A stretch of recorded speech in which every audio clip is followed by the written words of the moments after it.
order. Madam Clerk, can you please call the roll? Yes, Mr. Chair. Ms. Anderson? Present. Mr. Weddleton? Here. Ms. Zolotel? Here. Mr. Dunbar? Here. Ms. Kennedy? Here. Mr. Rivera? Present. Ms. LaFrance? Here. Mr. Peterson? Present. Mr. Constant? Ms. Quinn Davidson? Here. Mr. Perez Verdilla? Here. Mr. Dyson? Chair Rivera, you have a quorum. Thank you, Madam Clerk. Ms. Broski, can you please lead us in the pledge?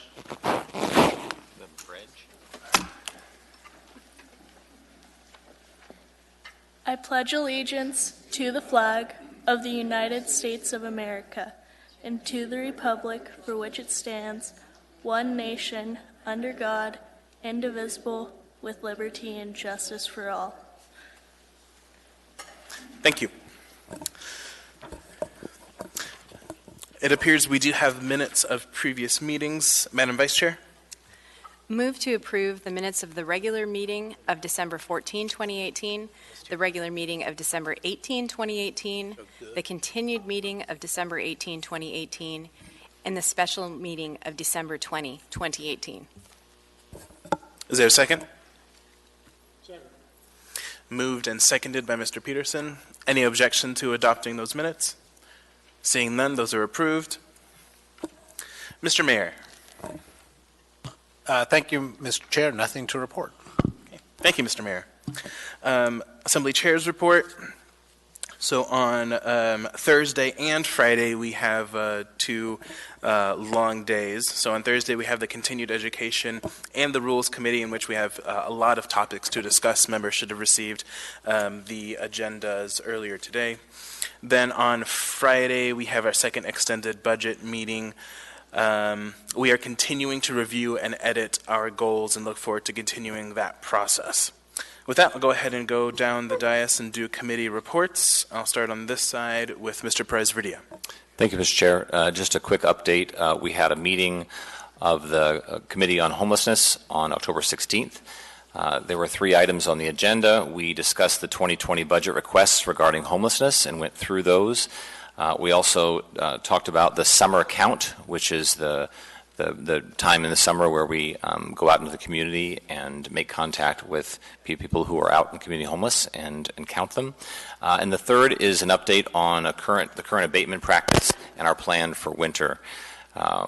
All was a good discussion. We also heard from the community. We had quite a few people speak and share their thoughts with the committee. Thank you very much. That's my update. Thank you.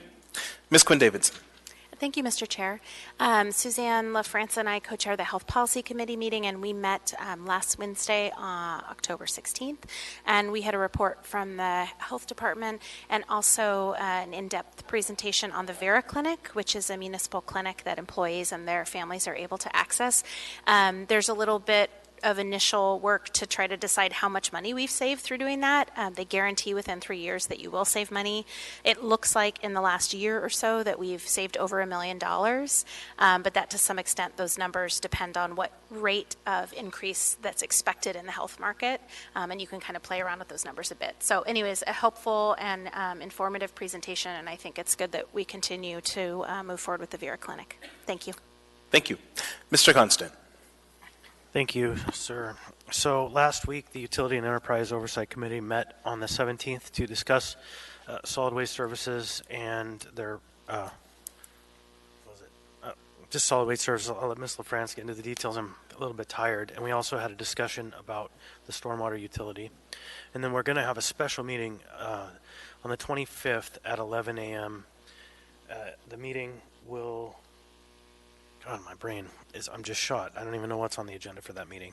But I did attend a meeting today of the Geotech Commission, and I wanted to let everyone know, because I was shouted at by our favorite follower of the public process for attempting to manipulate the process of that committee, in which I asked a question of the commission.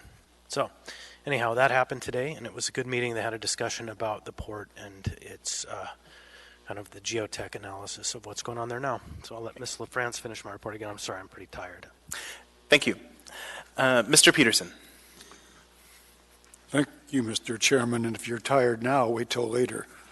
The Ethics and Election Committee will be meeting tomorrow, Wednesday the 23rd at noon in room 155 at City Hall. We'll be discussing whether a stamp is a thing of value and also permanent absentee voter lists. We're also going to get a report from our subcommittee about ranked choice voting. Thank you. Thank you. Ms. LaFrance. Thank you, Mr. Chair. Actually, Mr. Constant, I think you summed up nicely. I would just add that the port tariff expires on December 31st of this year. It's going to the Port Commission first on October 23rd, tomorrow. And as far as the SWS rates, this is year 2 of an Assembly-approved plan to raise rates through annual increases through 2023, 2024. Rates haven't kept up with inflation. And then the last item, as Mr. Constant noted, that we discussed was Phase 2 of the stormwater utility. And we used up those 15 minutes pretty quickly, and I expect that we will probably have that back on the agenda soon for a fuller discussion. Thank you, Mr. Chair. Thank you. Ms. Kennedy. Thank you, Mr. Chair. In regards to the Community and Economic Development Committee, we do have a scheduled meeting on Thursday, October the 31st. And at this point, there on the agenda, at least for new business, is looks like a new AO, multiple dwelling unit residential development and design standards, and rules of construction and definitions. So it sounds like it might be a start of something kind of big and involved. But anyway, unless Mr. Weddleton has any more on that, then I'll just pass that on to him. Thank you. Thank you. Mr. Dunbar. Thank you, Mr. Chair. No report. Thank you. Ms. Salatel. No report. Thank you, Mr. Chair. Thank you. Mr. Weddleton. Assemblywoman Kennedy did a fine job. Nothing to report. Thank you. Ms. Anderson. None to report. Thank you, Mr. Chair. Thank you. Moving on in her agenda to addendum to the agenda. Madam Vice Chair. Move to incorporate the addendum as printed and distributed and laid on the table item. Second. Moved and seconded by Mr. Peterson. Any objection? Seeing none, those items are incorporated. Madam Vice Chair. Laid on the table item 11B2, Assemblymember Weddleton and Vice Chair LaFrance, Anchorage, Alaska, AO number 2019-106S2, an ordinance of the Anchorage Municipal Assembly prescribing rules and procedures for the operation and management of a stormwater utility to guide the planning, development, and implementation of a new Anchorage stormwater utility. Thank you, Madam Vice Chair. So as most know by now, the Assembly meeting agenda for addendum to the agenda, which is Section 8, the Assembly practice has been to read the items unless we get them on the floor, which my Vice Chair just read. These so-called addendum items have been timely submitted to the Clerk's office and are included on the online agenda, and electronic copies were provided to the members on Friday. Hard copies are available for the public and members tonight at the meeting. Consent agenda items number 9A through 9F are typically routine or non-controversial items such as bid awards, new business, information and reports, and ordinances and resolutions for introduction. The items on the consent agenda may be approved by the Assembly by a single vote on a motion to approve the consent agenda. Prior to approval, items may be pulled by an Assembly member for discussion and separate vote on each of those items. Under the Assembly Rules of Procedure, all ordinances and some resolutions will have an opportunity for a public hearing on a future date. So I'm going to go ahead and go down the dais and see what folks want to pull from the consent agenda. I'll start on this side with Ms. Anderson. None to pull. Thank you, Mr. Chair. Thank you. Mr. Weddleton. I'd like to pull 9B5, 9 Bravo 5. Thank you. Ms. Salatel. No items. Thank you, Mr. Chair. Thank you. Mr. Dunbar.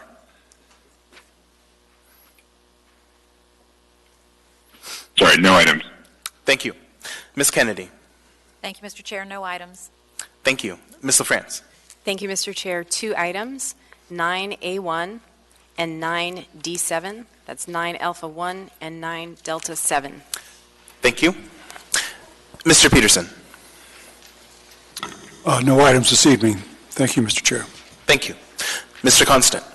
Thank you. I'll pull 9D6, 9 Delta 6. Thank you. Ms. Quinn Davidson.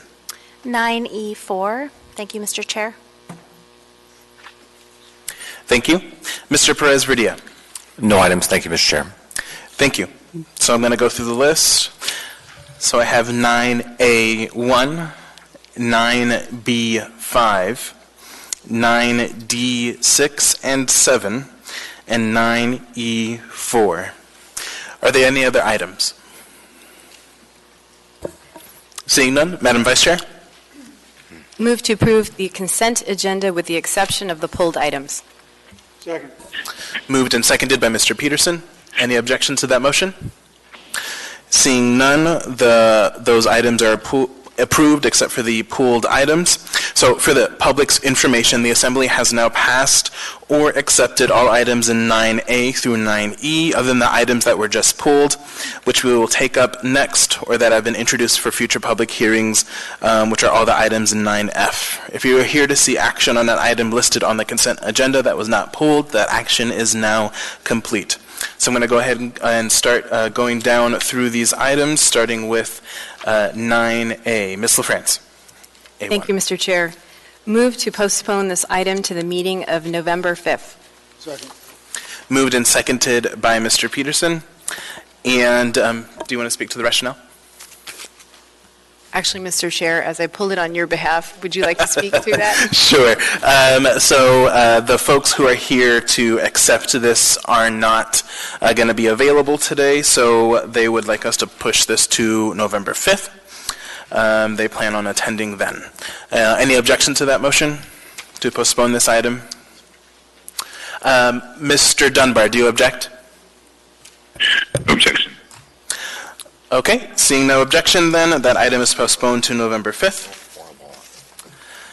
Next, we have item 9B5, resolution number AR 2019-327, a resolution of the Anchorage Municipal Assembly stating its waive of protest to the renewal of State of Alaska marijuana license number 10975 for Satori LLC, DBA Satori, and authorizing the municipal clerk to take certain action. What is the will of the body? Move to approve. Moved and seconded. Mr. Weddleton. I just I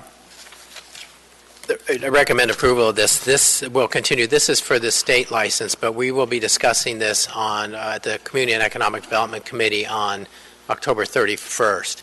And the issue here is there were a couple notices of violations that regarded checking IDs, and we want to sort that out with the business owner before we bring the city's license and land use slop to us. Okay. Thank you, Mr. Weddleton. Seeing no further discussion, members may proceed to vote. Mr. Dunbar, how do you vote? Yes. And Mr. Constant votes yea. That item passes 10-0. We now have before us item 9D6. Assembly Memorandum Number AM 700-2019, Health and Human Services Commission appointments. What is the will of the body? Move to approve. Second. Moved and seconded. Can I speak to that one, Mr. Chair? Sure. Yes, Ms. Quinn Davidson. I asked my colleague to pull that one. Katie Ward, who is being considered for appointment, is someone I know who's planning to work on my re-election campaign starting in November. She's not working for me now, but I wanted to declare any potential conflict.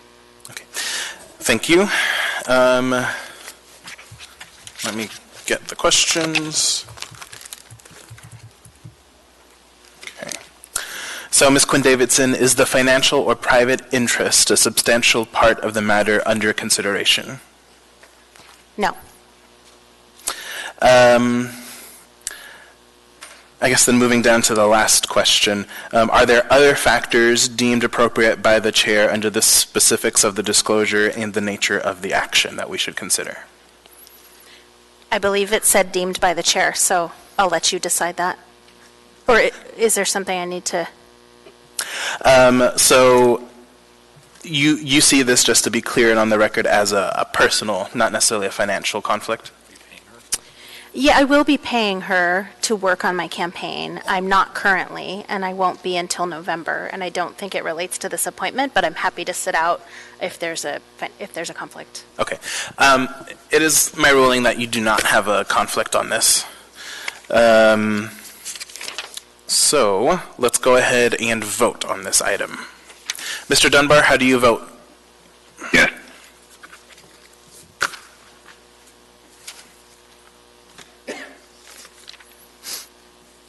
That item is approved 10-0.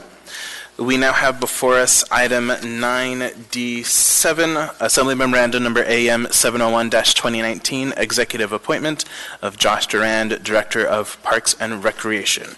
What is the will of the body? Move to, actually, Mr. Chair, move to postpone in order to schedule a confirmation hearing. And is there a second? Second. To what date? The meeting of November 5th. Second. Okay. Moved and seconded. Any discussion on the motion to postpone this item to allow for a confirmation hearing? Seeing none, is there any opposition to this motion to postpone this item to November 5th to allow for a confirmation hearing? Mr. Dunbar, do you oppose the motion or have any objection? I just want to confirm that he is the acting director and this won't impact that, correct? Correct. Okay, I have no objection. You don't need to vote. Yeah. All right, seeing no objection then, we will postpone that item to November 5th. Now we have before us item 9E4, which is on the agenda. Information Memorandum Number AIM 146-2019, Members of Citizen Naming Panel for the purpose of naming a public place or facility in honor of Martin Marty Charles Smith. What is the will of the body? Move to continue until November 19th. Second. Moved and seconded. Ms. Quinn Davidson? Yeah, thank you, Mr. Chair. My colleague and I, Mr. Cameron Perez-Verdia, have been attending TCC and talking a bit about this naming panel and about Marty Smith and his legacy.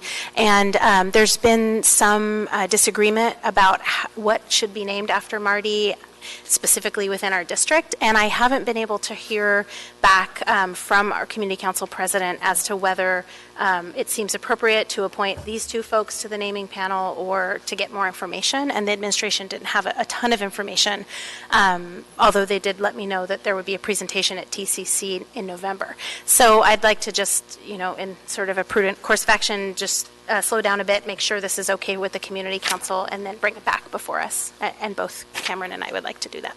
Okay, thank you. Is there any discussion on continuing that item to November 19th? Seeing none, is there any objection to continuing that item to November 19th? Mr. Dunbar, do you object to that motion? No objection. Okay, then we will see that item back before us on November 19th.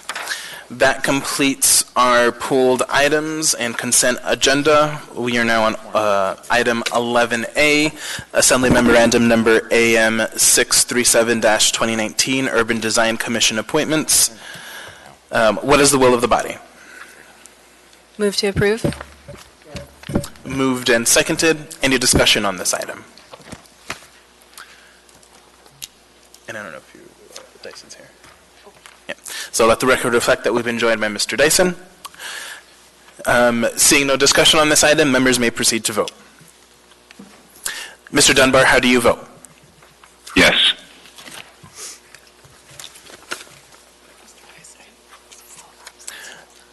Mr. Dyson, how do you vote on this item?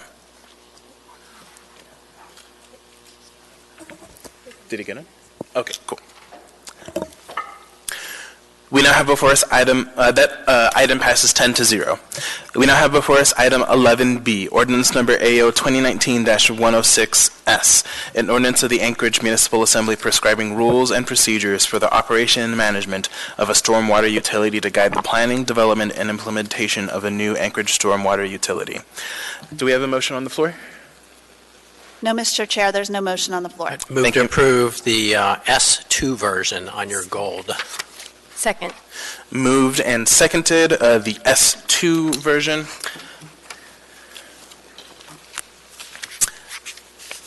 Mr. Constant. Thank you. I'd like to hear from the administration on their analysis of this ordinance. Who would like to speak on behalf of the administration? For which one? River?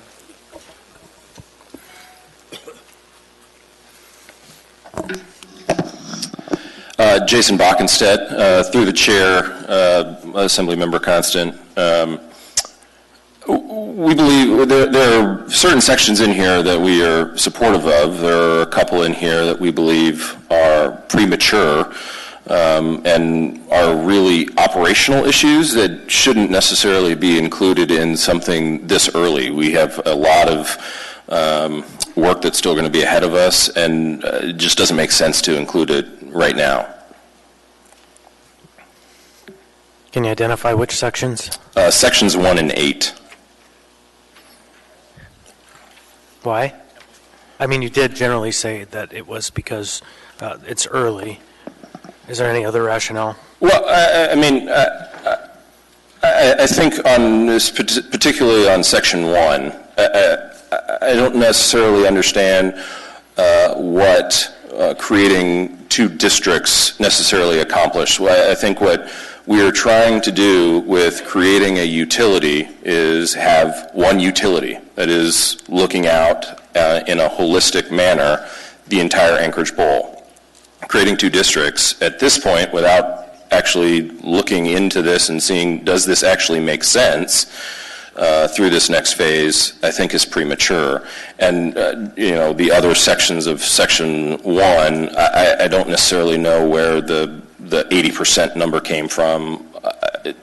Again, I think it's premature. We can obviously look at this and come back to the Assembly as part of this next phase and say, here's the information that we've gathered, and include this at a future date.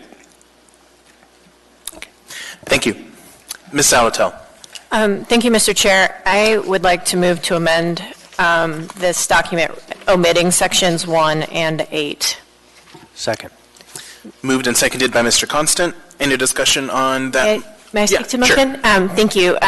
Somewhat for the reasons the administration stated, but also I think it undercuts the very idea of why we created the commission, which was to deal with a lot of the substantive issues we were going to put forth with regard to a stormwater utility. We identified that we wanted some subject matter experts and public involvement in the creation of the substantive rules, and this sets those rules right before we even get to the commission. It actually says on line 10, notwithstanding the requirements for the Stormwater Utility Commission. So I think it undercuts our prior decision. So I urge your support of the amendment. Thank you. Thank you. Mr. Whittleton on the amendment. Oh, thanks.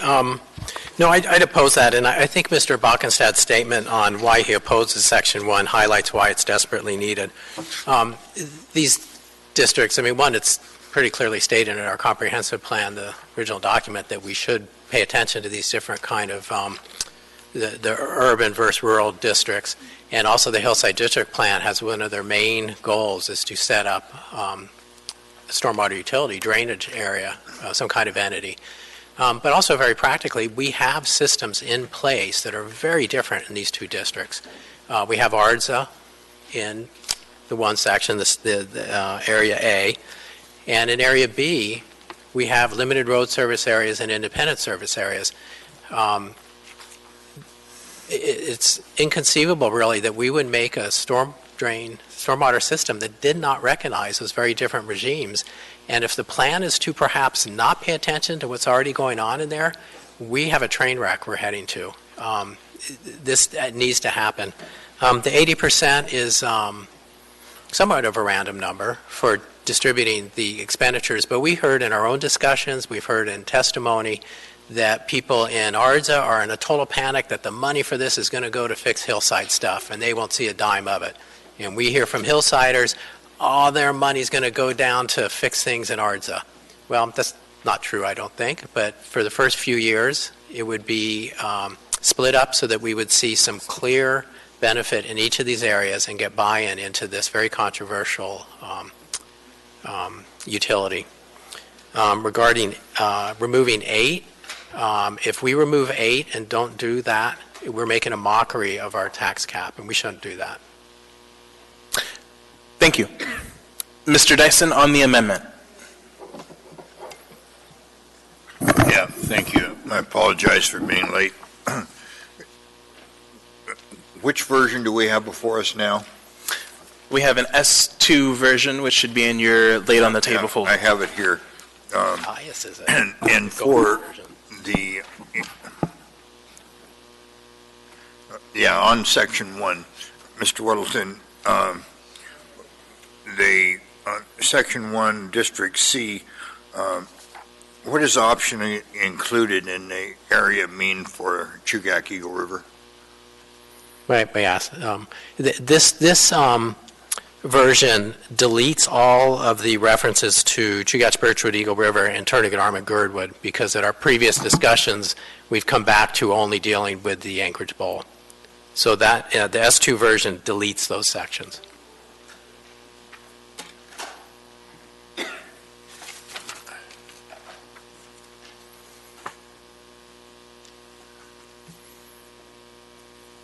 Anything further, Mr. Dyson? Yes, but I can't frame the question yet, so I'll pass for a while. Okay, thank you. Ms. LaFrance. Thank you, Mr. Chair. I will be voting against this amendment for the reasons that Mr. Weddleton has said. I believe regarding Section 1, we do need to account for these very distinct areas, and we should do that at the beginning of this process rather than later. And then secondly, in regards to Section 8, we absolutely must address the issue of the tax cap. We've heard that very clearly from the community. So thank you, Mr. Chair. Thank you. Ms. Kennedy. Thank you, Mr. Chair. I guess I will just say ditto for the very same reasons that Ms. LaFrance and Mr. Weddleton mentioned. So thank you. Thank you. Seeing no further discussion, Mr. Constant on the amendment. Thank you. When I think of the way we have historically implemented districts within utilities, I think of major disparity. I think of how we have certain providers that are in old districts and new districts. We have providers who are in this service area and that service area. And historically, when we have lines so firmly drawn without really thinking through what it means, we find ourselves creating haves and have-nots. And so I am extraordinarily hesitant until after we see the conclusions of the commission and the investment that we're making in a study and our own deliberations, having all of that rich information with us to make such a decision. Because I'm afraid what we're going to do is step into a pitfall, draw a line, and once again harm people who would otherwise deserve a fair shot in this. And so we're looking at the same coin and seeing it from opposite angles. I think what I heard my peers say is that they're afraid that if we don't do this now, their neighborhoods are going to be disadvantaged in this process. I think that the answer to that question lies after we have actually received the benefit of the rich information that we have just contracted or are contracting for at this time. And as to the question of Section 8, I think it's the same answer, that we would be wise to have a full breadth of information about what we're talking about before we make conclusive decisions. So I urge a yes vote. Thank you. Seeing no further discussion on the amendment, members may proceed to vote. Mr. Dunbar, how do you vote on the amendment? Yes.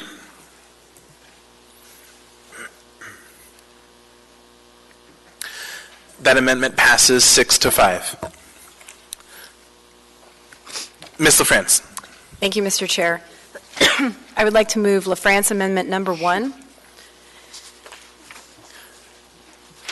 And may I speak? Second. Sure. Okay. Yeah. So the purpose of this amendment is to ensure that the implementation of a new stormwater utility doesn't unduly stress the fiscal capacity of the community. We have heard a number of concerns about the potential affordability of a new utility, and I think we owe it to our constituents and the community to let them know, we have heard you on this point, and we need to put that in there. This would add a line in Section 3 to state, The rate structure shall reference national studies on utility rate affordability so as not to exceed the community's ability to absorb additional non-discretionary expenditures. And it's my understanding that AWU makes use of such studies, and a quick search on Google showed that there actually is quite a bit of information to provide reference points in this area. Thank you, Mr. Chair. Thank you. Any further discussion on the amendment? I'm sorry, can I get a copy of that amendment? Sure. Could we send one to Mr. Dunbar? Thank you. Mr. Dunbar, would you like us to delay voting on this until you get a copy? Yeah, please. And for future amendments, if they're going to be, could you please email me? Sure. Yeah, we'll have the clerk send you any other amendments that we have as well. Okay, so then, Ms. LaFrance, if you're okay, we're going to hold off on voting on this amendment. Are there any other amendments or discussion? Yeah, Ms. LaFrance. Thank you, Mr. Chair. I would like to move LaFrance Amendment Number 2, which Mr. Gates is about to pass out. Did we deal with one? Oh. Did he get two? May I speak to it? Sure. The purpose of this amendment is to address the issue of the commingling of tax revenues and stormwater utility revenues to account for the impact on the tax cap.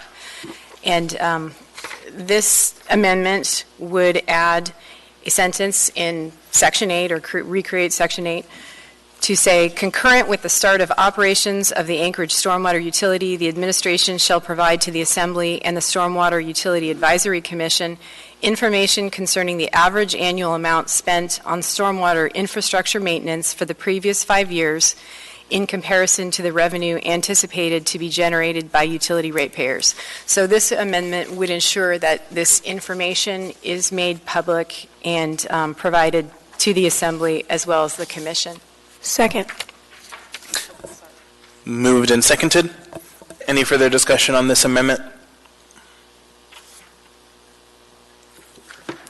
Okay, seeing none, we'll go ahead and hold off a little bit on those two amendments, Mr. Dunbar.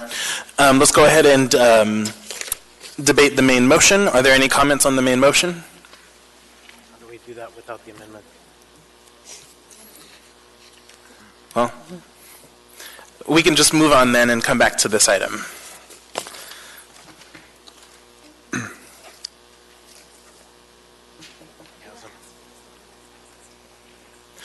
Sure. Mr. Dunbar, have you received the documents and had a chance to review? I have not received any emails, no. Okay, so it looks like Mr. Gates is going to send you the documents. So then let's go ahead and move on, and we'll come back to this item. So we now have before us a public appearance request. Mr. Oliva.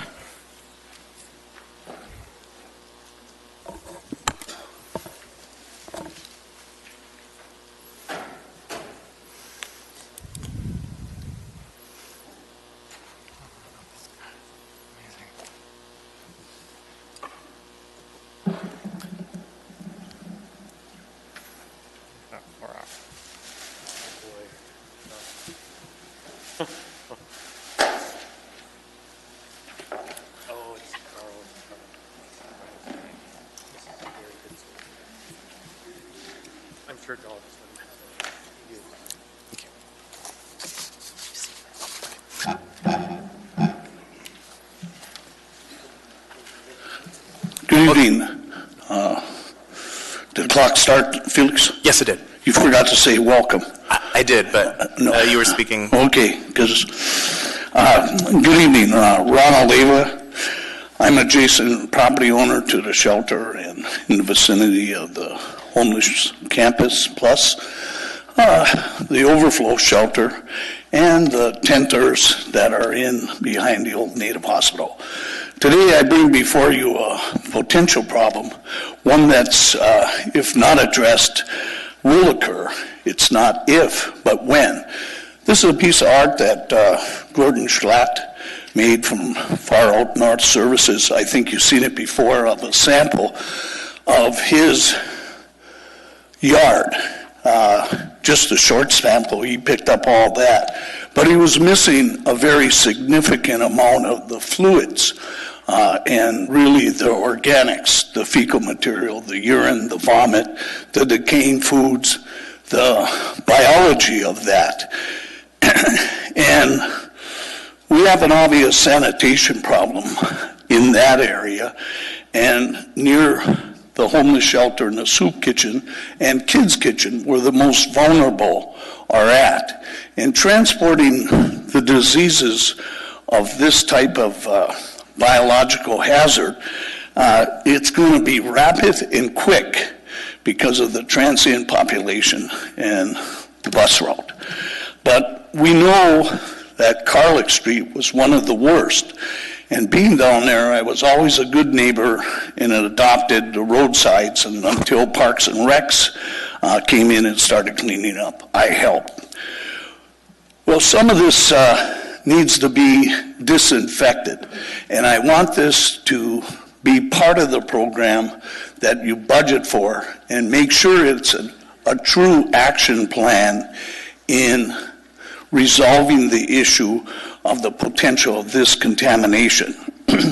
Because in Seattle, the CAP team member is suing the city of Seattle for $10 million for exposure to PCBs. Now, MLP took care of that problem with the transformers with a fence, and they moved them. But they still use Roundup on the fence on Carlick Street. So you have some issues that you have to address. But staying on point, it's unfortunately here, I'm here because I was labeled a chemical terrorist. And what I gave you is some of the literature that has been out there, whether it be Bill Gates with a jar of poop and spending $300 million on a symposium in China on building good porta potties, or a professor at the university claiming I had poop derangement syndrome.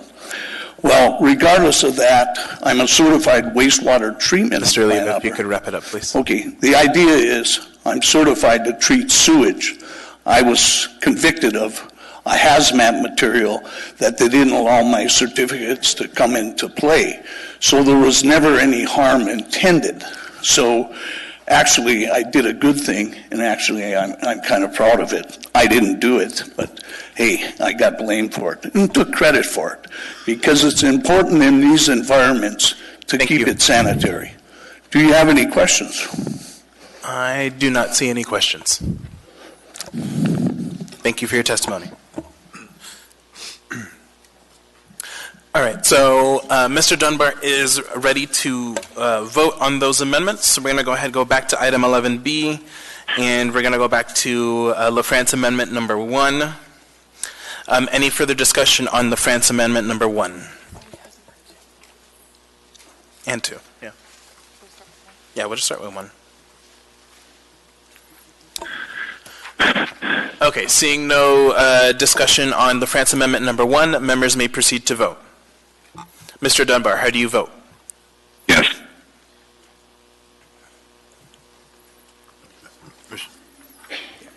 My screen is showing Amendment 2. Well, yeah, that's right. Thank you. Good call.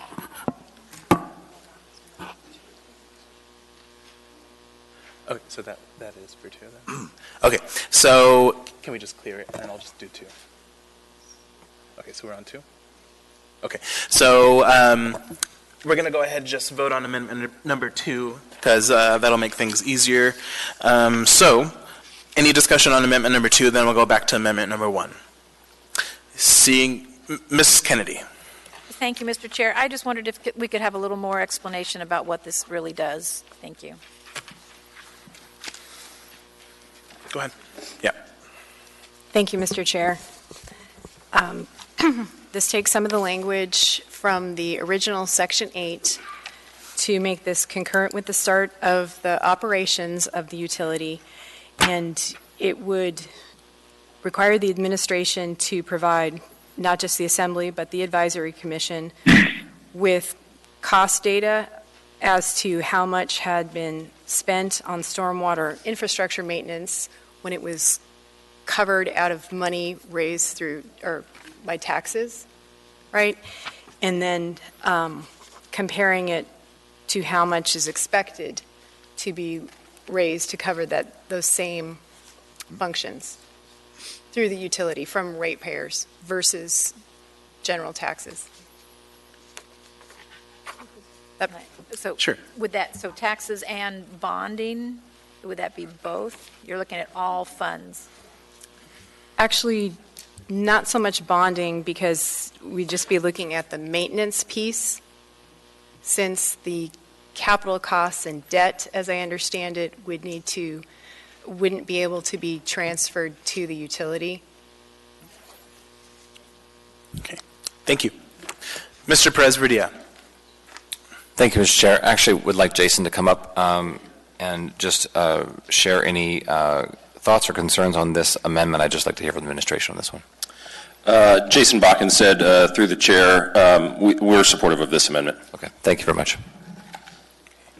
Thank you. Mr. Constant. Thank you. And the way I read it, it says that we'll basically see all of the money we're already spending over the last 5 years so that we can project accurately based on current expenditures where we're going. And I think that's a very reasonable approach.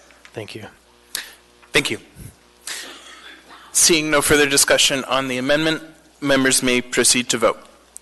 Mr. Dunbar, how do you vote? Yes.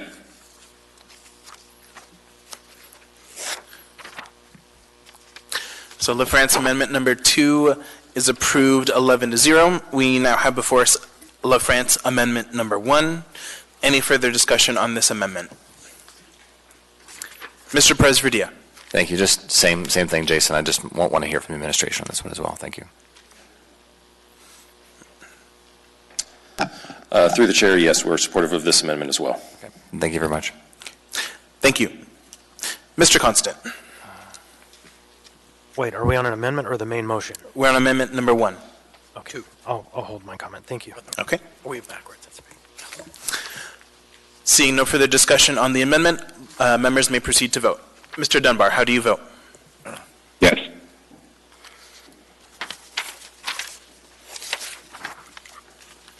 That amendment passes 11-0. We are now on the main motion. Any further discussion? Mr. Constant. I just want to say thank you to Ms. LaFrance and Mr. Weddleton. Your perseverance is noted and deeply respected. Thank you. Mr. Peterson. Thank you, Mr. Chairman. I have to admit that I'm not overly enthusiastic about the fact that this was dropped on the table with 3 amendments at the same time.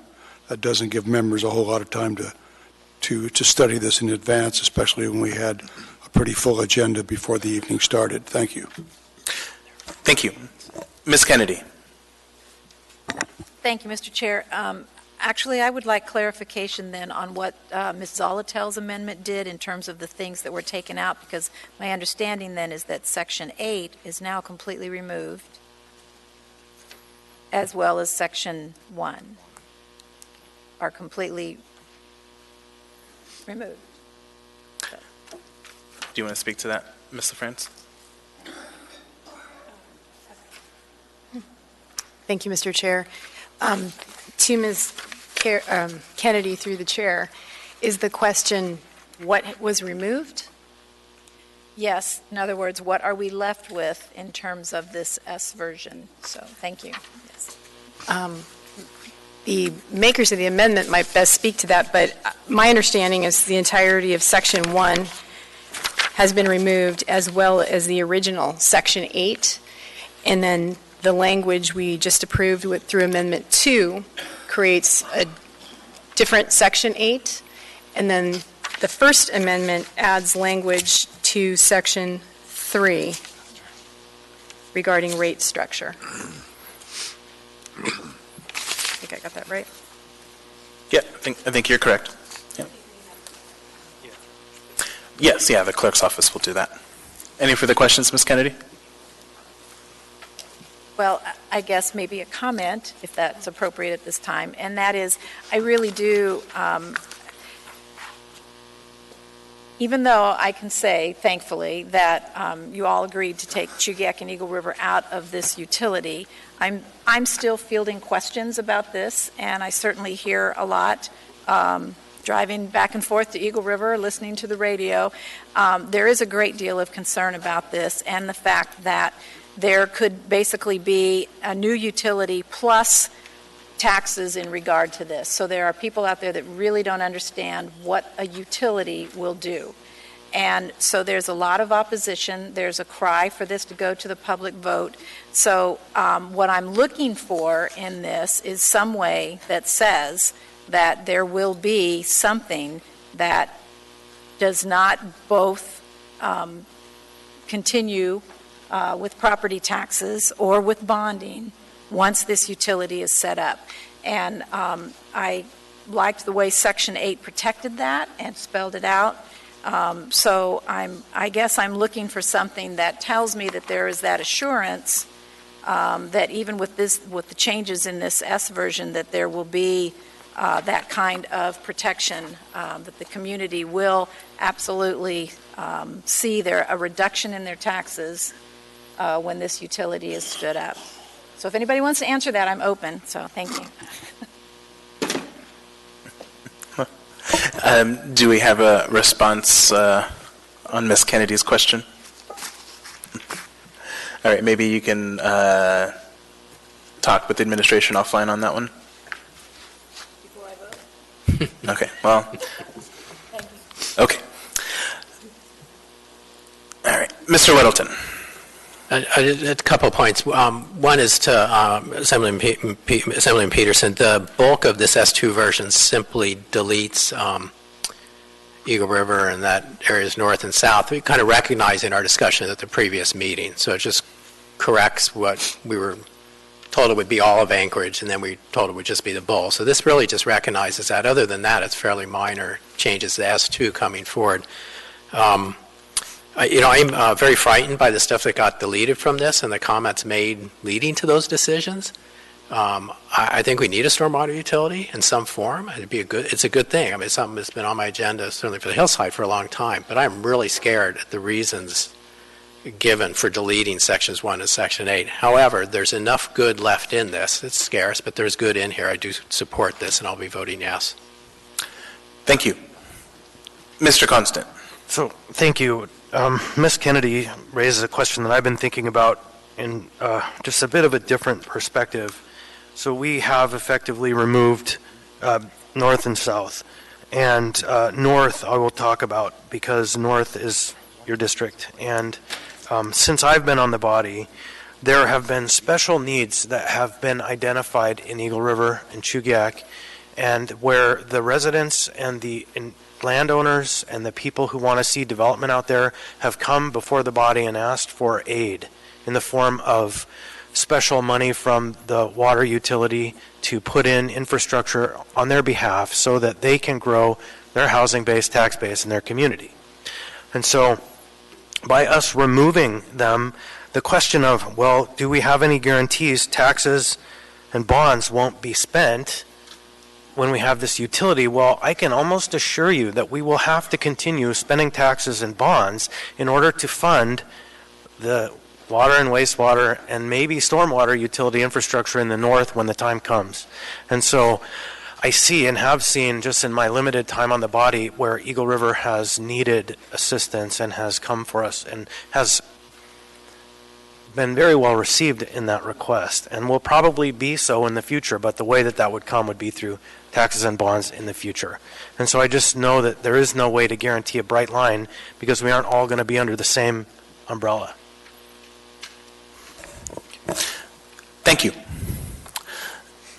Mr. Perez-Verdia. Thank you. And Jason, if you can come back up one more time, I'd appreciate it. I have a couple questions for you. At a previous meeting, we approved an amount of money to do some research, some sort of research and public comment to get information to help us to form this. I guess my question is that Is that money and that process, is part of that intended to help to inform some of the decisions that we're trying to make today in terms of how it should be structured, how the advisory group should be structured, these kinds of things? Is that information that you see coming out of that process? Through the chair, yes, absolutely. Okay. Thank you very much. Thank you. So I just one comment before I close. Yeah, I want to make sure we do this right, and I appreciate the work in trying to make sure that we have equal representation and that we're developing it right. I guess I'm just a little bit confused why we are not waiting for some of the information that is going to be collected and the public comment that we're intending to have before we set in stone sort of how this is structured. So that's my thoughts. Thanks very much. Thank you. Ms. Kennedy. Thank you, Mr. Chair. I guess I'd like to respond a bit to Mr. Constant's comment, and I want everybody to realize that I'm really not concerned about this in terms of how it impacts Chugiak Eagle River. Like I said, I'm very thankful that we did what we did at our last meeting. But what I'm hearing from people who don't live in Chugiak Eagle River are their concerns about what's happening. And the biggest question is this a way to get double the money? So what I want to make sure of, and what I think people want to hear, is that this is a replacement.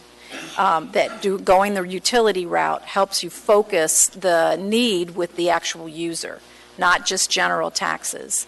And so I want to be supportive if this is what the Anchorage Bowl wants, and you need my vote, which you probably really don't. But in other words, I want to make sure that people who are voting on this and who are being impacted are really being represented. Because there's a lot of question out there. There's a lot of fear that there's going to just be a whole lot more money that people have to pay. And believe me, the conversation is out there. They may not be calling you, but they're out there having the conversation. So I just want to make sure that that there is a promise of some sort to the community that this will be a utility that replaces the need for general fund taxes and going through bond propositions. So, thank you. Thank you. Seeing no further discussion on this item, members may proceed to vote. Mr. Dunbar, how do you vote? Yes.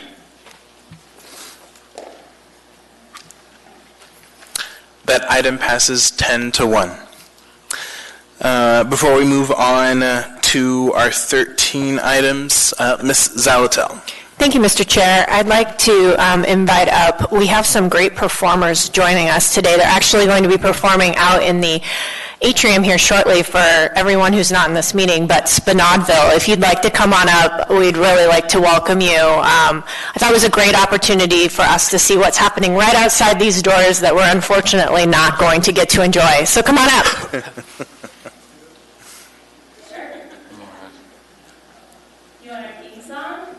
Yeah. Song in the atrium. It's a sing-along song. Hi, I'm Fiona Rose, and I'm a local artist. And these are my friends, Spring and Gemma and Sammy Duplessis. And we're about to put on a really amazing show out in the atrium.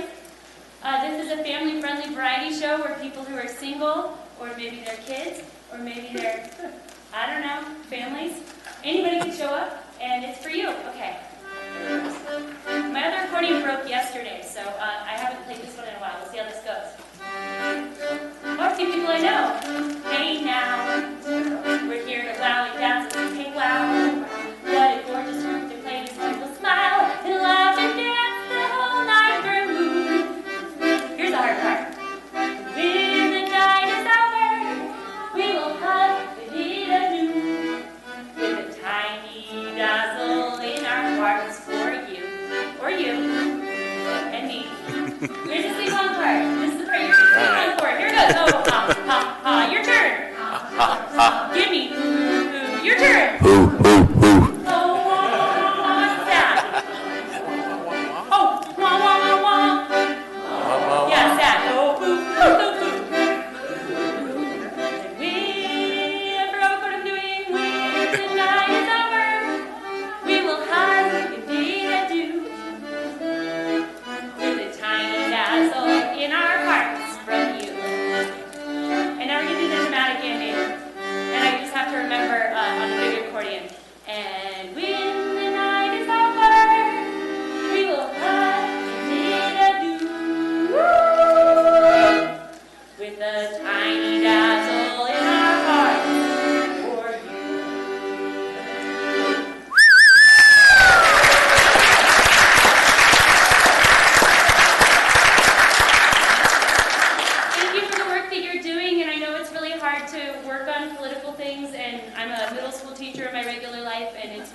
be of public service. So thanks for all the work you're doing, and thanks for being here and sharing your thoughts, and it's all really important process. Thanks for inviting us.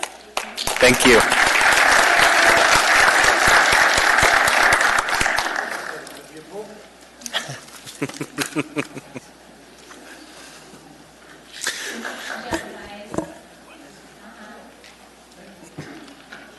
She's not that much old. Take a break. All right, we're going to go ahead and take our regularly scheduled dinner break, and we will be back in 20 minutes, and we'll start with item 13A.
All right, we now have before us item 13A, ordinance number AO 2019-91S, an ordinance amending Anchorage Municipal Code, Title 17, Animals, to add requirements for animal rescue groups and dog shelters, to require a bond payment for animals in protective custody. Waive reading. Thank you. Public testimony is now open on this item. Would anyone like to testify? Anyone at all? Where is she? Okay, sure. Ms. LaFrance. Move to continue the public hearing to the meeting of November 5th. Is there a second to that motion? Second. Seconded by Ms. Kennedy or Mr. Constant. Do you want to speak to that motion? Thank you, Mr. Chair. Yes, the administration has requested additional time to make some changes based on the feedback that's been received from the public and to also work with the commission. Thank you. Thank you. Any opposition to continuing the public hearing on this item to November 5th? Mr. Dunbar, do you have any opposition to continuing this item? No opposition. Okay, hearing no opposition, then that item is continued to the meeting of November 5th. We now have before us item 13B, ordinance number AO 2019-109, an ordinance of the Anchorage Assembly to establish a procedure for scheduling confirmation hearings and action for certain mayoral appointments. Waive reading. Thank you. Public testimony is now open on this item. Would anyone like to testify? Anyone at all?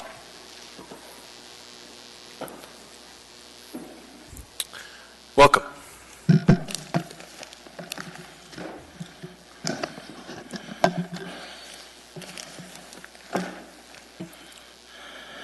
My name is Eugene Carl Haberman. I represent myself. I live in the Matsu Valley. I follow the public process. When the public process is done appropriately, decisions made by the governing body is more likely in public interest. Comments are on the item of 109. First, I would like to point out on the subject here is this concern. In the past, the present situation is you have hearings by assembly members in City Hall, not in this room, and they're public meetings, but the public doesn't have an opportunity to speak on it, on these appointments. There's no opportunity at all. And I'm concerned also the narrow window of opportunity for notification of such public meetings and the public to be present but not speak. And I'm concerned also because I attend a lot of meetings with you all and a lot of hours in City Hall, which is more distant from the public. I remember conversations on this item in reference to basically make it more distant from the public on carrying out public review of these appointments. And there is also a question of whether or not to even have it, maybe short circuit the thing and say, does anyone really want to have a public review, or just can we skip it and just approve at the meeting? Is that level of contempt that I'm concerned about? It's not going forward to be more connecting with the people, it's becoming more distant. Now, these are major appointments coming from the mayor for your review. And these are parties who are in the city taking significant issues in charge of, and one would expect the decency of the assembly members to have more contact with the assembly and not go on the issue of saying, well, they could email us what their concerns are for and against these appointments, and we'll hear that way. Be more distant. What you should have is a public hearing. You should have it in this room. You should have it introduced at one meeting and a public hearing at the following meeting. All materials and parties and documents or whatever should be made available, not laid on the table, but done in the very beginning. That's what should happen. And all members of the assembly should be presiding and should be able to vote and should have the public be heard before you make that appointment and not go reverse.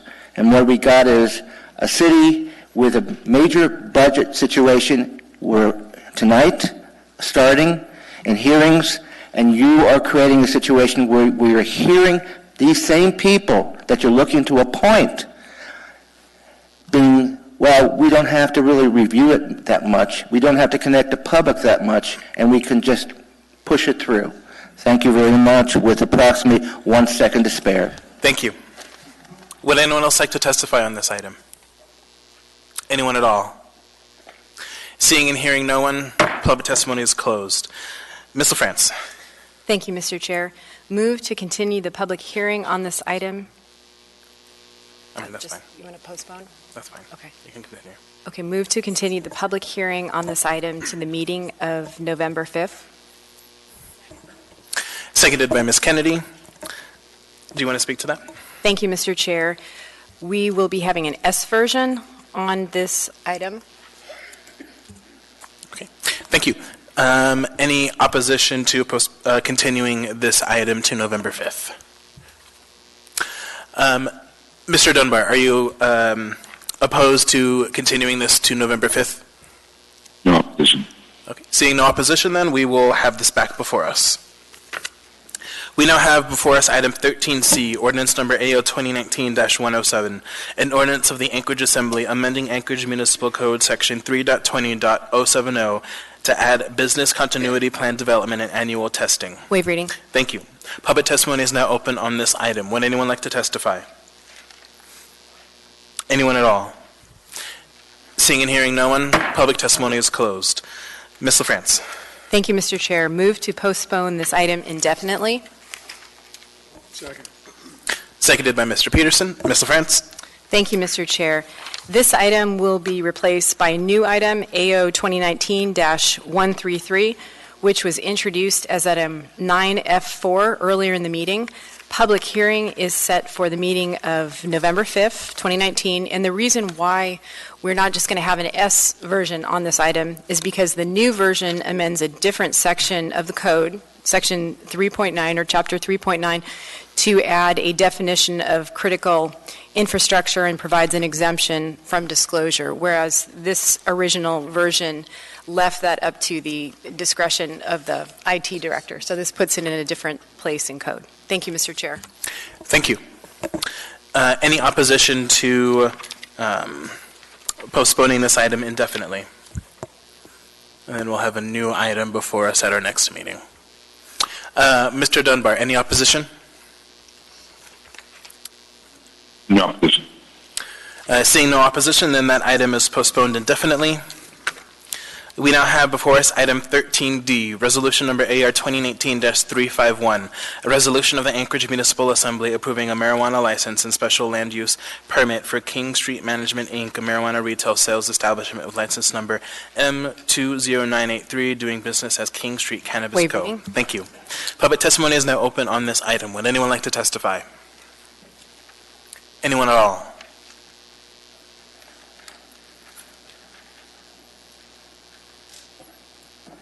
Welcome. My name is Caleb Bialik. Me and my wife, Shayna Bialik, are pastors of AK Joy Church, which is located across the street from established or proposed business to be established there. My first concern is that we were not even listed as one of the businesses located there, showing that is sloppy work or just didn't care if we were there at all. My concern is we deal with a lot with at-risk teens. Our teens are either homeless, bad home lives, or have no place to go. And so with that business established across the street, it could put more necessary things in front of them, as well as we do have a homeless shelter right next down the road as well, and they deal with a lot with substance abuse and things like that.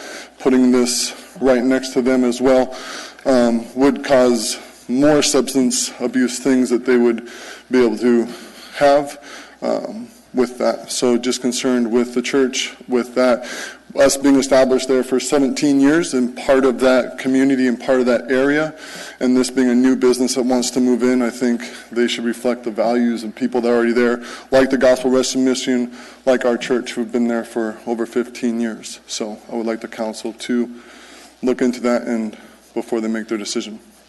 Thank you. Thank you. I have a question for you. Mr. Weddleton.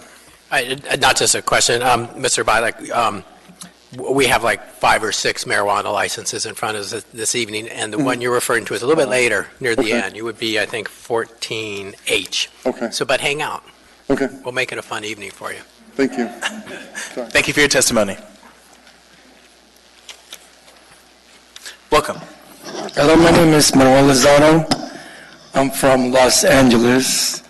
I used to chair Highland Park Neighborhood Council Chair of Economic Development. And before Alaska got their marijuana, before the state of Alaska got their marijuana license to sell it to the public, California was the head of that. I approved that as far as Chair of Economic Development. On certain conditions, that no persons or business holding a marijuana license should be near 100 meters or so from schools, churches, or anywhere that is public. It was strictly related to a commercial zone and away from children that are exposed to that kind of stuff. I understand you have a long list of certain businesses that want to be approved for marijuana. I'm totally aware of the subject coming from Los Angeles. There is a problem with marijuana substance abuse. I was aware of it when it developed. Okay? If you're stampeding to approve marijuana license just to generate revenue out of the taxes out of that, I think you're better off taxing licenses of maybe $250 million, no, $250,000 for marijuana license, because as you know, Los Angeles is very lucrative of taxing things like that. So if you want to consider opening up your business for marijuana license, I suggest operational business license set about $250,000. Okay? That is my experience as former chair of economic development at Highland Park Neighborhood Council. Thank you for your time. Thank you for your testimony. Would anyone else like to testify on this item? Anyone at all?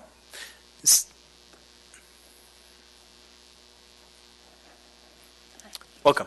Thank you. Jenna Waldstein, attorney for the applicant. I just want to clarify that the first speaker, I think, had the location confused, and we are here to answer any questions if you have them. Thank you. Thank you for your testimony. Would anyone else like to testify on this item? Anyone at all? Seeing and hearing no one, public testimony is closed. What is the will of the body? Move to approve. Second. Moved and seconded. Mr. Weddleton. The Community and Economic Development Committee reviewed this extensively at our October 2nd meeting and recommended approval with the conditions. Thank you. Ms. Salatel. Thank you, Mr. Chair. Just looking in this, I just want to make sure that this record's clear. On page 487, the small numbers at the bottom, it shows Laviento Drive there as going through, but I just want everyone to be aware that if you flip to the next page, you'll see the dark spot on Laviento Drive. It does not go through because we have had heard concerns about this street being particularly narrow. It's an odd mix of mixed use in industrial, commercial, and residential in there. So I support this application, but I will be watching very carefully to see how parking and traffic impacts are on the neighborhood. But I did want to note that that street does not go through. Thanks. Thank you. Mr. Constant. Thank you. I would offer that for this operator to create major traffic conflicts, they would have to be extraordinarily successful relative to the Costco that it's right next to that brings in a massive backflow of traffic all hours of the day during the week and on the weekend. Thank you. Seeing no further discussion, members may proceed to vote. Mr. Dunbar, how do you vote? Yes. That item passes 11-0. We now have before us item 13E, resolution number AR 2019-353, a resolution of the Anchorage Municipal Assembly approving a marijuana license and special land use permit for Jack Ventures, LLC, a marijuana cultivation facility with license number M20984, doing business as Quintessence Farms and located at 8430 Laviento Drive, Suite B. Thank you. Public testimony is now open on this item. Would anyone like to testify? Anyone at all? Hearing and seeing no one, public testimony is closed. What is the will of the body? Second. Moved and seconded. Mr. Weddleton. The Community and Economic Development Committee reviewed this one as well in great depth at our October 2nd meeting, and we recommended approval with the conditions. Thank you. Seeing no further discussion on this item, members may proceed to vote. Mr. Dunbar, how do you vote?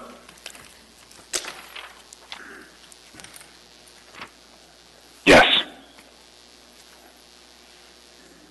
That item passes 11-0. We now have before us item 13F, resolution number AR 2019-354, a resolution of the Anchorage Municipal Assembly approving a marijuana license and special land use permit for CC Enterprises, Inc., a marijuana manufacturing facility with license number M20532, doing business as Cultivated Confections. Waive reading. Thank you. Public testimony is now open on this item. Would anyone like to testify? Anyone at all? Seeing and hearing no one, public testimony is closed. What is the will of the body? Second. Moved and seconded. Mr. Weddleton. The Community and Economic Development looked at this in depth at our October 2nd meeting, and we also recommended approval with the conditions. Thank you. Seeing no further discussion on this item, members may proceed to vote. Mr. Dunbar, how do you vote? Yes.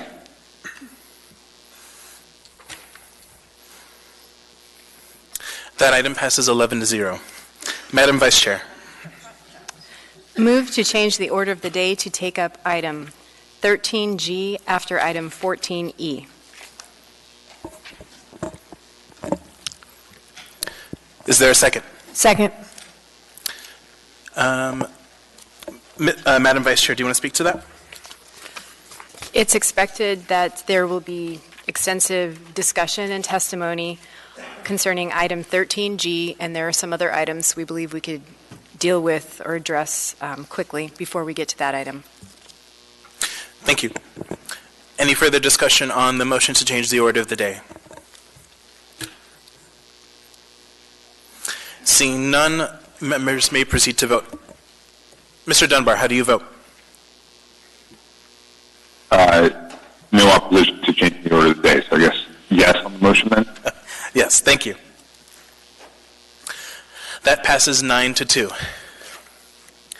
We now have before us item 13H, resolution number AR 2019-356, a resolution of the Anchorage Municipal Assembly approving a marijuana license and special land use permit for Eden Management Group LLC, a marijuana retail sales establishment with license number M20865, doing business as Uncle Herbs. Waive reading. Thank you. Public testimony is now open on this item. Would anyone like to testify? Anyone at all? Seeing and hearing no one, public testimony is closed. What is the will of the body? Move to approve.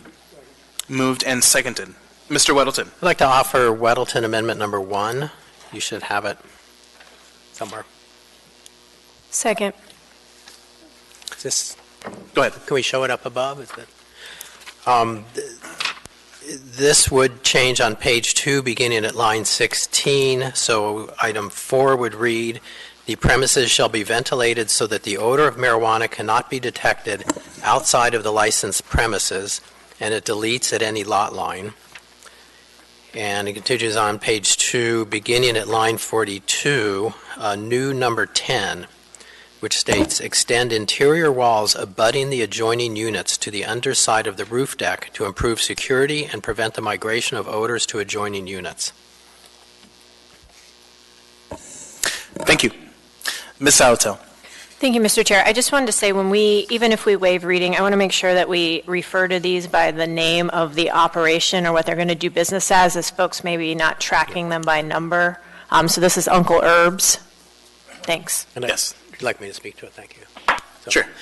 This is something that we have done before, and it's we had another operation in a strip mall, and there's a couple issues there is odor going. Sometimes the walls only go part way up and there's an opening between the different units in a strip mall, so that can let odor through. I mean, normally odor is not a big deal with retail establishments, but it's easy for people to climb from one side to the other, and that creates an extreme security risk, and I know that from painful experience. So this is, we did this once before, and I recommend we do it here and in future cases where we have operations in strip malls. And I would welcome, Chair, if you'd allow, it looks like Ms. Weltzing is anxious to speak. And I would say I showed this to the petitioner, or the applicant, 2 weeks ago. Thank you.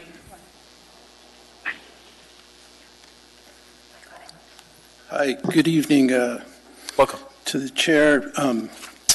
Yeah, I reviewed the addendum. Just have a couple comments.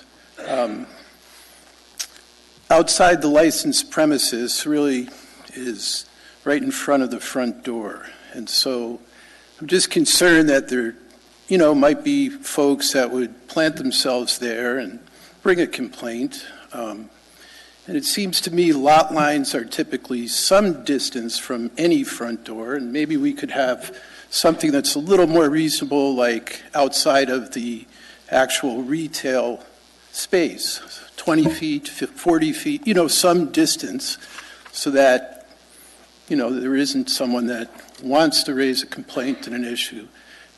We're very mindful of the concerns, and so we certainly want to address them as prudently as we can. In terms of the other issues, security, we take that, very seriously. I think we can address this, and the addendum, as we move forward with the special land use permit. There are the firewalls between each unit or every other unit, and we do have an option in our lease to rent the unit next door, which we do plan to do. So there will be firewalls protecting our entire space. So I think these matters are addressed, and also, obviously, I don't know that we want to create too many issues that are overbearing to the industry that moves into spaces that may require extensive modifications, but perhaps Janet can speak to that. Thank you. Janet Weltzing, attorney for the applicant. So just to make sure you understood that Lloyd's unit is here, and there's a firewall, so a wall that goes all the way up here. The next unit over doesn't have a firewall, it just has a regular wall, but he has the option to lease that, and right now it's only being used as storage. So he's going to have possession of that at some point in the near future. So we believe that this amendment, especially the wall issue, is not something that we would like to do. It costs a lot of money, and often there's re-airflow designation, so there's mechanical issues that could be imposed because of this requirement. And it hasn't been, other than the Great Alaska Kush Company, which had a neighbor that was very, very concerned about the issue, this hasn't been a precedent. And moving forward, I think it could cause more problems than I think we're intending it to. So we would like to not have this amendment against the special land use permit and not have the additional condition to build the wall. I feel that we've addressed it with the option to lease, and there is no operating business in that other unit in any event, and the next person that could rent it is going to be the applicant. With the outside the licensed premises, this is a strip mall, so it's literally going to be right outside that front door. If we could get 20 feet as a middle ground, I think that would be workable. I understand why the lot line to lot line is maybe not the best for a strip mall environment. Thank you. So I have a few folks in the queue. Mr. Weddleton. Oh, I was not going to address them. I was going to address the issue Ms. Weltzing brought up, but if others want to ask questions of Ms. Sure. Weltzing. Yeah, I have other folks. Mr. Peterson. Thank you, Mr. Chairman. So the firewalls don't go all the way up to the roof? No, they do, but there's two units, right? Firewall here, Lloyd's unit, no firewall, but a regular wall that doesn't go all the way up to the ceiling, and then a unit that's used for storage that Lloyd has the option to lease once that storage lease runs out. So he plans to lease the storage area to expand his operations, or to use it for storage? Use it, well, for office space, maybe to expand. It would not be a part of the licensed space, but, after this issue was brought up, and, I understand the concern. Sir, can you use the microphone? I certainly understand the concern. So we want to do everything possible to make sure that concern is met. And we do have within our lease, which, has been presented, the option to lease this space, this storage space. And we will, and I believe that will, in fact, secure the space that Mr. Weddleton is, address the concerns that you're bringing in this addendum. Great, thank you. That's all. Thank you. Ms. Zalatel. Thank you. This is a question I'll give Ms. Weltzina a chance to answer, and then maybe staff as well. But does the term licensed premises include the parking that you're required to have? It ends at the front door. Correct. So the diagram that you have in your packet that shows a line that says licensed premises, I can't remember what color it is off the top of my head, that is the only area that is the licensed premises. So it's really just, you step outside the door even an inch and you're outside the licensed premises. Okay, thank you. That's helpful. Thank you. Mr. Dunbar. Thank you, Mr. Rivera. This is in Mr. Peterson in my district. I'm very familiar with this mall, the strip mall. I'm opposed to this amendment for a couple of reasons. I think it's distinguishable from the other situation where we required those interior walls to be extended. We just don't have the same level of concern in this area, but we do have quite a bit of economic depression, frankly.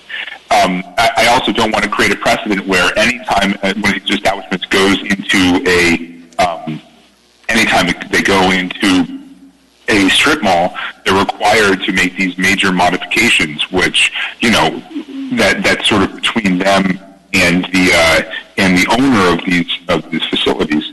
I do say that the first part of Mr. Weddleton's amendment, outside the licensed premises, I think that could be perhaps altered, as Ms. Weltzine suggested, to make it a little more effective. But as it stands now, I'm just going to oppose this amendment in total. Thank you. Thank you. Mr. Weddleton. Okay, I think I'm done, actually. You can. Thank you. Yeah, I appreciate your comments. I think outside the licensed premises, we said like a 20-foot area. Well, then if you're on the other side of the wall, you just have to deal with the smell. So, it really is, if you give 20 feet, it seems a little odd. A lot of retail units are only about 20 feet wide. So on either side, you could have two units that are have marijuana odor that they don't like. As far as extending that wall, that is really a fundamental security thing. If you don't extend that wall, someone can very easily climb over the top and get into your unit.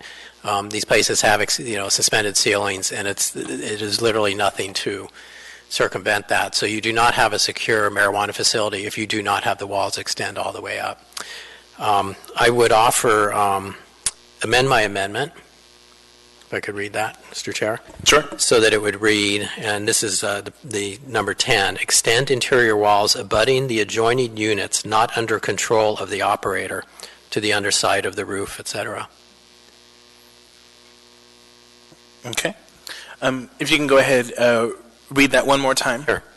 Number 10 would read, extend interior walls abutting the adjoining units not under the control of the operator to the underside of the roof deck to improve security and prevent the migration of odors to adjoining units. Second. Seconded by Mr. Constant. Did you want to speak to that anymore, Mr. Weddleton? Well, I think that probably deals with their main concern in their situation. Thank you.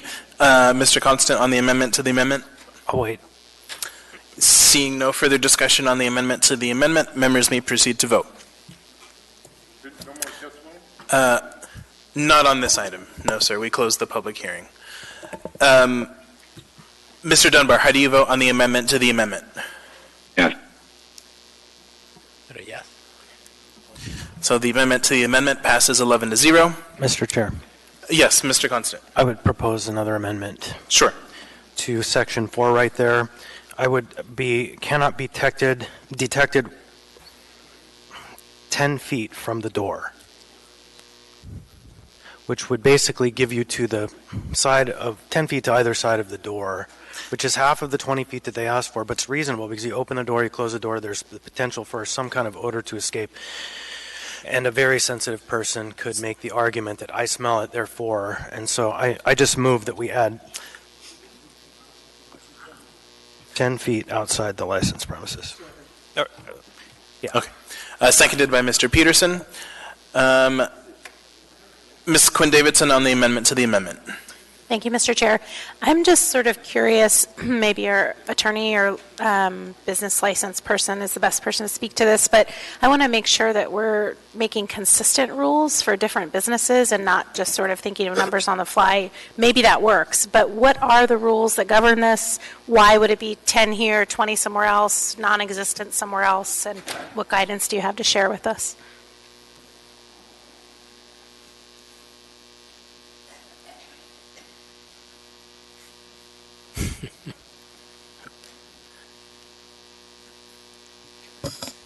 Through the chair, we have not done an amendment similar to this for any other establishment to have it be a certain distant footage for the odor. The code has said the lot line, so this is kind of, with the strip malls, it's kind of a separate part from the lot line. So that's, I think, the concern with dealing with that, but we haven't had any other concern with adding distance to the outside of the licensed facility, which is what the state has. Through the chair, can I ask a follow-up question? Sure. So, Ms. Honest, have there been other, I think Mr. Weddleton alluded to this, but have there been other strip mall licensed facilities? And if so, how many, and have we done this in how many cases? You might not be prepared to answer all that, but. We do have other licensed facilities that are in strip malls. I do not know off the top of my head how many, and we haven't done any other amendments similar to this for those. Point of order, with the Alaska Kush Company, we did. The walls part, not the smell part. The walls. Mr. Weddleton, they're all saying the walls, not the odor part. Sorry, Mr. Chair. Maybe he can speak. That's right. Yeah, correct. Sure. Thank you. Okay. So anything else, Ms. Quinn Davidson? No, I guess I'd like to hear from Mr. Weddleton again about why this makes sense in this specific place, because I don't want to be having inconsistent rules to apply to different operators, and so I'm inclined to not support the amendment, but I just want to hear from him again, I guess, given that information. Okay. He is next in the queue. Mr. Weddleton. We have inconsistent rules with many, many, many of the marijuana operators. I mean, one reason is we've gotten, as we've moved along, we've learned. So we've changed the rules, and I mean, we had a batch of them done when I got on the assembly, but in the 3.5 years since, we've had numerous changes as we've learned. And as we're looking at these strip malls and seeing that there may be issues with it, we're getting a little more sophisticated. So, this is a fairly small thing, but I do expect to bring forward something to add this as a standard condition in strip malls. I mean, certainly from a security point of view, if the wall does not go to the ceiling or to the roof decking, you have no security. And the odor, I mean, it could be tweaked, but the issue has been the units next to the operation. And these are typically just retail too. And retail odor, I'm not aware that we've had odor issues with retail. So, I mean, I don't think it's a big barrier really. And I think most of them have a separate waiting area in the front of there's no marijuana in the first 10 feet or so anyway, and typical layout on these things. You walk in, someone checks your ID, and you go through another door. So the fear at the front door, I mean, they would know better than me, but I don't think that's an issue, really. It's really more the units next to them to protect them from the odor. Thank you. Mr. Dunbar. Thank you, Mr. Rivera. Mr. Chair, I remain opposed to this amendment because of the second section relating to demising walls. I guess I would ask the maker of the motion if he intends to, on every marijuana renewal, insert this provision. And if not, I think it's more appropriate for an ordinance.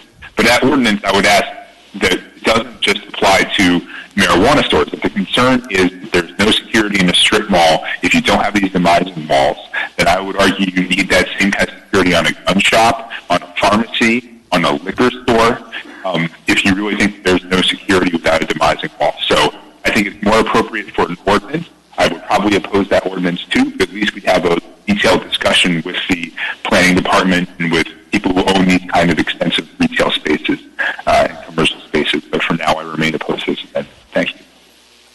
Thank you.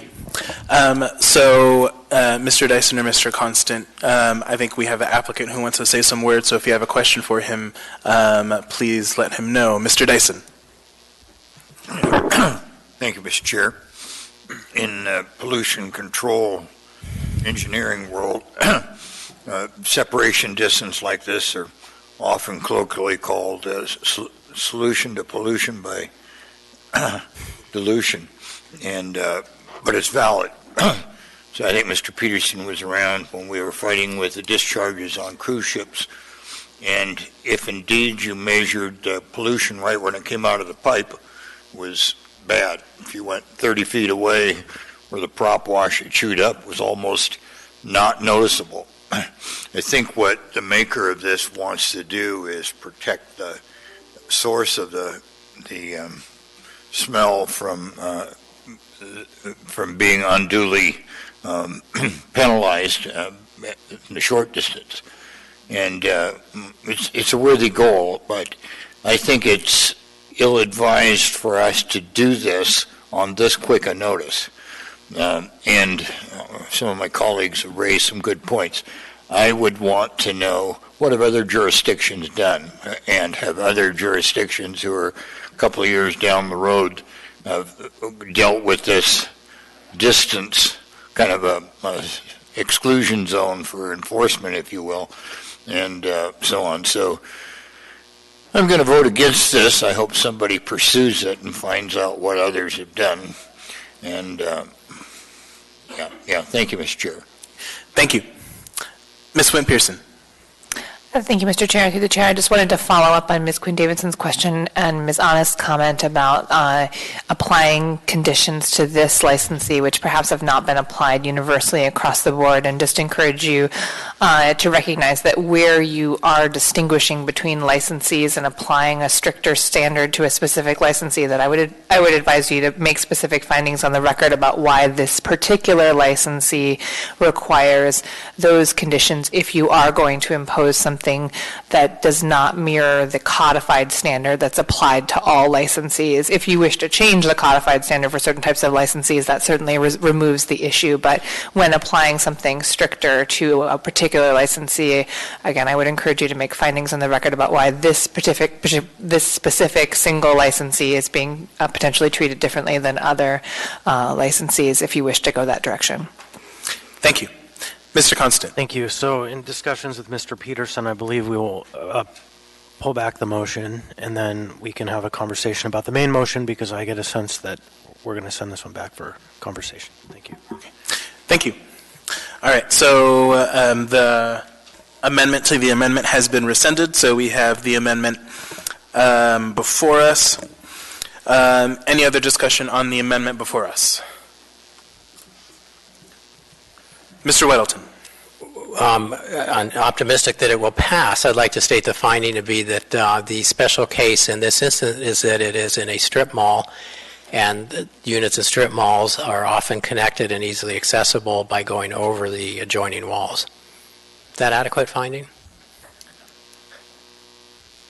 I think it is specific. I think, and I would also encourage you to pursue this on a broader legislative perspective if you'd like to apply it to all strip mall applicants in the future. Right. We will. Thank you. Yeah.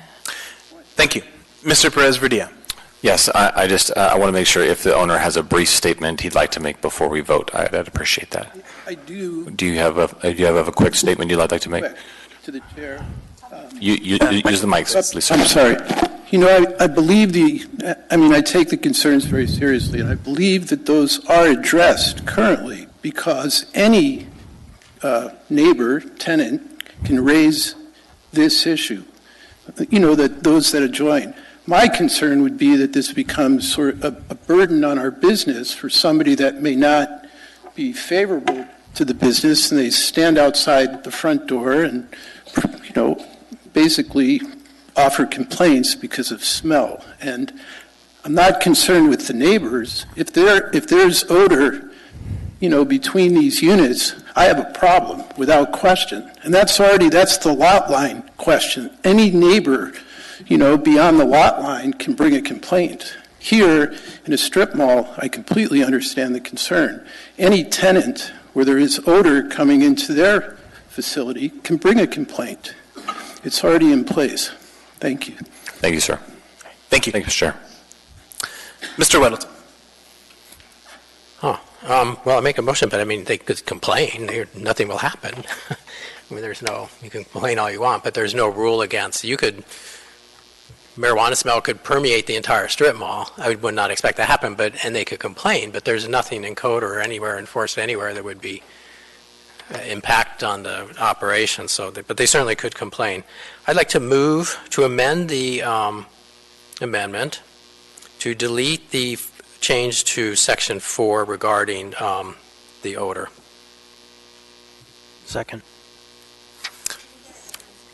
Yeah, could you say that again? Sure. Move to amend the amendment by deleting the changes to section 4. That's that first part. Page 2, beginning at line 16. Just delete that whole part. That way the amendment would solely address the security of the unit. Okay, thank you. Did you get that? Who was the second on that? Mr. Constant, thank you. Did you want to speak to that anymore, Mr. Weddleton? No, thank you. Okay, thank you. Ms. Quinn Davidson. Thank you, Mr. Chair. I guess I have a similar question of whether we've required that before and how we're ensuring that we're treating all applicants fairly.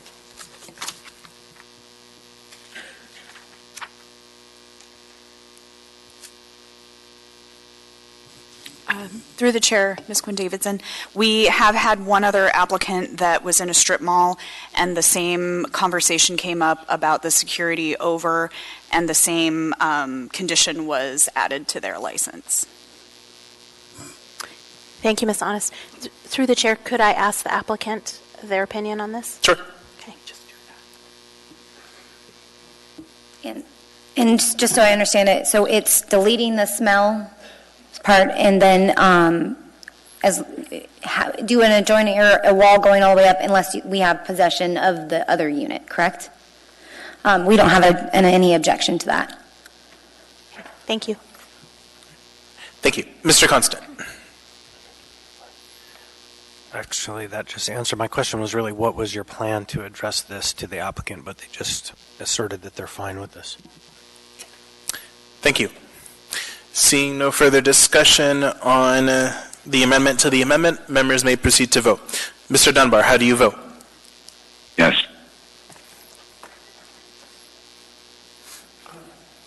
That amendment passes 10-1.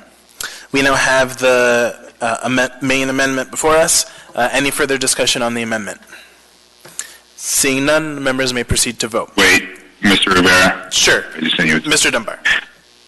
I'm sorry, I had trouble hearing there. Could I hear from the applicant again? Are they saying that with this amendment as amended, now it only deals with the interior walls? Did they say they're no longer opposed to this amendment and they're fine with installing interior walls? We're fine with Mr. Weddleton's amendment, which changed it and said that we would have to install the wall if my client didn't have possession of the unit next to them, the adjoining unit. And my client has every intention to have possession of that unit, so it's not a problem. Thank you. Thank you, Mr. Dunbar. Seeing no further discussion, members may proceed to vote on the amendment. Mr. Dunbar, how do you vote? Yes. That amendment passes 11-0.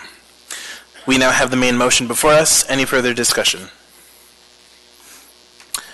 Seeing none, members may proceed to vote. Mr. Dunbar, how do you vote?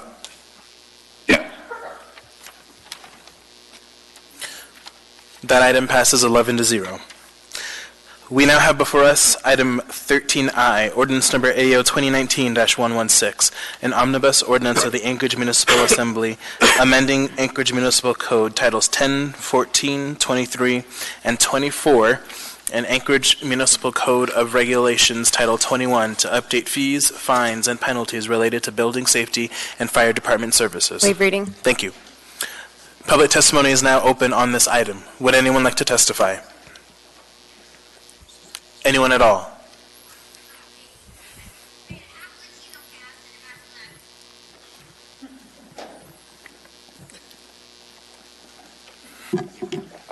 Welcome.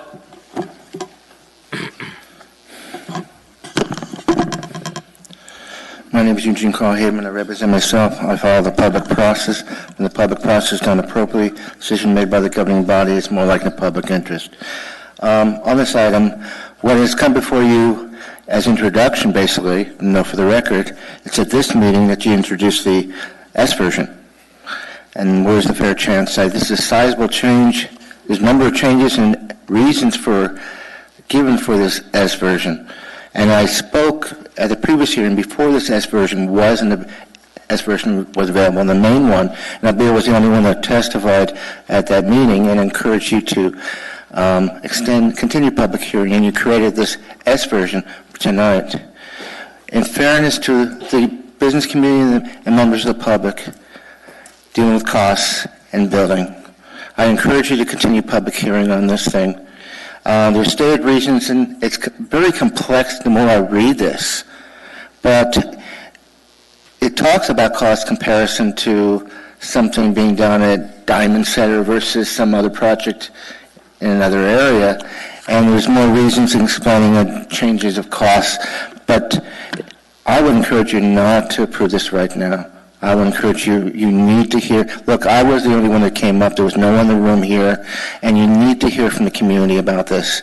And I would encourage you to delay it and do another continued public hearing and get more explanation from the administration and whoever wrote this S version so that a better chance of understanding what's happening now. And that's all I have to say with approximately 1 minute and 20 seconds to spare. Thank you for your testimony. Would anyone else like to testify? Anyone at all?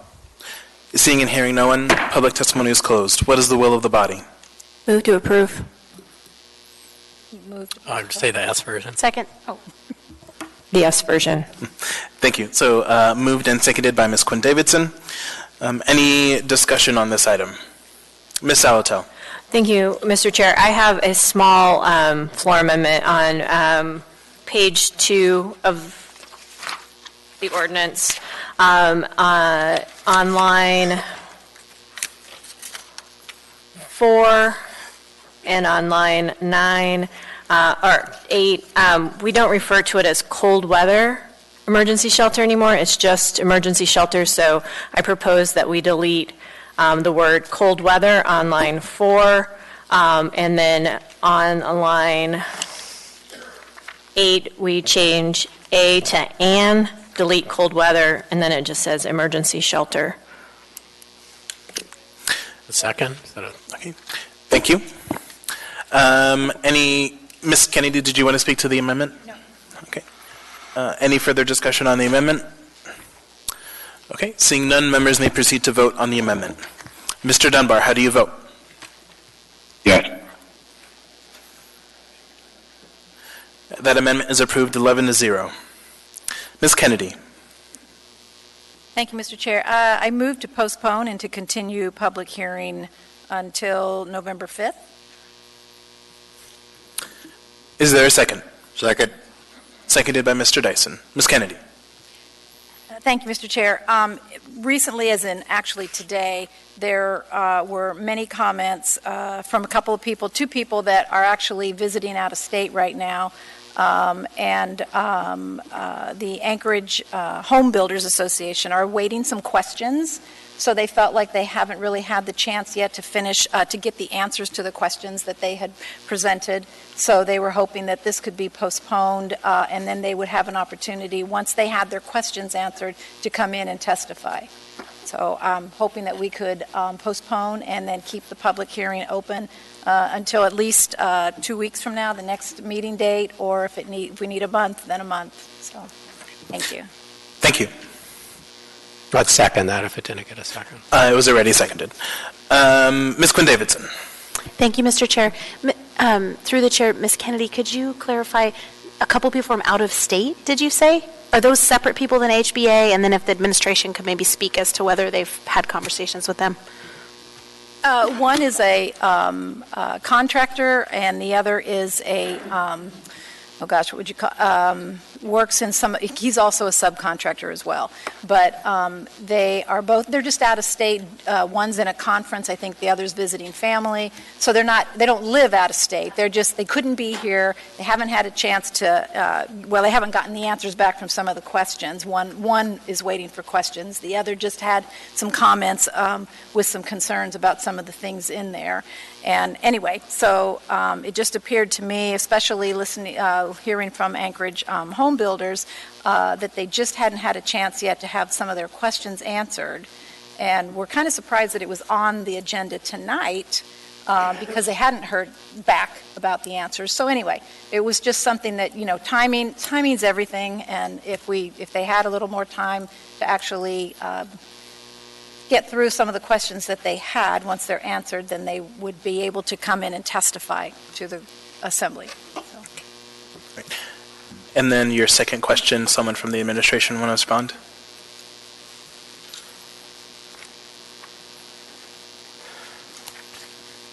Through the chair, Chris Schutte, Director of Economic and Community Development.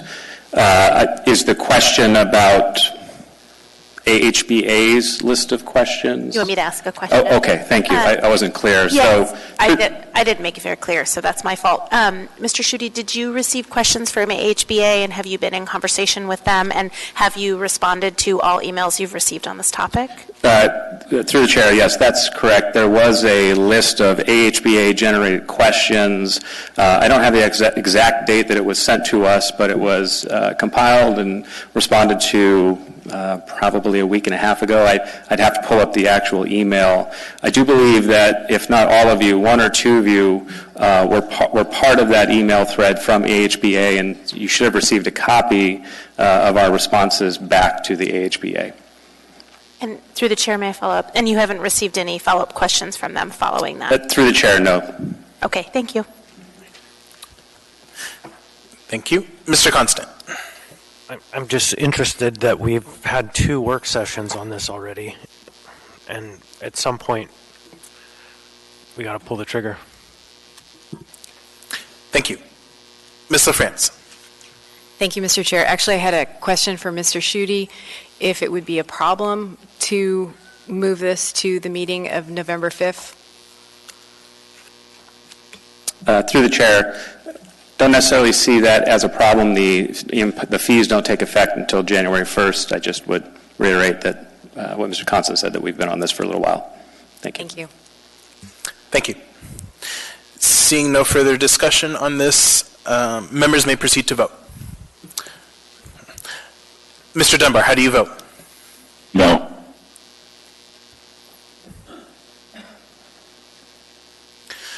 That motion fails 6-5.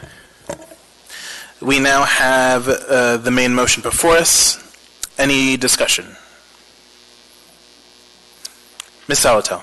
Thank you, Mr. Chair. I want to say that I've had good public engagement about this ordinance, both at community council and otherwise, and it is complex, but it's, I also want to thank the administration for being responsive to the concerns that particularly home builders, like individual residents and people who engage in remodeling who are now really aware of that they might need to pull more building permits, but that the administration was responsive to their concerns. And there's some things in here that won't affect individual residents too much, but can ensure building safety. So I think this is really good. I think there's always probably room for improvement, but I think we should move forward with this, and we can always make tweaks along the way if we really need to. Thank you. Thank you. Ms. Kennedy. Thank you, Mr. Chair. What I have been hearing has been a little bit of the opposite, and that is that it's increasing fees. And there's a great deal of concern about how much more it costs to do a home and to build a home here in the Anchorage Bowl area, and why we're losing so much business to the Mat-Su Valley. And a lot of it is being blamed on the fact that we just have higher costs. And so when we're looking at a comparison, we actually, in Anchorage, it cost $147,000 more to build a 2,500 square foot home. And if that's what we're up against, then this doesn't really help us. And in terms of if we're starting to increase fees to the point where we're really losing business, then the department's going to lose business as well. It's going to lose revenue. And one of the concerns that I did hear, and I think this does come from the Anchorage Home Builders Association, and one of the questions they gave me today was how much of the fees were actually, what would be the word, how did they come up with the fees for revenues needed for specifically plan reviews versus revenues specifically needed for inspections? And when they were looking at the budget, wondering if the fees for inspections and plan review were actually being used for also long-range planning. So there was kind of definitely a sense that there were certain fees being required or being increased in order to serve other purposes other than what they were actually being fined, or not fined for, but that the fees were actually being taken in for. So it just begs the question, as to, certainly the department wants to be self-sustaining, but at the same time, that we know we've had a report through the Bend and Adams, I'll remember it now in a minute, and in terms of what they came up with for different cost savings. And some of those have been implemented. Some of them were not implemented yet, and maybe some were actually decided that they didn't want to implement them.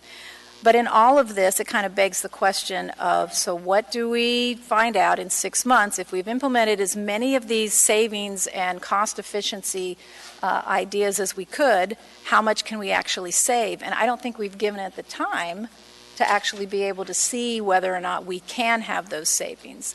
So I understand that there's a rush to get all of this settled before the budget, because the budget next year is built on these new fees.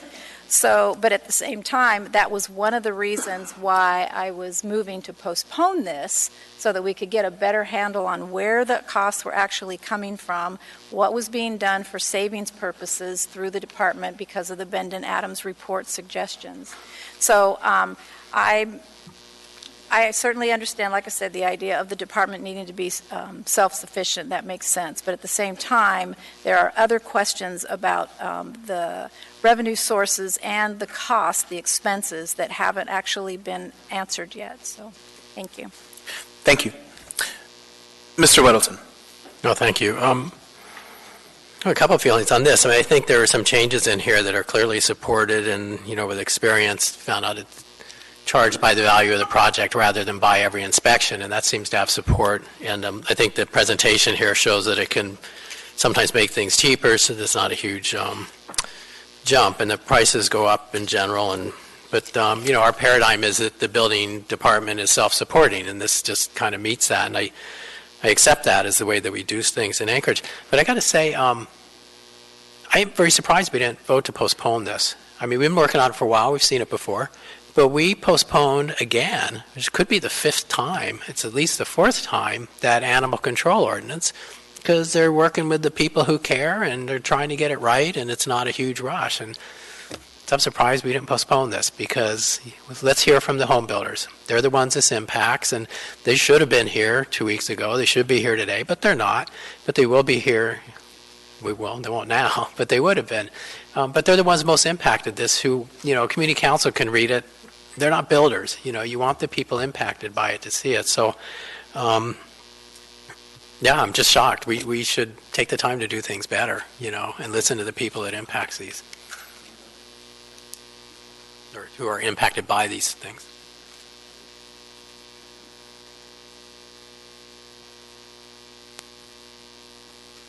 Ms. LaFrance. Thank you, Mr. Chair. I agree with Mr. Weddleton's comments about postponing. I think that in general, when other questions come forward, especially from a particular organization, we should make every effort to respond. So I have a question for Mr. Gates.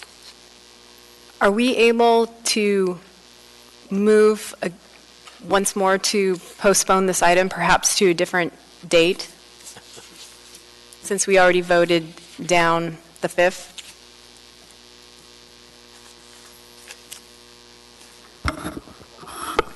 I think so. Sure. Yes.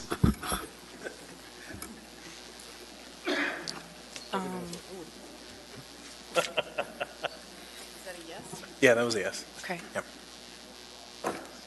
And it would need to be, through the chair to Mr. Gates, it would need to be a different date than the 5th. It would need to be a subsequent meeting, correct? We could not re-vote. Yes, you can't repeat the same motion that you just voted down. I mean, unless you're doing a motion to reconsider it. You can do a motion to reconsider a motion. Well, I'll go ahead and move to postpone this item to the meeting of November 19. Second. Moved and seconded. Mr. Constant on the motion.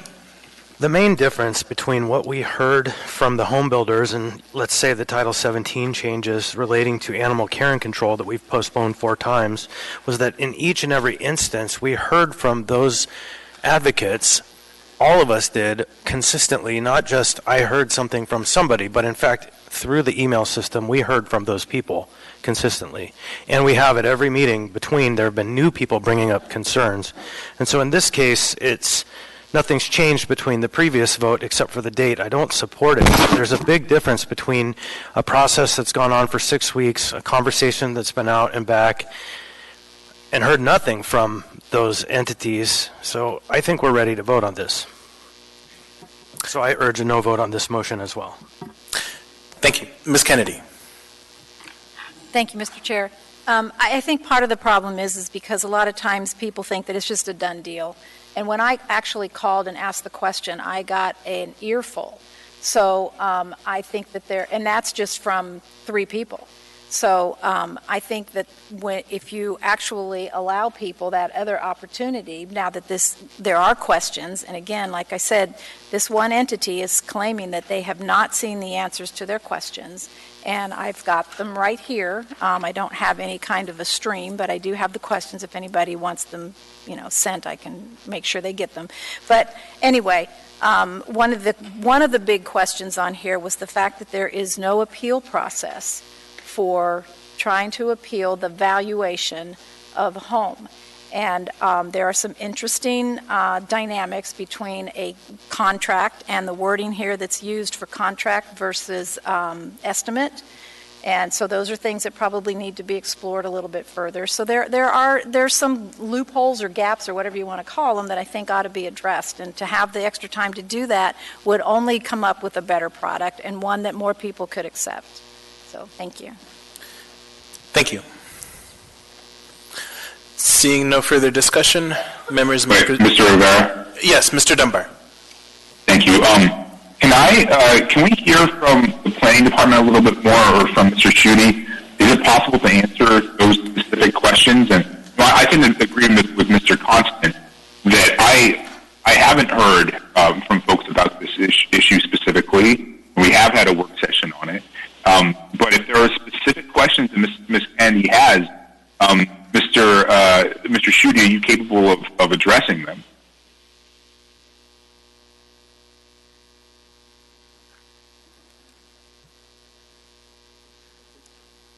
Through the chair, Chris Schutte.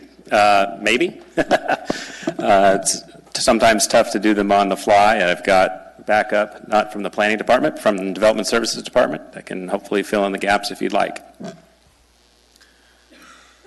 So I guess it's up to you, Ms. Kennedy. Do you want to ask those questions? Thank you, Mr. Chair, certainly. Mr. Schutte's calling a friend, phoning a friend? Well, not yet, just making sure they're in the right seat. Make sure they're paying attention. Okay, so one of the questions is that there's no appeal process for when an evaluation is made on a particular project. that it's basically up to the evaluator, period. And it actually even says something in the language about that is a final decision. So that's a little problematic, I think, in terms of whether or not a home builder, whether that's commercial or a resident, actually has the capability of appealing the evaluation of a particular project. Thank you. Through the chair, excellent question. So if I understood it correctly, you're asking about the new alternate valuation table, and if the applicant disagrees, where do they go? So if you turn to page 9 of 27 of the S version, this is the page that we're talking about. So in the case that the building official's determination of the valuation, you want to challenge that, I believe the correct course of action is that that's something that would be appealable to the building board of examiners, and I'm getting the name wrong, but the building board is what we refer to it as. I'm sorry, it does say it's not appealable.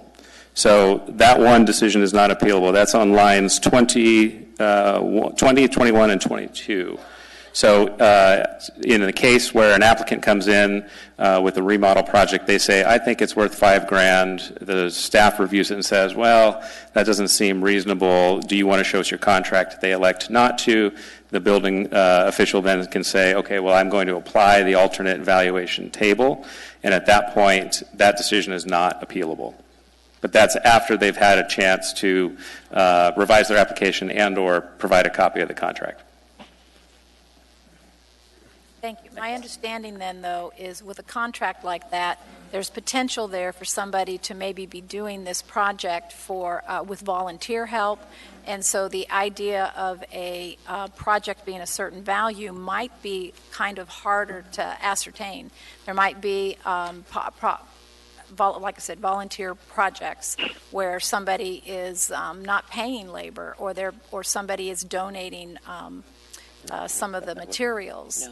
And so by not having a contract, apparently by law, they don't have to show anybody what a contract is. So it does come down to kind of an estimate.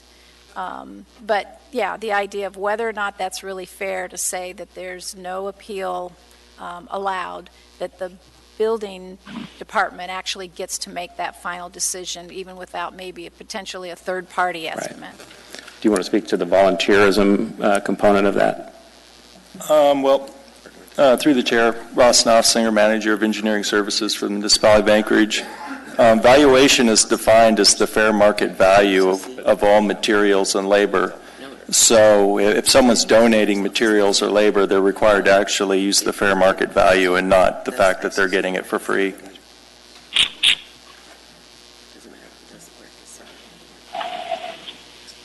Through the chair, does that help explain?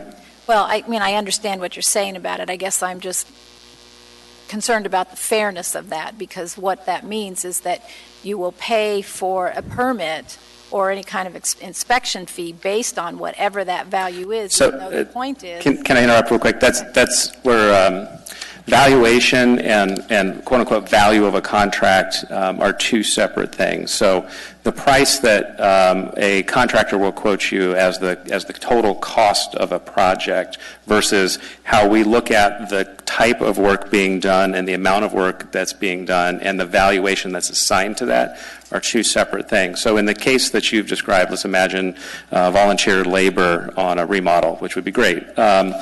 The quote-unquote contract that the volunteer contractor enters into with the homeowner is one thing, and that, you know, the cost of labor in that would be whatever he or she says it is. It's $0, it's $10, whatever they declare. When that applicant comes in for a permit, the permit value is based on the magnitude of the work being done. It doesn't necessarily reflect the labor cost, which in this case is $0, in the valuation. Same page, 9 of 27, this is a group effort up here. If you look at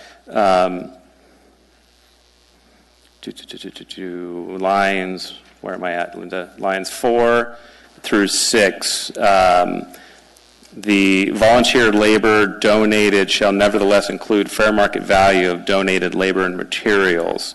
So the total cost. That's existing code. That exists currently in code? Yeah, that's existing. And this is all stuff that exists currently in code. Amendment is underlined. And then the underlined stuff is the new stuff. So, I guess in some ways this kind of says the exact opposite, Linda, of what I just said. So the volunteer labor can be included in the fair market value as a part of the fair market value of the total cost of the project. So I'm sorry, I guess let me rephrase that statement then. That is actually true, that if you donate labor and or materials, that those would be reflected in the cost of a permit. But that's not done by this. Thank you. Right. Mr. Chair. Yes, Mr. Constant. Thank you. So I just want to cut back to the point of that whole trip down interesting lane, that what we were getting at was the right of appeal. And what I heard you say was that you come in with a permit at the desk or however that happens, you don't like what you see. So then the building official gets to say, well, let's have this alternative table then. So that's already one right of appeal. And then if you don't agree with that, they say, show us your contract, show us some way to justify these costs that you're saying are different. So that's kind of a second bite at the apple again. And then in the end, the decision is up to the building official.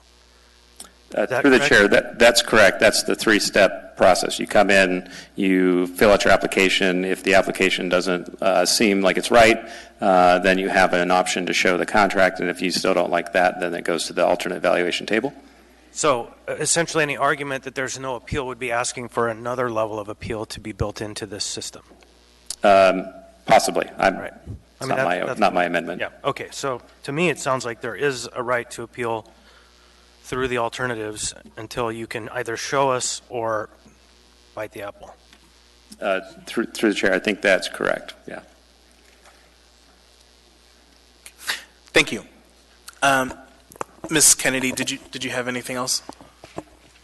Well, back to the fact that there's a motion on the floor, and that is to postpone, and Right. still, I think there is still room to try to figure out exactly how we do narrow down or pin down that idea of what you do with volunteer labor or donated materials, and whether that really should be part of, that to me is the argument, should that be part of the valuation? And that could very well be the part that people don't believe they can appeal for.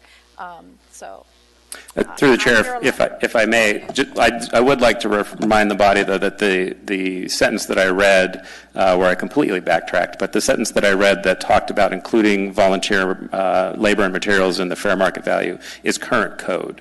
It already exists. So what's being discussed would be sort of a new thing. Thank you. So seeing no further discussion on the motion to postpone to November 19th, members may proceed to vote. Mr. Dunbar, how do you vote? No.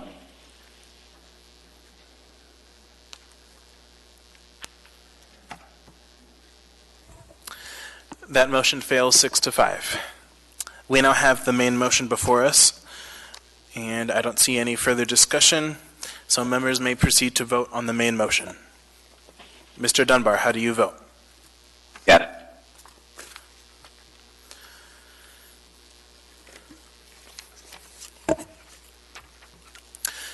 That item passes 10-1.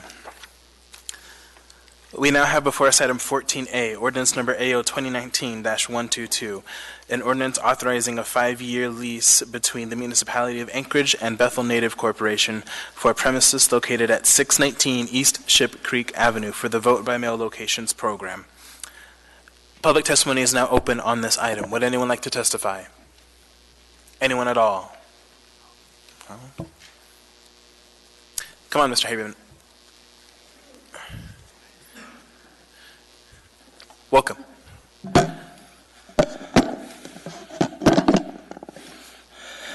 My name is Eugene Carl Haberman. I represent myself. I follow the public process. When the public process is done appropriately, decision made by the governing body is more likely in the public interest.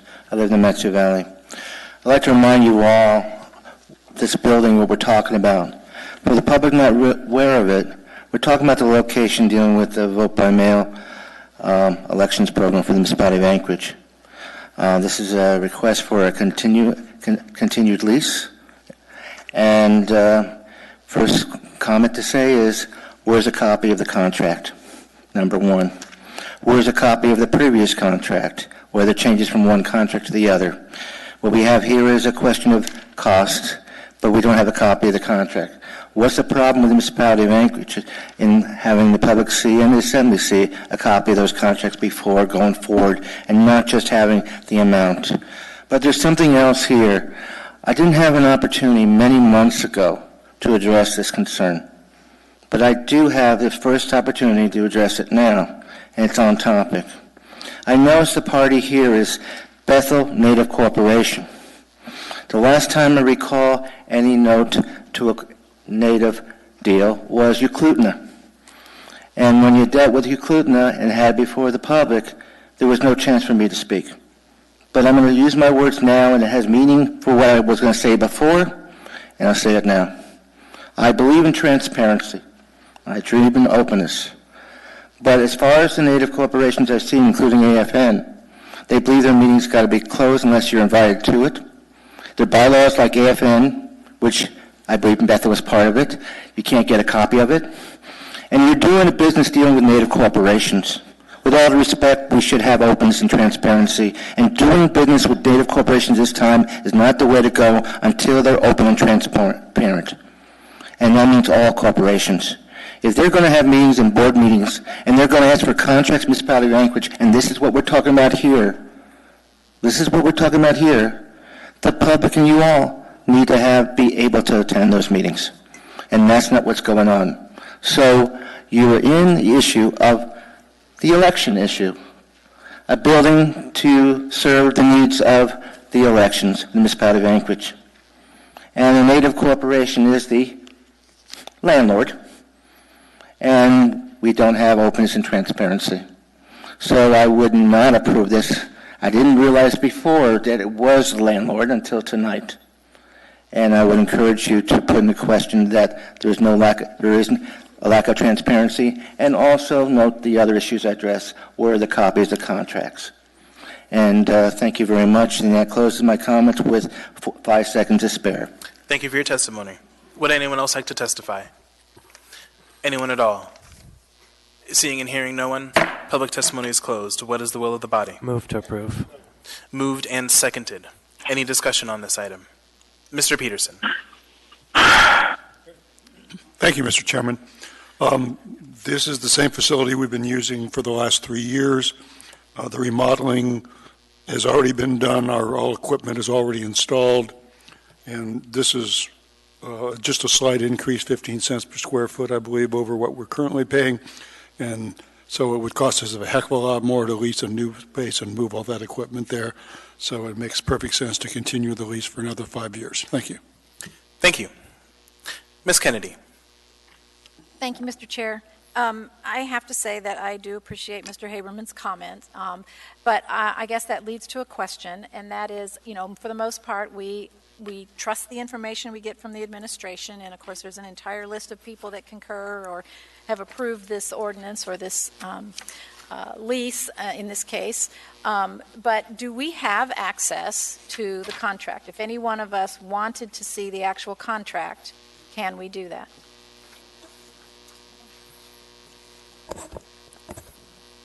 And you're asking someone from the administration to respond?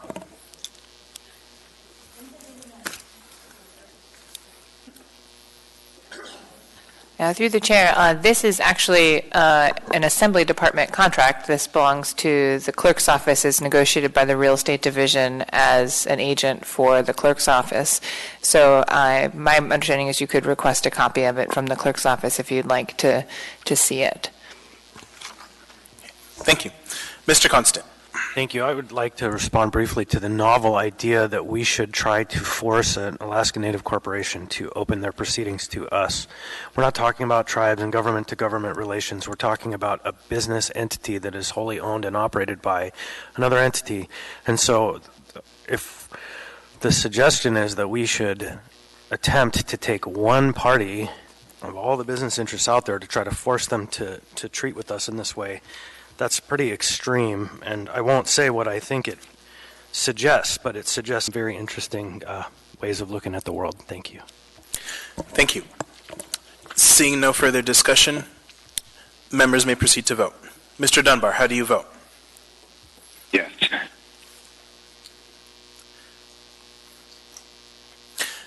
That item is approved 11-0.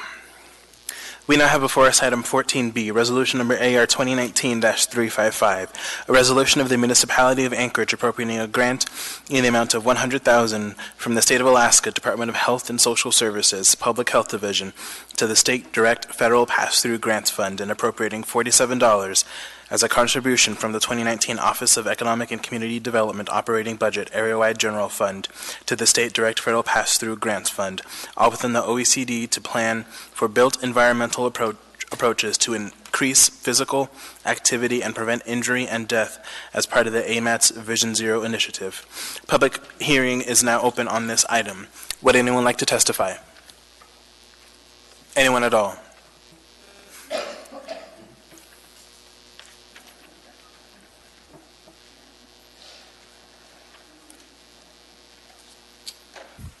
Welcome. Thank you. I'm Karen Barnard. I walk around, bicycle around, bus around Anchorage, and I was interested to hear about the Vision Zero initiative at a PTAB meeting. That's the Public Transit Advisory Board meeting, which we attend pretty regularly. And one of the things I brought up is the fact that the walk signs are not responsive to pedestrians, except downtown where they seem to see you and then they change, which is great. But the rest of the city, you can wait forever. And curiously, the worst ones are in the school zones. I frequently use the Northern Lights Minnesota interchange. The Romig light is famous. You can die and go to heaven before that light will change for you. Cars obviously get priority. This town does not like pedestrians. We are encroached. We have been almost hit in the walk strip by people turning right on red. And I don't know this Vision Zero, what are they going to do about right on red and the responsiveness of the walk button to pedestrians? Why are people in cars allowed to be nice and warm and we are drenched, we're frozen, we have water slapping on us before that light turns green so we can go? So is there a plan to prioritize, like when you hit that walk button, it's something that actually happens instead of somebody in the muni computer. I know it's all computerized, so as a software engineer, I find it ridiculous that they're not prioritized. So is there? So thank you for your testimony. We can go ahead and ask our staff that when we get to debate. Thank you. Welcome. Is that the mic? Okay. My name is Charlie Rogge, and I'm a pedestrian and also a member of National Federation of the Blind of Alaska and the national organization as well. And I'm just, she stole my thunder, but that was just concerns as how the lights in certain parts of town do appear to be stacked against the pedestrians. Thank you very much. Thank you for your testimony. Would anyone else like to testify on this item? Anyone at all? Seeing and hearing no one, public testimony is closed. What is the will of the body? Move to approve. Moved and seconded. Any discussion on this item? Ms. LaFrance. Thank you, Mr. Chair. Actually, if someone from the administration, and perhaps it would be Mr. Schutte or Mr. Falsey, who could address what specifically this money will be used for, and if it will address the issue that was described about the pedestrian signs.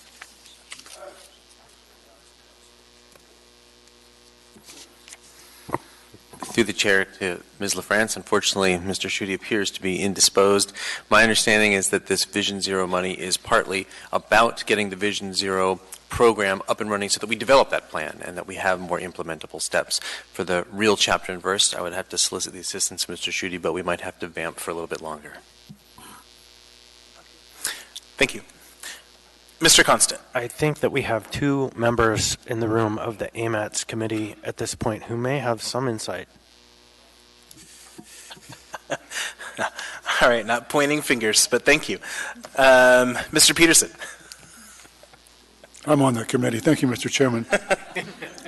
And, you know, we are trying to make our community more accessible for pedestrians.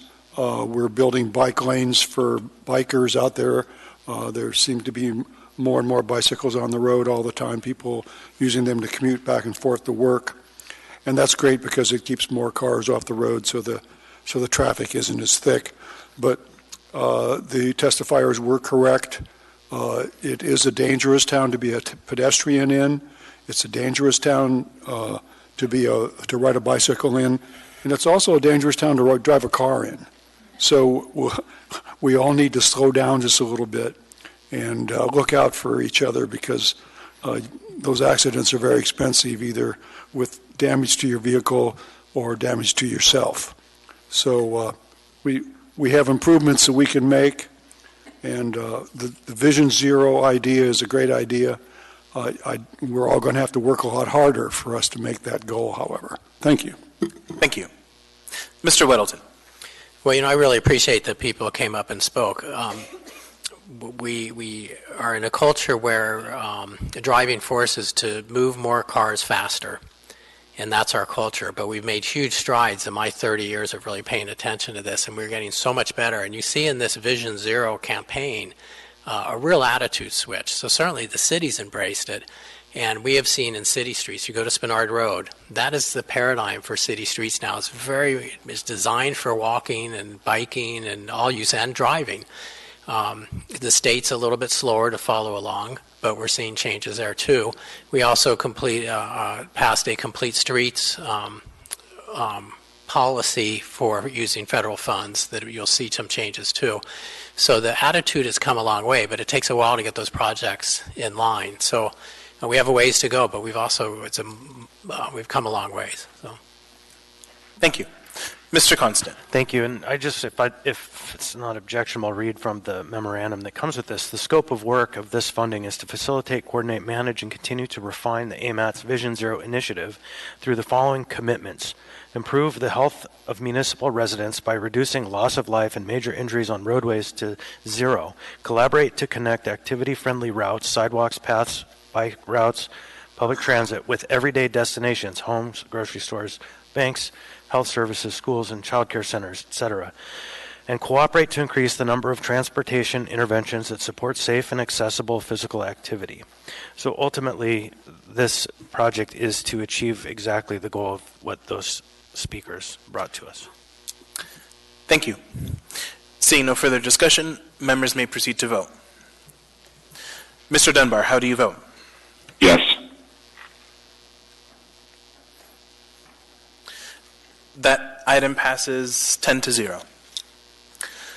We now have before us item 14C, ordinance number AO 2019-125, an ordinance amending Anchorage Municipal Code sections 26.80.050 and 26.80.070 to increase rates for the solid waste services disposal utility.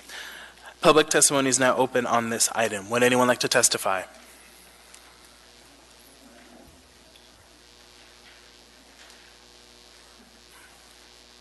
Welcome.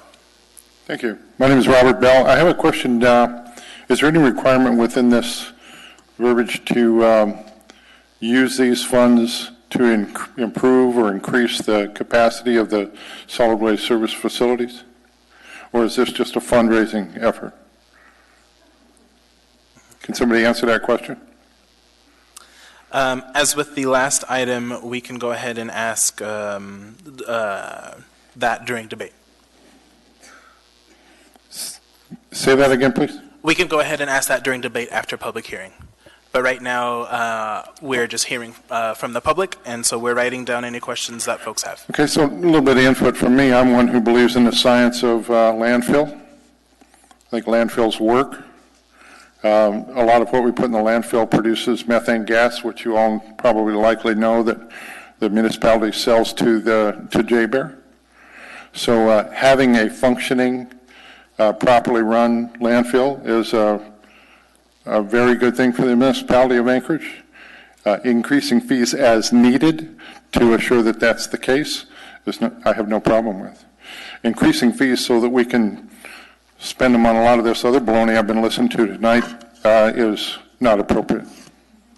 Thank you. I think I do have one question for you, Ms. Kennedy.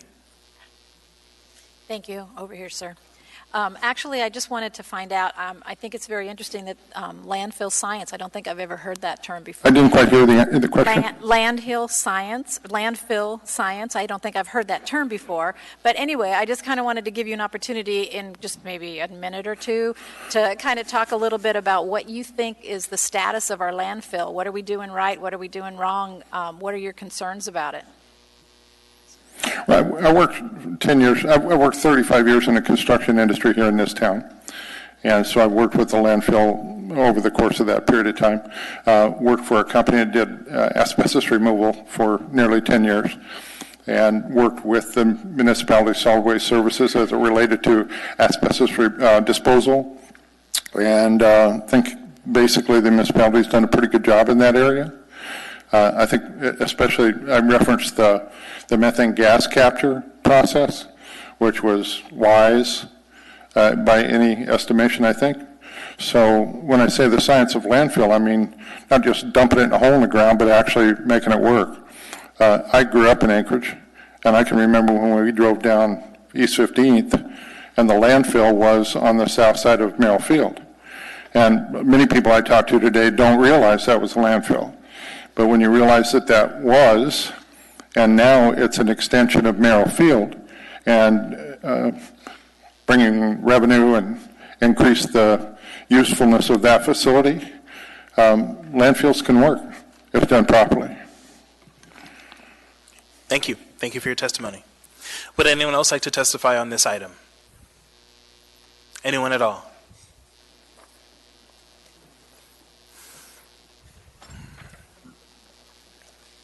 Welcome.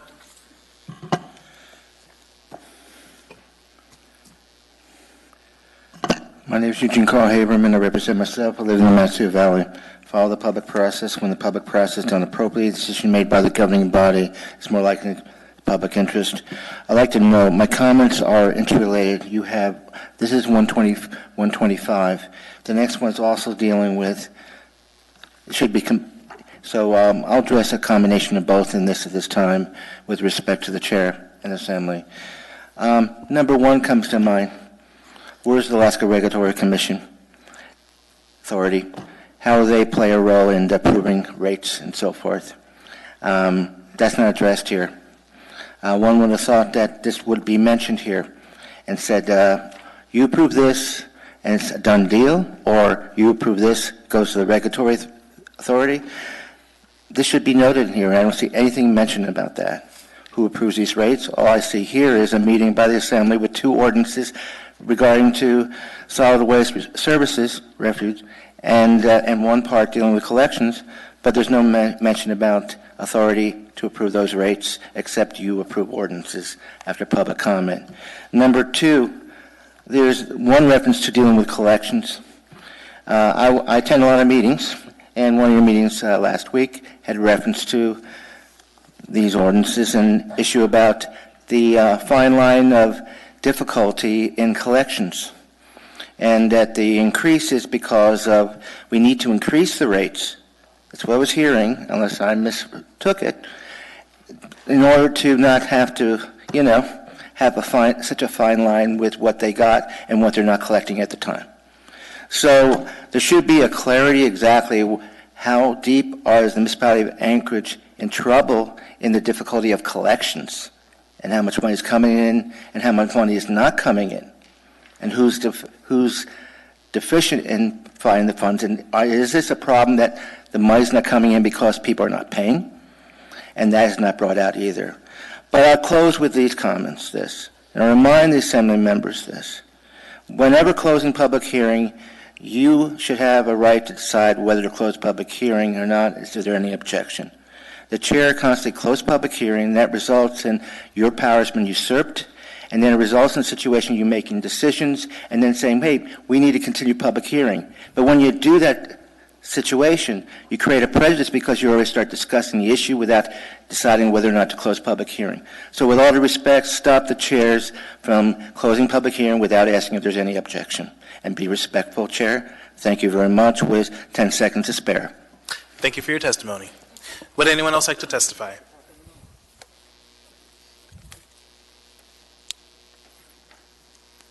Welcome.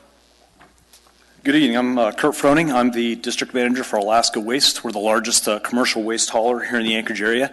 And as it respects the disposal portion of this, I can't speak to the collection side of it, but as respects the disposal piece of this, I can say that I imagine that we will be affected probably more than, at least as much, if not more than anybody. And I can say that we're not either for or against this rate increase. However, we do understand that costs do rise. I feel that we feel that as an organization, Solid Waste Services has done a very nice job with maintaining their facilities. We feel that the landfill is well run, but the facilities and infrastructure need to be constantly maintained, and that costs money. We appreciate the fact that costs do go up. So I'd like to just say that, again, we are neither for or opposed to this, but I will say that we do appreciate through this process that Solid Waste Services has been very transparent with us. We've had numerous conversations about this, allowing us to understand the ramifications to our business, and we're looking forward to some of the new and improved and more efficient and safe facilities that could be provided. Thank you. I have a question for you. Mr. Constant. More of a note I would like to add, just the conversation we're having is that this may occur for the next 3 years, right? Have you been appraised of that? Yes, so we understood, last year was really the first time there's been a rate increase. I've been with Alaska Waste for many, many years. Last year is the first time there's been a rate increase in numerous years, and so we understood at that time that this would be potentially an annual increase. It is refreshing to hear from you. Thank you. Thank you. Thank you for your testimony. Mr. Peterson. Sir, I think you have one more question. Thank you, Mr. Chair. Does Alaska Waste do business with other communities in Alaska? And are the fees that we charge, the tipping fees that we charge at our landfill, are they reasonable compared to those other jurisdictions? Yeah, we do business throughout Alaska. In some places, the tip fees are much more expensive, understandably, depending on where you're at. For instance, Kodiak and Juneau, the tip fees are exponentially higher. So we feel that, the rates that we pay to dispose of waste here in the Anchorage Bowl, we feel that they are reasonable given the level of service we receive. Okay, great. Thank you. Thank you. Would anyone else like to testify? Welcome. Mr. Chairman, my name is Tom McGrath, and I've testified before on this, but I realize that the landfill has gotten many awards. They obviously do a great job. My concern is about the big trucks that go back and forth from the transfer station to the landfill. And years ago, they talked about moving the transfer station if they ever upgraded it, which they're supposedly doing, to the property that the municipality owns alongside the railroad tracks, I think on C Street. And that way, instead of using those large trucks that take up a lot of diesel and harm our roads, they could ship the refuse by rail from that point to the landfill. I know that, I've listened to a lot of business stuff, and one guy that owns a lot of railroads, Mr. Buffett, says that rail is always the cheapest way to move product. So instead of having people drive trucks back and forth day after day from the transfer station to the dump and back, let's use rail, which is available. Sure, it would cost some money to get it started. But if we could use rail, it would be cheaper, and we wouldn't be polluting so much, and we wouldn't be damaging the road so much. Thank you. Thank you for your testimony. Would anyone else like to testify on this item? Anyone at all?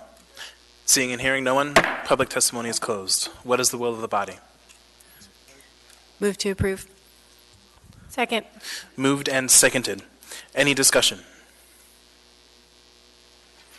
Ms. LaFrance. Thank you, Mr. Chair. We've had, I think, 2 committee meetings where we've discussed or more these proposed rate increases, and it's my understanding that rates have not kept up with inflation and that the increased rates are needed to support the cost of operations. The utility is not regulated by the RCA, so this body can make that decision about rates. To get a sense of the amount, a 64-gallon with recycle residential service is expected to increase from $27.62 a month to $29 a month, and 3 cubic yards 2 times a week for commercial service would be expected to increase, as I understand it, from $263 a month to $276 a month. However, if Mr. Spafford is here to speak to those questions that were raised, or someone from the administration. Through the chair, which specific questions did you have? Would you confirm that what I said was accurate? Through the chair, yes. Ms. LaFrance, I do confirm that what you stated is accurate. Solid Waste has not had rate increases for the disposal utility in nearly 10 years until 2019. We chose to increase our rates in small increments over a period of a few years for a couple of reasons. One was we totally understand our customers' point of view and that cost. It matters to us as individuals in Anchorage as well. So we look at that very carefully. And the second reason, we've kept it incremental so that we can monitor that and make sure that we are recouping what we need to operate our facilities, replace capital needs as they're needed, and very small incremental part is in there right now to cover the debt service, which is interest only at this time as we're planning a new central transfer station to replace the one that's very aged and in need of improvements. Thank you. Thank you. Mr. Dyson. Yeah, just, excuse me, quick point of order. We rearranged our agenda tonight, and how far are we going down the agenda before we get back to the scheduled agenda? After 14E, we will go back to item 13G. And I assume the ones between this one and E are all very time sensitive? We only have 3 items, this one, 14D, and 14E. Are they time sensitive? That would be a question for the administration. I'm glad to show deference to the administration and let city employees go home as soon as we can, but I'm also sensitive to the general public here, many of whom are here for a special one. So I don't want to mess with the schedule too much to the detriment of the people who are here to wait patiently to testify. Thank you. I'm hopeful that we'll be able to get through these next at least 2 items relatively quickly. Yeah. Mr. Weddleton. Oh. In deference to Mr. Dyson, I will pull myself from the queue. Thank you. Ms. Wynn-Pearson. Thank you, Mr. Chair. Very quickly, I just wanted to confirm on the record that Ms. LaFrance's statement about the regulatory status of solid waste services is correct. The statutory citation is 4205711D of the Alaska statutes. The solid waste services has a public interest exemption from rate regulation by the RCA, meaning that this body has the legal authority to set those rates without further review. Thank you. Seeing no further discussion on this item, members may proceed to vote.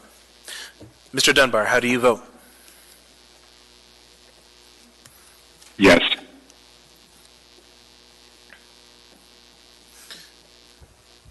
That item passes 10-0.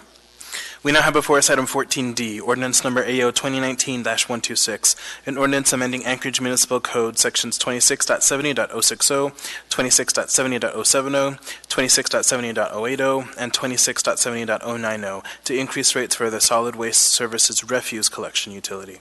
Public testimony is now open on this item. Would anyone like to testify? Anyone at all?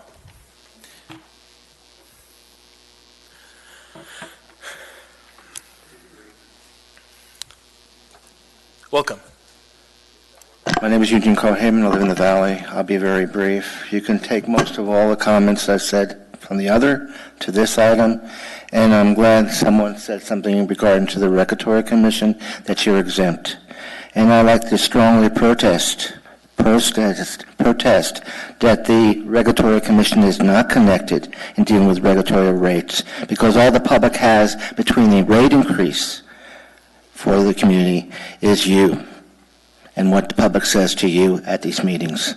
So I'm really deeply concerned. And when it does go before the Regulatory Commission, if it was that opportunity, which is not, there'd be more time for the public to be aware of what's going on, along with you, of what's being proposed. And there would be more thought provided in proposing rates, because a rate commission, the Regulatory Commission, would have to say it's okay or not okay, and you have to prove the case that the rates can increase. But this leaves it up to a few members, and the public has little or no chance to challenge the situation. And then I'll remind you on that collection thing I said, what's really going on? Is there a deficiency, people not paying and so forth? That should be addressed. And thank you very much. And I remind, I'm waiting patiently for your power is not usurped, and the chair does ask if there's any objection before closing public hearing, because the city of Palmer and Houston does that. Thank you very much. Thank you for your testimony. Would anyone else like to testify on this item? Mr. Peterson. Thank you, Mr. Chairman. I was just going to say that if we allowed this utility to be regulated by the Regulatory Commission, the cost of having to file with the Regulatory Commission would increase costs more than these small increases that we are debating right now. Thank you. Thank you. Would anyone else like to testify on this item? Anyone at all? Seeing and hearing no one, public testimony is closed. What is the will of the body? Move to approve. Second. Moved and seconded. Any discussion on this item? Yes, Mr. Slivka. Through the chair, and maybe Heidi can clarify, but to the comment about collections, there is not a problem with clients paying their bills, so there is not actually a collection of bill problem with the solid waste utility. Thank you. Seeing no further discussion on this item, members may proceed to vote. Mr. Dunbar, how do you vote? Yes.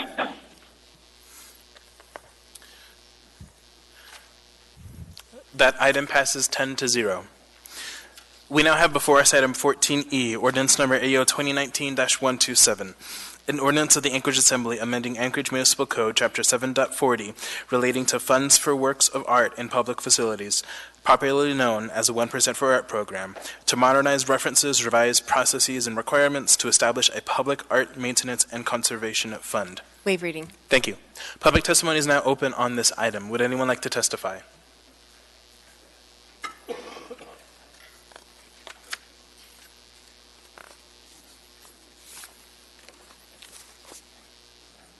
Welcome. Thank you, Chair Rivera and members of the Assembly. My name is Cody Costello. I am Vice President of Strategic Development and Communications at Alaska Center for the Performing Arts. We are the nonprofit under contract with the municipality to manage the facility. And as a steward of the Alaska Center for the Performing Arts, we absolutely understand the value and interest of the public art that we host. We are also seeing an increased interest as we build programming to educate and build support through our 1% for Art tours and free events like First Fridays throughout the season. Changing parameters to include performing arts for installations provides diversity and inclusivity that will create a pathway for increased participation and community support in the future. It also decreases maintenance costs with a balance of these types of installations with permanent installations. As part of a team that is responsible for managing the Alaska Center for the Performing Arts, a municipal facility, creating a solution to develop and identify resources to manage, maintain, repair, and upgrade technology of existing 1% for Arts pieces is critical. The ordinance provides greater potential and opportunity to support the collection that we already have. It also allows organizations like mine, a nonprofit partner with the municipality, the ability to leverage community contributions and additional foundation support by demonstrating a stronger commitment and meaningful investment by the municipality to care for the collection. I thank you for your work and support of this ordinance. Thank you. I have a question for you. Mr. Weddleton. Did I hear you say you do tours of the 1% for art? Yeah. Do you ever do like the grand tour of all like 600 pieces? We don't have 600 pieces. We have a lot, but not quite that many. It's a long list. We got a list. We do have a long list. Let me know when you do the next one. Doesn't have to be the grand. November 1st. Not the whole collection, but come on down. November 1st? I'd be happy to show you around. Thank you. Thank you for your testimony. Welcome. Hello, my name is Lily Sporowski. I am the former youth representative on Anchorage's Assembly. And towards the end of my time on the Assembly, I made it a focus to empower youth to get involved with community art. And I cited studies saying that it increased productivity in school and things like that. So I would love for the 1% for Art program to extend to youth as well.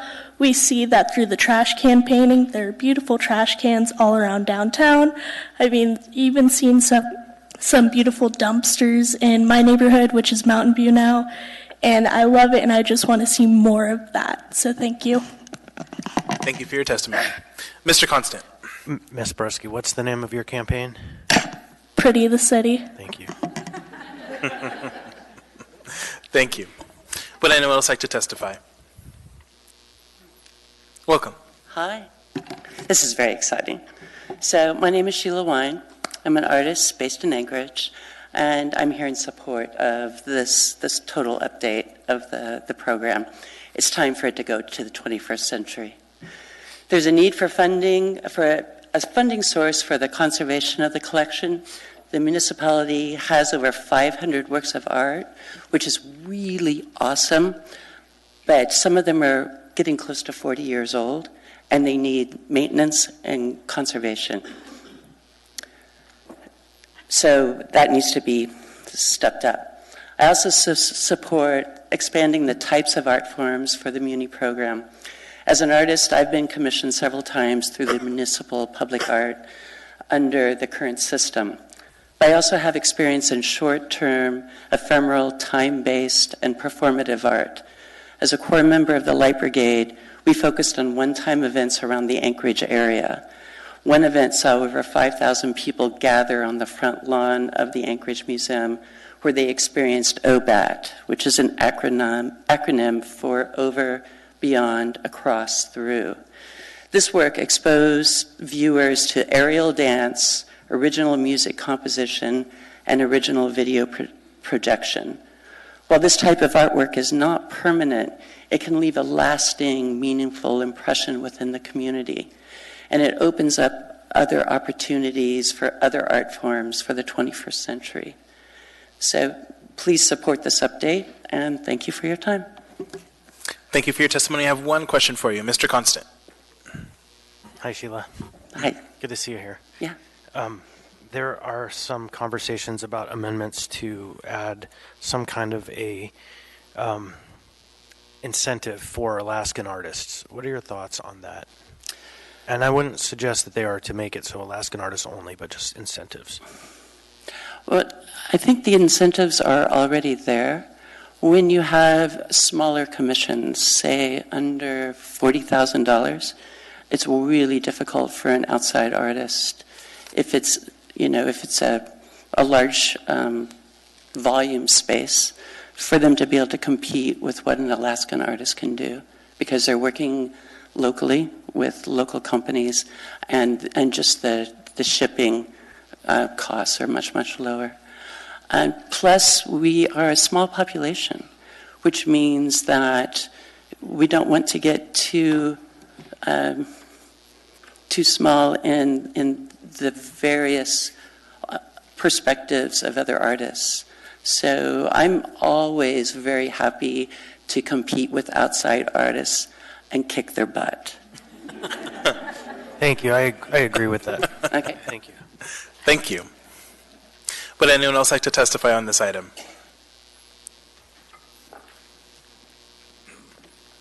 Welcome. Thank you. Thank you, Chair and members of the Assembly. I'd also like to recognize and give thanks to the Denina land for which I am a guest upon.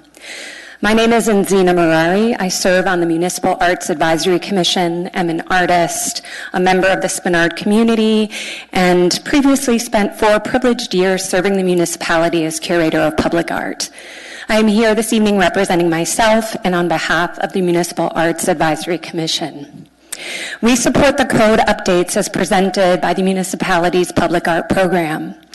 In the 20 years I've lived in Alaska, I've seen the transformative power of the arts, and specifically art that is placed in the public realm. Public art promotes vitality and energizes the community. It makes streets and public spaces come alive. It has an economic benefit to our community. It employs artists, fabricators, and companies, and attracts visitors. As well as improving the visual look of the city and enhancing our built surroundings, public art revitalizes our neighborhoods and our commercial corridors. Public art also acts as a tool for communication and encourages a sense of community through shared experience and exposure, through enjoyment, activity, and inclusion, thus creating a deeper sense of connection to one's community, neighbors, and public spaces. And finally, it reflects a community that takes pride in its culture, its people's history, and its surroundings. Code updates include some changes that will intentionally set aside funding for long-term conservation and maintenance, expand the program to include broad public spaces, and deepen the definitions of art from art forms eligible within the program.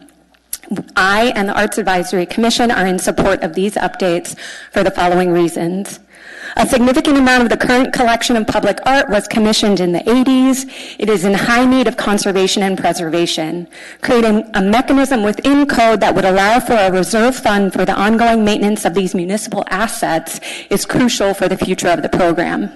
Expanding the program to include broad public spaces will bring our municipality up to current national and international standards and further support our creative economy. And adjusting the definition of eligible art creates opportunities for deeper community connection and vitality through creative placemaking efforts. Anchorage is a better place to live because of public art. Whether it's from 2 artists who spent more than a year learning the stories of 52 people and their families living in the Mountain View neighborhood, who spent time in laundromats and grocery stores, who were invited into their homes, who learned their cultures and identities, and then who honored and celebrated that community's heritage and diversity through 52 cast faces that now shine back at us on the corner of Mountain View Drive, or more than 100 community members who showed up on a Saturday in Spenard to become a mime so they could be part of a 3-month-long performance art project. We know that art, whether temporary or permanent, has a long-term impact. Thank you. Thank you for your testimony. Would anyone else like to testify? Anyone at all?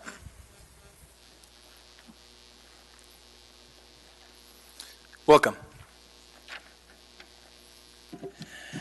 Good evening. First, thank you all for keeping public art relevant. My name is Jonathan Lang. I'm a professional land surveyor, full-time, but I'm an artist in my spare time. I have a few questions and concerns based on reading through the ordinance, proposed changes, and the published 1% for Art manual. 7040-040 implementation procedures. What happens if this position of the municipal art curator is cut by future administrations or budget constraints? Can this be funded through the 1% of 1% endowment that you're creating for maintenance and conservation? Why grant waivers? So Every project can provide art to the public. If a location is not suitable for art based on the waiver criteria, why not put art in locations identified as art deficient, or use those funds for some of the new art forms being added by this ordinance? Non-permanent art, ephemeral, biodegradable, portable, and performance work.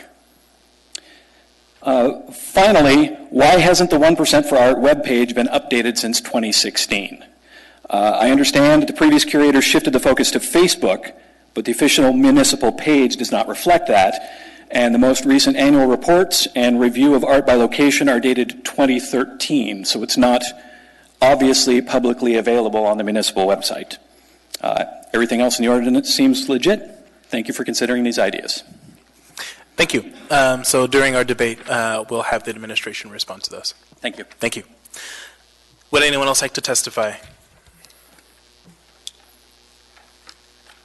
Welcome. Thank you. Oh, I'm just a contrarian by nature, I guess, but I love art. We have a number of pieces of art in our home, of all different kinds. I like performance art. We've acquired art pieces over my wife and I's 46 years of marriage, but I can tell you there have been times when we're not buying any more art because we can't afford it. We've got other priorities, things that have to be done. When a municipality, when a governmental entity establishes a minimum that has to be met, whether the funds are there or not, and you set priorities of art over, I mean, don't we have isn't the Port of Anchorage about to fall into Cook Inlet, and don't we have a homeless problem that we just can't seem to figure out and solve, and we don't know where the money's coming from that? And I don't know if you guys have ever fixed that computer system that we spent 200% more on or 500% more on than we were originally planning, et cetera, et cetera, et cetera. We go down a long list. And I just ask you all to be fiscally responsible and recognize that there's got to come a point at some place where, we just can't afford to do that this year. And if you set yourselves up so that you got to do it whether you can afford it or not, is that really wise? Thank you for your testimony. Would anyone else like to testify on this item? Welcome. Thank you. My name is Carl Cancer, and some of you would probably know me, probably all of you do, because of the bus. But art to me, the only art I do is ballroom dancing. I performed in the Nutcracker Ballet about 30 years ago, the Theater Mouse. But to me, art is something that has to depict something. Now, every time I go past the library and I see those bunch of steel boxes piled together, and the artist, so-called artist, was paid $500,000 for that, and some of our money, my tax money from the municipality, went to that. That doesn't make sense to me. So I'm against the 1% for the arts. If you get 1% for the arts, you have to have 1% for everybody and everything. So I'd ask you to keep that in mind when you consider this. Thank you. Thank you for your testimony. Would anyone else like to testify on this item? Anyone at all? Seeing and hearing no one, public testimony is closed. What is the will of the body? Move to approve. Second. Moved and seconded. Any discussion? Sure. I'm actually going to go to Mr. Gates because I think he's going to explain what's going on with the amendments. Mr. Gates. Yes, thank you, Mr. Chair. I apologize to the members. I had a miscommunication, and we distributed 2 copies of Amendment 1 and 2 copies of Amendment 2. That look a little different. They're substantively the same, though. You can just discard 1 copy. I prefer if you look at the one that has formatting in bold that we're going to put on the screen. But basically, the amendments are the same. The formatting looks a little different, but they substantively do the same thing. So I apologize for having 2 different copies of Amendment 1s and 2. Thank you. Mr. Weddleton. Thanks. I'd like to move Weddleton Amendment Number 1. Second. Moved and seconded. Mr. Weddleton. Is this up? Okay. This would just add 2 words, line 41 on page 7. So an appeal would be any exemption or denial of exemption may be appealed. And I think that's kind of where we are. It just makes it more clear. Thank you. Any further discussion on the amendment? Seeing no discussion, members may proceed to vote. Mr. Dunbar, how do you vote? Yes.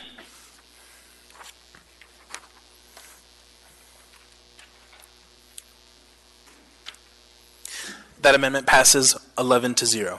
Mr. Weddleton. I'd like to move Weddleton Amendment Number 2, and this is on page 9, lines 27 to 28. Second. Thank you. So it would read, Arts Advisory Commission, the Public Art Committee, the Community Council in which the art is proposed to be placed, and the administration, et cetera.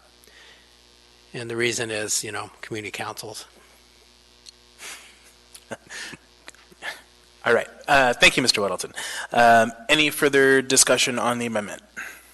I'm sorry, Mr. Chair, can I get a copy of that amendment? So, Mr. Gates, okay, Mr. Gates is going to send it to you. Mr. Constant. Thank you. Do we need to state that, because I think it states here that the mayor and the advisory commission don't have the authority to reject. If we're going to add community councils, shouldn't we also say that as well? Even though we don't grant them that, we don't grant that to a commission as well, right? So, I'm sorry, I missed that. What does it say? Lines 28. Neither a commission nor the administration may reject a jury selection except as provided in subsection G. We're adding the community council in there on the line prior. Is it necessary, or should we state neither a commission, community council, nor the administration? So we just have to be a little redundant there, but we don't want to communicate to the community councils that they have a veto over, a commission that's selected by the jury. I'd agree with that. It might be easier just to say no one may reject a jury selection. Something simple. I think Mr. Falsey might have some language suggestion for us. Yes, thank you, Mr. Chair. I think the point is well taken, but I think there is actually not an amendment necessary. The way that language is working right now in the draft is to say that none of these bodies have a veto kind of authority, but 2 of them, the school district and the administration, can reject a work for technical reasons related to maintenance or safety. The Urban Design Commission does not have that similar authority, and so by adding community councils, they would be treated in the same manner as the Urban Design Commission now. And so we wouldn't want to create an inference that a technical spike could be conferred upon a new body to say that there's a safety consideration, because they don't have that expertise. Yeah, that's a good point. As long as it's part of the record, I'm good. Okay. Thank you. Mr. Dunbar, have you had a chance to review the amendment? Yes, and I just echo what Mr. Constant said. As long as it's just noticed and it's not veto authority, and that is very clear in the language, then I have no problem with this amendment. Thank you. Seeing no further discussion, members may proceed to vote on the amendment. Mr. Dunbar, how do you vote? Yes.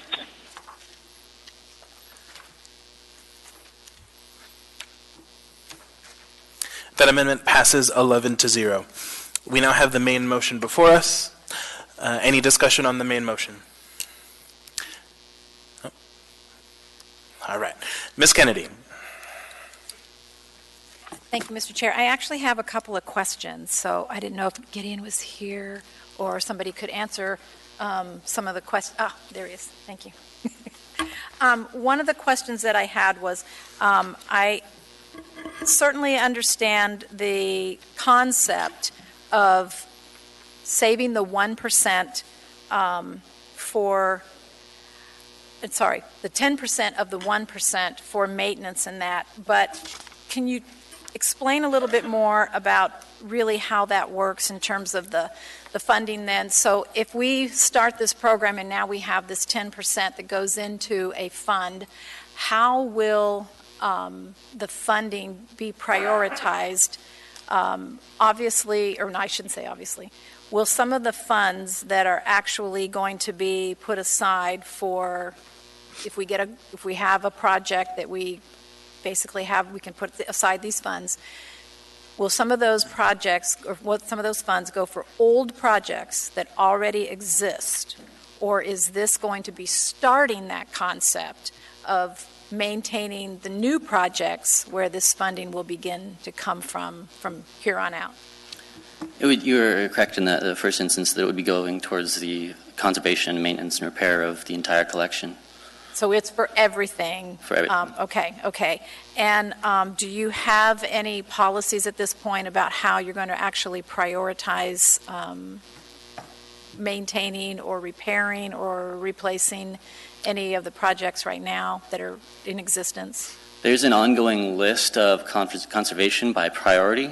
The priority is rated based on needs and longevity, and several other criteria, yes, that outline its placement. Yeah. Okay, thank you. And then I had one more question, if I may. I'm trying to find it real quick. Oh, okay. On page 3, down in the area of line 32 to 36, it says total cost of construction, remodeling, or renovation means the total allotted funding for the subject project at the time of award of a contract, excluding, and now all of a sudden we have excluded a whole list of costs to a project. How will those then be funded? I have a copy on my phone here. It does not have the lines. I have to, if you could direct me to. It's in the, like I said, it's that third section, but it's or on page 3, but it's do you know part the of section? section 1, but it's toward the very end of that section 1. Implementation. It's like the second to the last paragraph. Total cost of construction. And Mr. Chair, I may be able to help here. This is intended largely in the nature of a clarification. So if it's 1% of 1% of what, our lived experience has been it has been 1% of the total cost of construction defined this way. But we wanted to further clarify that as it applies to road projects that require right-of-way acquisition, that the right-of-way acquisition itself isn't inflating that number that the 1% is multiplied against. So it relates to what we were squirreling away for the art program rather than for how you're actually going to complete the project, the construction project, the underlying construction project. So if I may, Mr. Chair, so that is actually a reference to the 1%, not the 10% of the 1%. Functionally, it's a reference to both. The 1% is multiplied by that total cost of construction number, and then we cleave that 1% into the 0.9 and the 0.1. But that's just defining what we're multiplying against. So it's to help with the calculation. Right. Thank you. Thank you. Okay, thank you. Thank you. Mr. Dyson. Yeah, thank you. These are the kind of issues that are difficult. I am a victim of cognitive dissonance, and I suspect we all get there sometime. So here, you can sit down if you like, sir. So here is a good example of something I like, I appreciate. It appears to be very well done. It adds some sparkle to our city, and I appreciate that.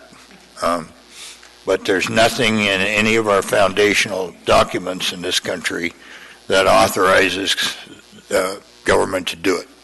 And this particular item we have here, by the way, is a very good one, and looking after the maintenance and so on, and the clarifications I think that were made are so.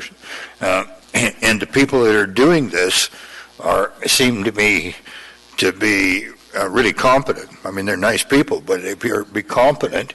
And this is kind of a leveraged investment. The little bit that we put in here produces very significant results. Nonetheless, it's not within the scope of government, as the young man here in the yellow vest hinted at. But then finally, as he said, it's about priorities. So in the 2.5 years here, every time the budget has come up, I've encouraged more money to protect innocent people who are being victimized here, thinking my particular heartache happens to be children and the women who are abused and victims of sexual violence.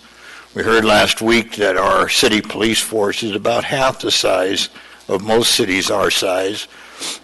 Their prosecutors in our prosecutors' offices have a case of load of over 100. They have cases not being taken to court because they don't have the resources. The state is often refusing to take the felony prosecutions that arrests that happen here. And we just all got an email, I think, today of a guy with a gun, and the police were 45 or 50 minutes responding, and so on and so forth. That's not the police fault. That's because they're shorthanded. So we showed here last year that this sounds disparaging, but it appears that we care more for the downtown flowers than we do the downtown victims. And so as long as we have our priorities upside down, I won't be supporting anything that's out on the edge of what's proper for government to be doing. It is nice as opposed to essential for the protection of our people. And this thing will win. It'll pass 10 to 1 or 9 to 2, and it's not my being down on the program or how it's done, but I've got a conscience I got to deal with, and 3 different oaths that I've taken on constitutional, and so I'm going to do that. If it makes you mad, you can meet me outside when we get done. Thanks.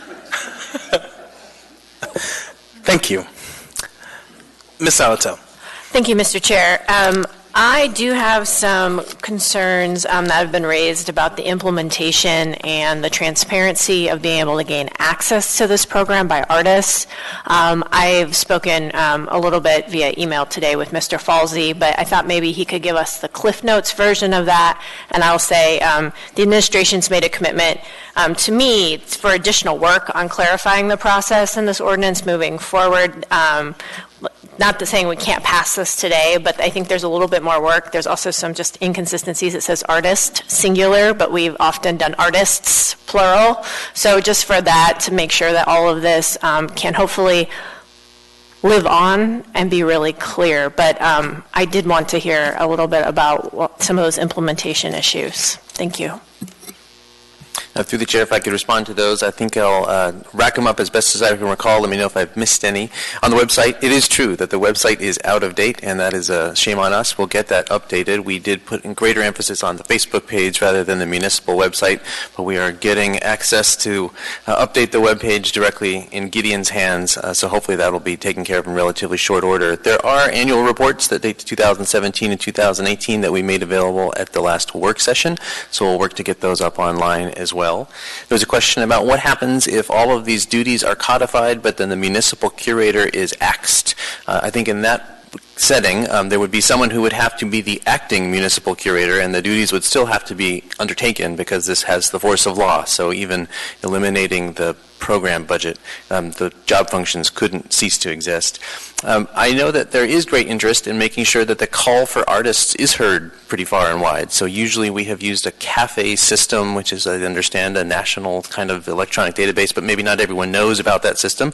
So whatever benefit of the visibility that we've put on this issue now to make people more aware of that and to make it clearer both on our municipal website and on Facebook, we would be happy to do that.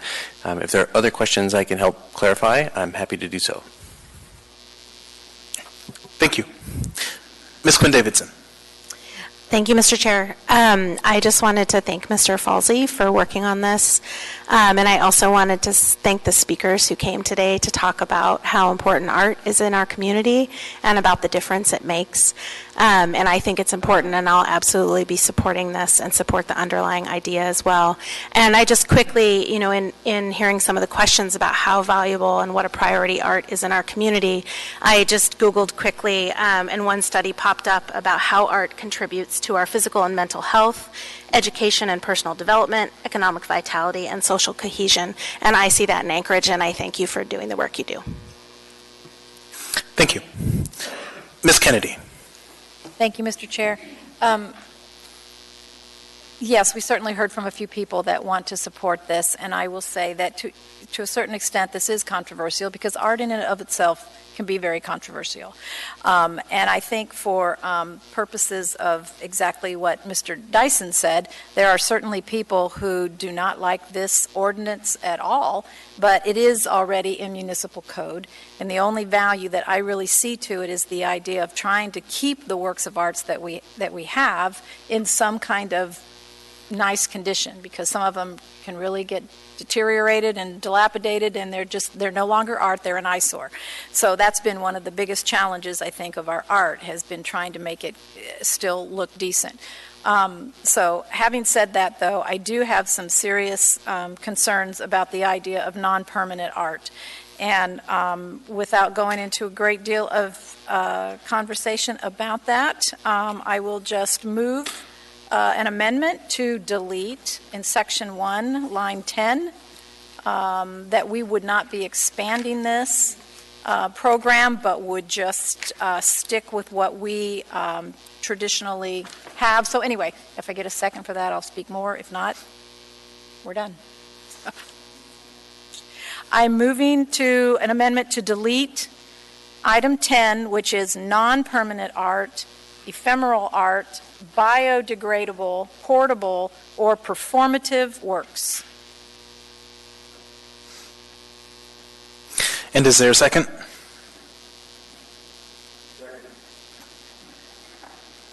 Ms. Kennedy, do you want to speak to that? I do, thank you. Just the fact that we certainly have a lot of valuable art that people appreciate. And one of the reasons why we appreciate it is because we can appreciate it again in and day out. We can take people to see it. We can go next year and see it again.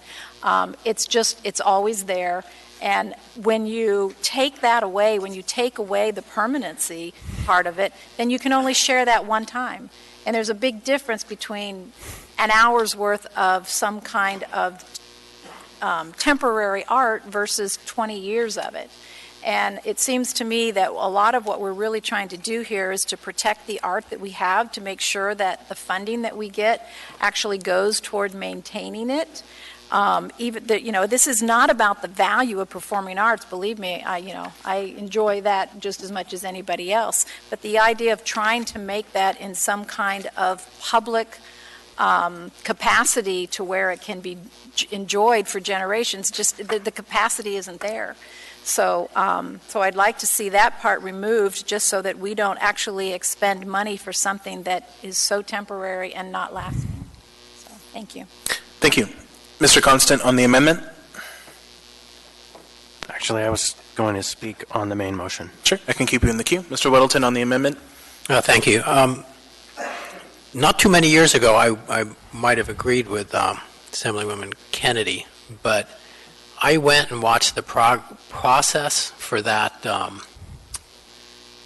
one-time thing at the museum, and it was absolutely amazing. And I'll tell you, I don't know art, but I know what I like, pretty normal. And but it showed me that these people think different, way different than I do. I looked at that museum, and I thought it was kind of cool with that mirrory front.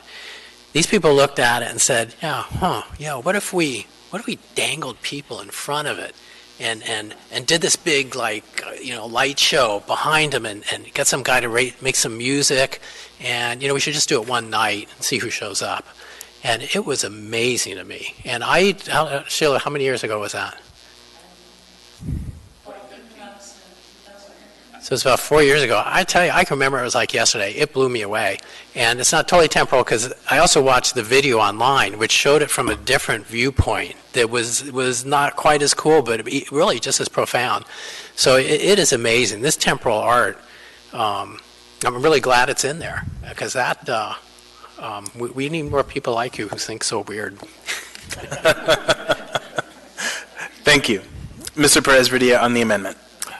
Yeah, I will just second what John said. I think it's absolutely vital that we vote down this change. We need this kind of art in our community. We absolutely do. It's our lifeblood. It brings us joy and excitement and inspiration. And limiting it to a certain particular kind of art, I think, is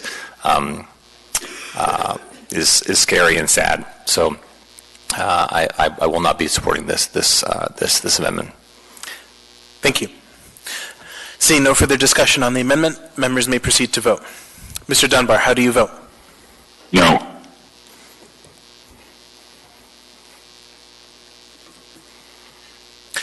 That amendment fails 9-2. We now have the main motion before us. Mr. Constant. Thank you. As some or most of you know, I have been an artist in this program in the state, and I'm a strong proponent of the public arts. And in fact, we have Anchorage's former art curator for many years. In fact, I worked with her in the last century. And I would say hi to Jocelyn Young, who has kept her quiet here, but she was the force that made this possible for many of us moving forward into today. And so I strongly support this ordinance. And just to the comment that we can't afford to do this right now, you know, this system actually has a built-in check on it. We aren't seeing a lot of these commissions right now because the capital funds have diminished. This project is actually dependent on actual funding. And so it's not that we're spending general funds on these projects that would otherwise go into other elements, but instead what we're doing is saying that for any project that is funded through the system, we're going to dedicate a small portion of just the construction costs, not all of the costs, to ensuring that the project meets the aesthetic and aspirational needs of our community. And to that end, I urge your support. Thank you. Seeing no further discussion, members may proceed to vote. Mr. Dunbar, how do you vote? Yes. That item passes 9-2. We now have before us item 13G, and before we get started, we're going to take a 5-minute break.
That's how we typically do it for quasi-judicial, so it seems like that would be the right way to do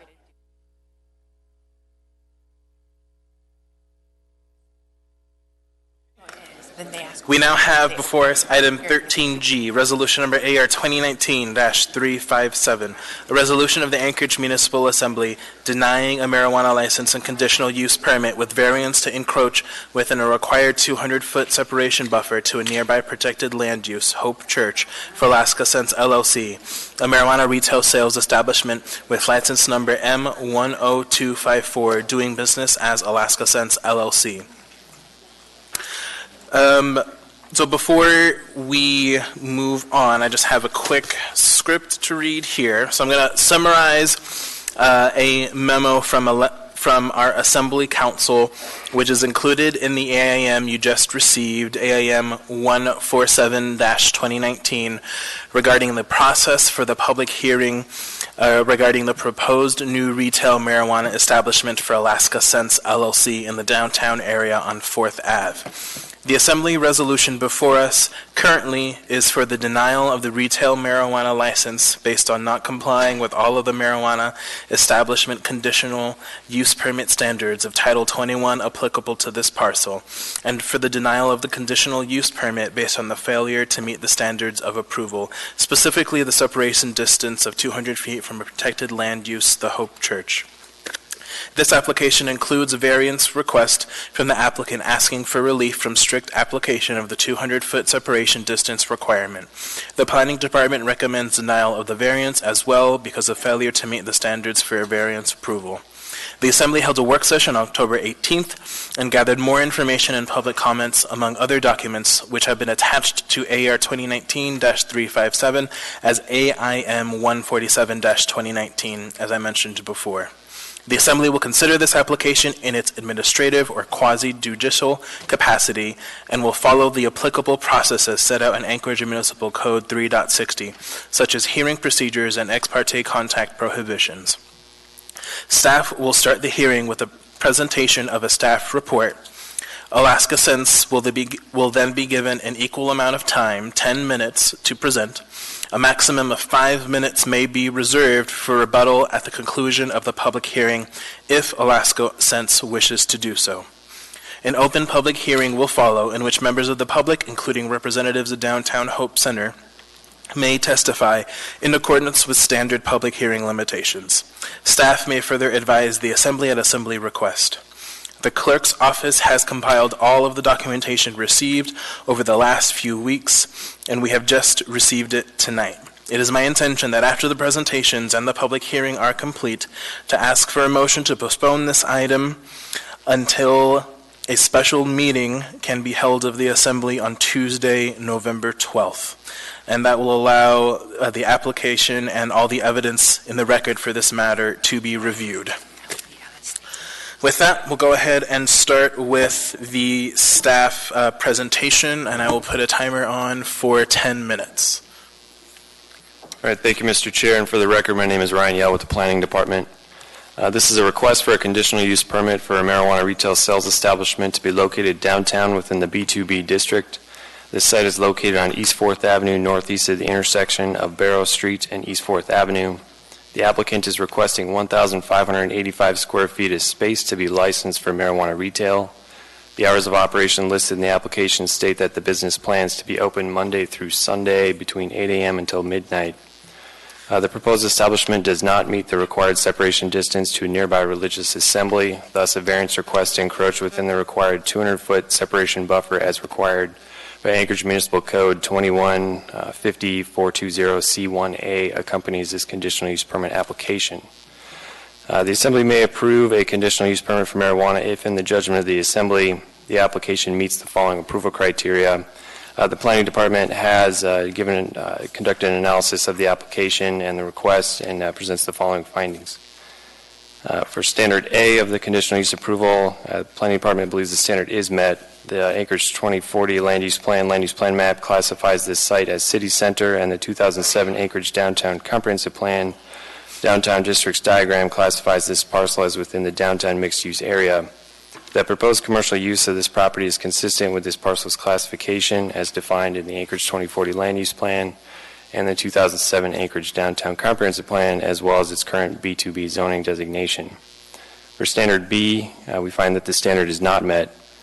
The marijuana retail sales establishment is an allowed use requiring a conditional use permit as required by Anchorage Municipal Code.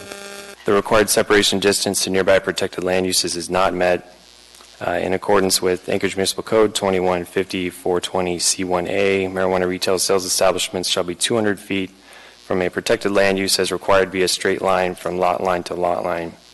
Currently, the separation distance measurement from the lot line of the proposed marijuana establishment and Hope Church, a religious assembly located at 240 East 3rd Avenue, is approximately 55 feet. This is 145 feet short of the required 200-foot separation distance. For standard C, we believe the standard is not met. The proposed use may not be compatible with an existing religious assembly that is within the required 200-foot separation buffer from the petition site. Required separation distances are intended to minimize the influence of potentially conflicting land uses. Thus, there exists a regulatory reasoning to believe that the proposed use may not be compatible with existing land uses in the area. For standard D1, the standard is met. At the location of this parcel, 4th Avenue is designated as a Class 2A minor arterial per the 2014 Official Streets and Highways Plan, observing between 10,000 and 20,000 average daily vehicle trips.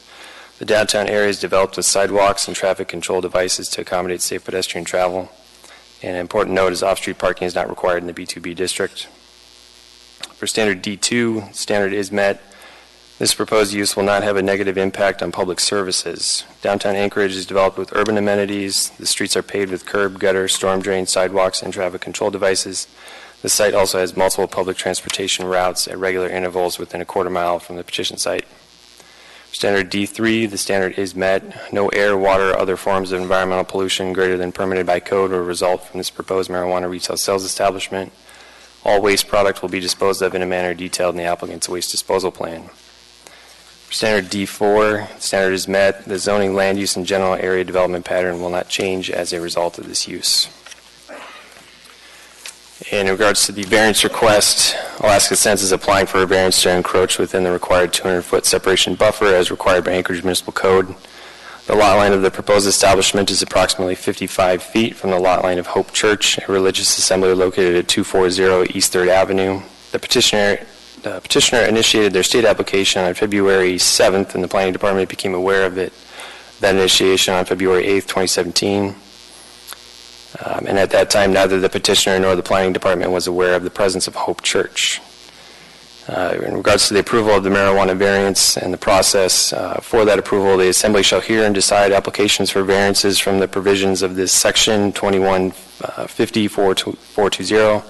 As part of an application for a conditional use for marijuana, the application must state with particularity the relief sought and must specify the facts or circumstances that are alleged to show that the application substantially meets the following standards. For variance standard A, we believe the standard is met. The granting of this variance will not violate state law or regulation. The required separation distance between a marijuana establishment and a religious assembly as outlined in state regulation is 500 feet as measured via shortest pedestrian route. For variance standard B, the standard is not met. It is impossible for the Planning Department to conclusively say that the approval of this variance will be without negative consequence to other property in the area. Required separation distances are meant to provide a buffer between potentially conflicting uses. Given that those separation distances are not met in this case, there exists a regulatory reasoning to believe that this variance approval may result in a detriment to other property in the area. For variance standard C, we believe the standard is met. The petition site and Hope Church are separated by an undeveloped alley, significant topography, and each facility faces opposing directions. The topography in this area is such that Alaska Sense LLC's proposed establishment is at a higher elevation than neighboring Hope Church. This difference in elevation creates a natural visual barrier in which will screen site operations from traffic traveling along Cordova Street to, from, or near Hope Church. For variance standard D, the standard is met. This is the minimum variance necessary to allow the existing building to be used for commercial marijuana. The petitioner is applying for a variance to the separation distance measurement, which is measured from the lot line to lot line via a straight line. Property lot lines are surveyed boundaries which can only be altered through a plating action. Given the proposed location for this marijuana retail sales establishment, the only alternative would be to entirely relocate this establishment to a conforming location.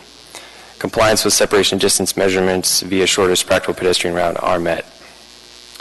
Standard E, we believe the standard is not met. The petitioner and the planning department were not aware of the presence of Hope Church at the time the municipality received notification that the applicant had initiated a state application. However, the responsibility to demonstrate compliance with municipal code rests entirely with the applicant. The planning department works with all applicants to determine the compliance of each proposed site using the best resources available to them at the time they are contacted by the applicant to conduct a preliminary analysis. However, as new information becomes available over the course of the public notification process associated with the state and municipal application process, the determined compliance of a given location may change, as is observed in this case. Staff finds that standards B and C of the conditional use permit for marijuana, as well as variance standards B and E, are not met. Therefore, staff recommends denial of this conditional use permit with variance. If after a public hearing the Assembly finds that all standards are met, then the Planning Department recommends that the Assembly make that approval contingent upon the conditions as stated in the staff report. And I'd like to reserve the rest of my remaining time for rebuttal. Thank you. Thank you. So for the record, that's about 2 minutes that you have remaining. And welcome. Welcome to you. It's a long night. Jan Waldstein, attorney for the applicant. Before I get started in our presentation, I just wanted to point out a few things that were different to me about this procedure that I really haven't set well for me. At the Economic Community Development meeting, staff got to present their staff report there. We did not get to make any presentation. At the work session, staff got to present and respond to questions there. We weren't afforded any time to make a presentation. And for the third time, staff got to present their report. So I just want to make it on the record. I've done a lot of these, and I've never really had that experience where we didn't get equal time. And Attorney Dean Gates' letter to the Assembly and to the applicants made it clear that equal time was fair. So if equal time was fair, unequal time was inherently unfair in this process. Moving on past that, I just wanted to make that record. There is no code provision that sets out when a use is first in time. There's a code provision that the staff report refers to that is about a different issue. It's about 200 feet as the crow flies. It was a new distance that was imposed on an existing land use separation. And that 2017 date only refers to that, the implication of that 200-foot buffer. The first in time, who was first, that's a different analysis. And that's an analysis that the planning department attempted to do at the Hope Center. So I think I've got a pretty easy fix to this. Apply the same first in time, when did the use start analysis to Alaska Sense as you apply to the Hope Church. And I think that you'll find out we were actually first in time. Let's think about the factors. The planning department determined Hope Church was a church based on the following: the lease date, and as of the email that we got today, October 22nd, 2019, from the Hope Center, there actually is not a formalized lease between Hope Church and the downtown Hope Center, but they indicated that they started leasing or using the property, and the church started using the property in July of 2016. Well, the Alaska Sense lease that I've provided to you was signed and dated May 2016. The Hope Church stated that their lease, again, started July 2016. So our lease predated when they say they started using the property. The planning department points out that the Hope Church's business license is dated July 2016. Well, Alaska Sense was incorporated on March 16, 2016. Alaska Sense's business license was purchased March 16, 2016. On May 4th, 2016, Alaska Sense went to the the Downtown Community Council and presented its plans, and the Hope Center was there, and the Hope Center objected. And that objection was overruled by an approval vote of 10-5 from the Downtown Community Council on May 4th, 2016, again, predating July of 2016.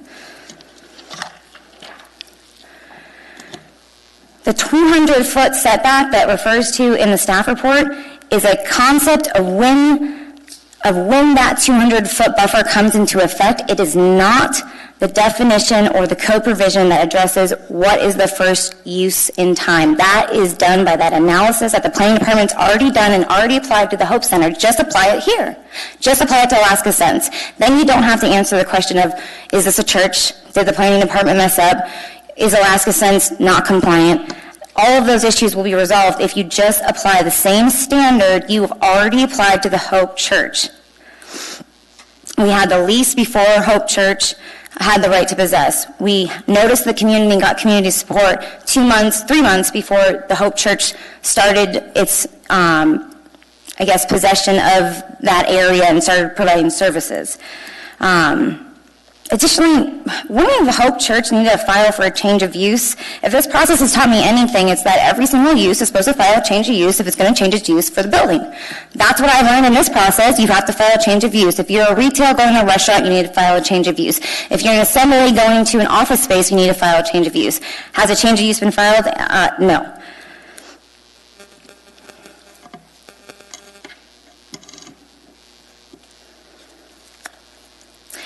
Also brought up at the work session was the staff's planning department's assertion that, well, if you didn't like our use determination, you should have just appealed it. Well, I did some research on that, and that's not possible.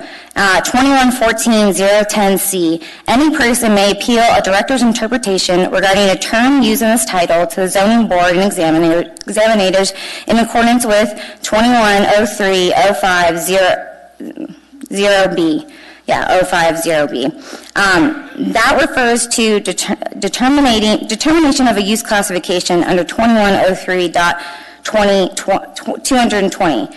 And that code requires a use request to be filled out on a form provided by the department. That has to be filled out in a formalized fashion for our appeal rights to even kick in. We never got appeal rights. That wasn't an option. We weren't allowed to have the application for a special land use permit, for a conditional land use permit, deemed complete until we filed the variance. That wasn't an option to appeal the use determination. So going back to this idea of what is a church, and I don't mean what is a church for morality's sake. The Downtown Soup Kitchen does amazing things, and I have no doubt that Pastor James conducts services there. I have no doubt. But what does it mean for a land use classification? Take the Alaska Club, for an example. It's a business, that's an athletic club, and it also has a daycare within that business. We had that discussion in 2016 with this assembly body, and the question was asked, well, does that daycare within the Alaska Club turn the Alaska Club into a protected use? And the answer is no. The answer was no, and the answer still is no.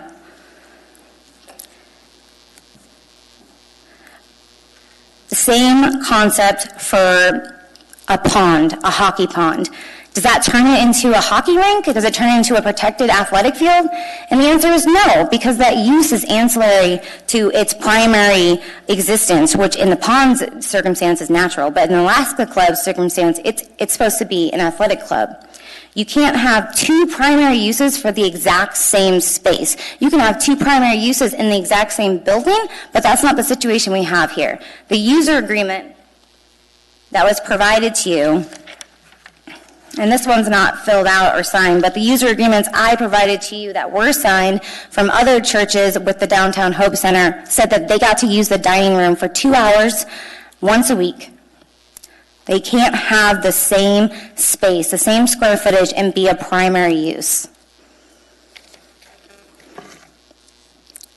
This is kind of an example of when two private entities work really hard at trying to work out their differences and kind of getting in a fight, and then the muni comes in and just makes a completely arbitrary and capricious decision in a matter of days when they knew for years that Alaska Sense was trying to go into this location. The Hope Center and Alaska Sense not only met on May 4th, 2016, we met on April 17th, 2019, May 15th, 2019, and we toured the downtown soup kitchen officials around the Alaska Sense facility May 28th, 2019, and then we went to the soup kitchen and toured their facility and sat with them and tried to work out an understanding of how to be good neighbors, which I have no doubt, once this is said and done, the Hope Center and Alaska Sense are going to be great neighbors if Alaska Sense is allowed to move forward. But again, on May 30th. It wasn't until we got the use determination of June 4th at 5 p.m. at night where we finally heard from the Muni, hey, this is a church. And we didn't get it from the Muni, we got it from the Hope Center. So with that, I'll save the remainder of my time for rebuttal. Thank you. And for the record, that's approximately 1 minute.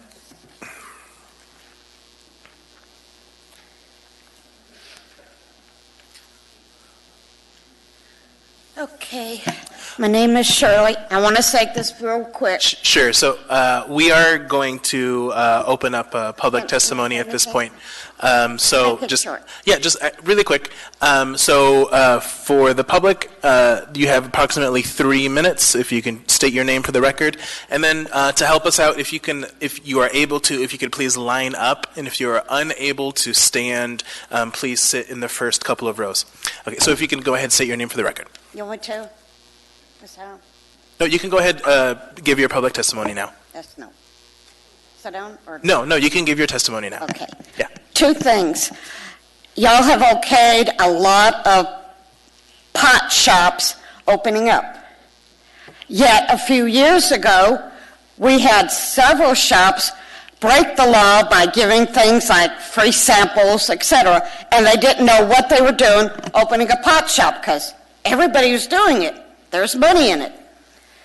The second thing is, if the church is doing, not just Hope Church, but the church as a whole, is doing what they're supposed to be doing, anointed to do what they're supposed to be doing, these pot shops couldn't get within 200 feet, let alone 2 miles of that church, because God would be moving. So I would say, church, do what you're supposed to be doing, and assembly, you know what you're supposed to be doing. Say, no, we don't need a whole bunch of pot shops here. We got enough of them.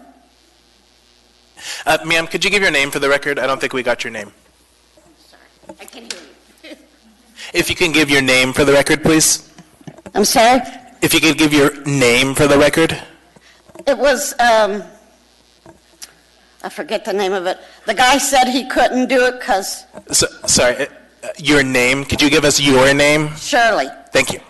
Sorry.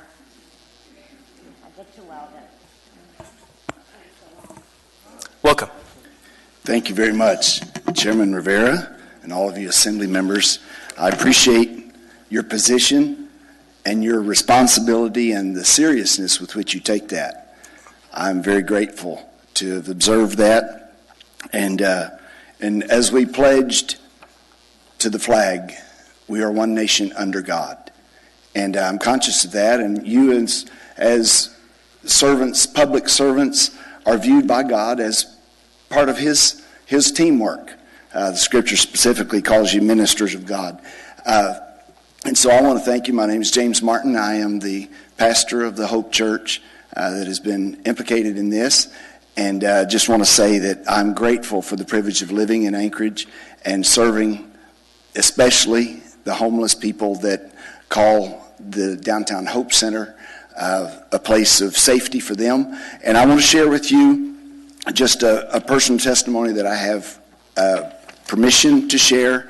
I've asked, again, this was from a fellow who came that was very desperate, and I'm sorry, I forgot to notice what time I started, so I'll be looking to you to give me a nod when I get close, okay? So I have documented he didn't like to talk on the phone, but he loved to text. And so I have the specific words that he texted to me of his personal experience of what has happened to him through what we do at the Hope Church and that testimony. He said, I've wanted to share with you that I've been writing a long short story. The short story is about suffering to start with. It's a personal story using recent historical events and biblical elements from the Old Testament. But I stopped about guessing 3/4 of the way through. I wasn't sure how to proceed. But now with Jesus in my life in a real and meaningful way, the story has a purpose and meaning, as does my life. When we met, I was on the verge of giving up on the story in my life. I was struggling. I wanted to step out in front of a fast-moving vehicle to end it. The sadness was overwhelming. But you spoke the real and meaningful Jesus into my ears. With music, the Bible, and your servant of God actions, I feel safe now, spiritually whole. My circumstances aren't so big anymore. The idea that God truly loves me is just amazing. The idea of Jesus having a heart for me is a wonderful blessing in and of itself. The fact that Jesus is dwelling in my heart is profound joy. Such deep love puts this big spiritual smile on my silly face. And the relationship, the adventure has only just begun. I'm truly grateful and happy that God really didn't forget about me, that he wanted to forgive and wash away my sins. While there was no cure but Jesus, my heart is healing. How close are we? That's it. Okay. He was moved back to his home in Fairbanks, was reunited with his family, and a tremendous difference. I do have one question for you. Mr. Weddleton. Thank you. Appreciate the story there. So we heard that there's an issue of who got there first. Yes. Did you start religious services at the downtown soup kitchen with the intent of blocking the marijuana operation? No, sir. No. What? No, sir. You were there July of 16. Why that date? What happened? Well, on March 25th of 2016 is when I had a verbal conversation with Sherry Laurie, the executive director. I have it documented in my diary, March 25th, that we were conversing because I had begun, and my family had been doing music and sharing Bible stories and so forth, while the general people were eating lunch. And so we'd been doing that for a number of months. And she said, we use this building for everything else. A lot of other times, women's shelter, culinary school, bakery school. We do all this, but we don't do anything on Sunday mornings here. We're going to have utilities on. What about having church here? And she said, but I'm not for sure who would be the right person for that. And so on March 24th, actually, is when we had that first conversation. And I said, well, I'm here. God, the reason I'm here in Anchorage today, I've pastored for 17 years in Arkansas and Texas. But God divinely called me to work with Native Americans especially, and traveled with my family all over the U.S. And Canada and here to Alaska for 13 years, primarily out in the villages in the Nana region. But God gave me a vision in 2014, about 2 months before my wife passed away, and showed me myself on a sidewalk in Anchorage, Alaska. I knew where I was. I've been through here, just overnighted before going out to Kotzebue and the villages around there. And so I was talking with Native people on the street in my vision, and little did I know, very unexpectedly, my wife passed away 2 months later. And so I knew I had a purpose to go on with my life. And so I brought my 4 youngest children up here. We moved up here, and we began to explore the options. What do we do here with the homeless people? I guess God showed me working with people on the street, so that must be homeless people maybe. And so I researched and saw the tremendous homeless need that was here. And so we purchased a house here over in the east side, and we began to just hang out there, volunteer. We do have a Texas-based ministry because that's where I lived when we first started that in 2000, and that's where we still have a secretary, and we just kept our mailing address there. for financial support from people that knew us and support us. Apologies. Did you have any more specific questions? No, Mr. I think Weddleton? that was just, but Okay. Okay. it wasn't to block the marijuana. No, operation. sir. It just flowed in. No. Sorry about your wife. No, Thank you. I do have one more for you. Mr. Constant. Thank you. A very brief question. If I wanted to come sit through your services, when would I come? we would come at 11 a.m. on Sunday mornings. Thank you very much. And we'd be welcome, as with all of you. And I appreciate Assemblymember Kennedy did come 2 weeks ago and was in our service, and I'm very grateful. We enjoyed having her, and the people applauded her, and they were grateful to have a member of the Assembly visiting them. Thank you for your testimony. Would anyone else like to testify?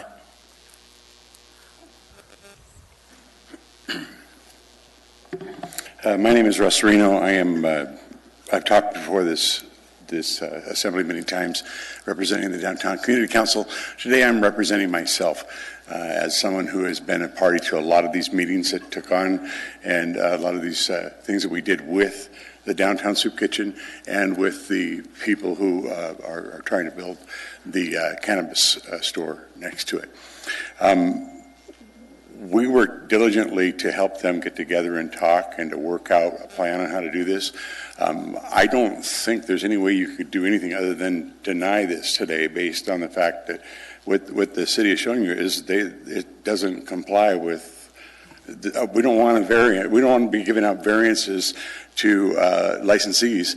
I would think that would be a big mistake if we did that today. But I do think that something's gone on at the very last here and not made it possible for the cannabis attorney or her clients to appeal a decision that was made behind closed doors. And with all respect, it sounds like something has happened that has not given them a fair chance. They've worked really hard. I've seen this. I've been a part of these meetings where they've worked very hard to work closely with the folks at the Downtown Soup Kitchen. I think they, too, have been honorable and worked very hard and diligently to understand what they're doing and to work with them. And it's not just Alaska Sense either. We actually met with the Downtown Soup Kitchen and other cannabis stores because they also had concerns about proper disposal of wrappers and things like that, and the mixing of illegal substances with some drug dealers that were coming down in their area. And we found out through the meeting between everybody that there's going to be a whole new sense of security down there. They're going to have cameras and things like that that are going to be in there. This is going to make it a better place down there.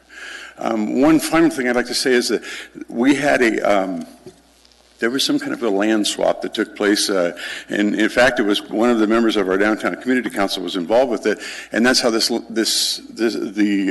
Downtown Soup Kitchen moved into where it is now today. And so that kind of surprised us as neighbors when that swap took place, and all of a sudden we see, what's this? Another social service downtown in our neighborhood. And there's a lot of community members that are not too thrilled about that as well. Now, do we think they're doing a great thing? Awesome job. I've toured the facility myself. It's an amazing place, and I do believe that there are church services taking place in there. I grew up in a God-fearing family that we met in halls in different places, in strip malls and things like that, going to church. So I know that is possible, but I do not think that this has been given the proper chance, and I don't think that it is conditional use property. I don't think it's being used as a church. Thank you. I have one question for you. Mr. Dyson.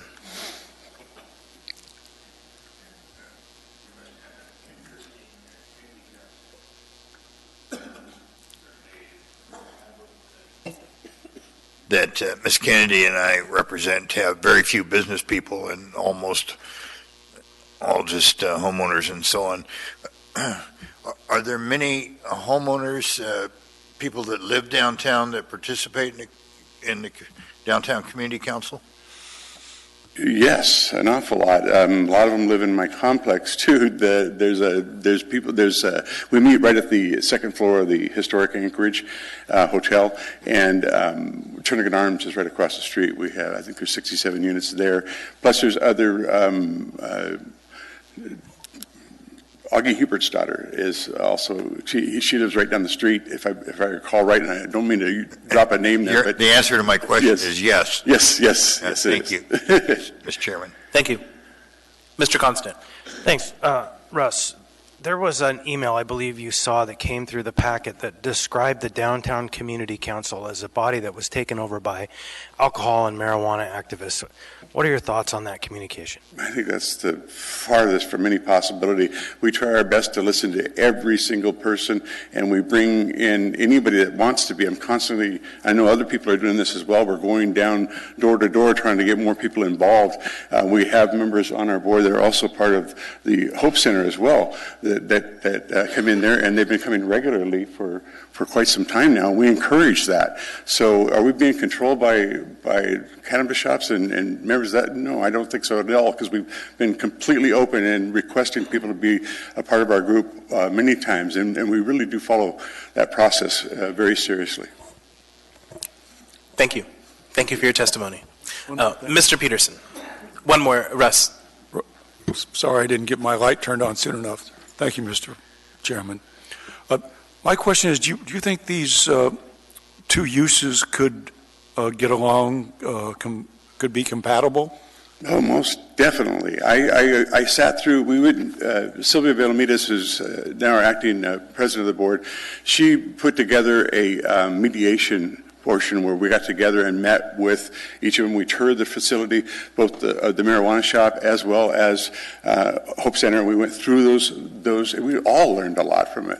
And we also sat down with some of the other cannabis shops and found out a way to actually make up a new poster and a new flyer that would educate people on how to properly dispose of things. And another thing that they brought up that they were working with, it's very, very encouraging. I really thought it was a good thing, and then we got this surprise.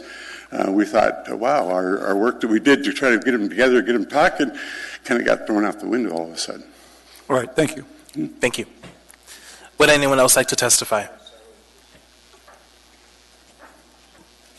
Welcome. Thank you. My name is Victor Hopkins. Thank you for hearing me. I'm a man that grew up in Fort Yukon. I come out of a pretty bad background. About 5 years ago, I tried to change my life, to give my life to God. I walked into their church. I did not feel welcome whatsoever, though I will say it was a brand new church, and there was probably disarray in there. So I can't judge them. I have been back since, and I have seen change in their church.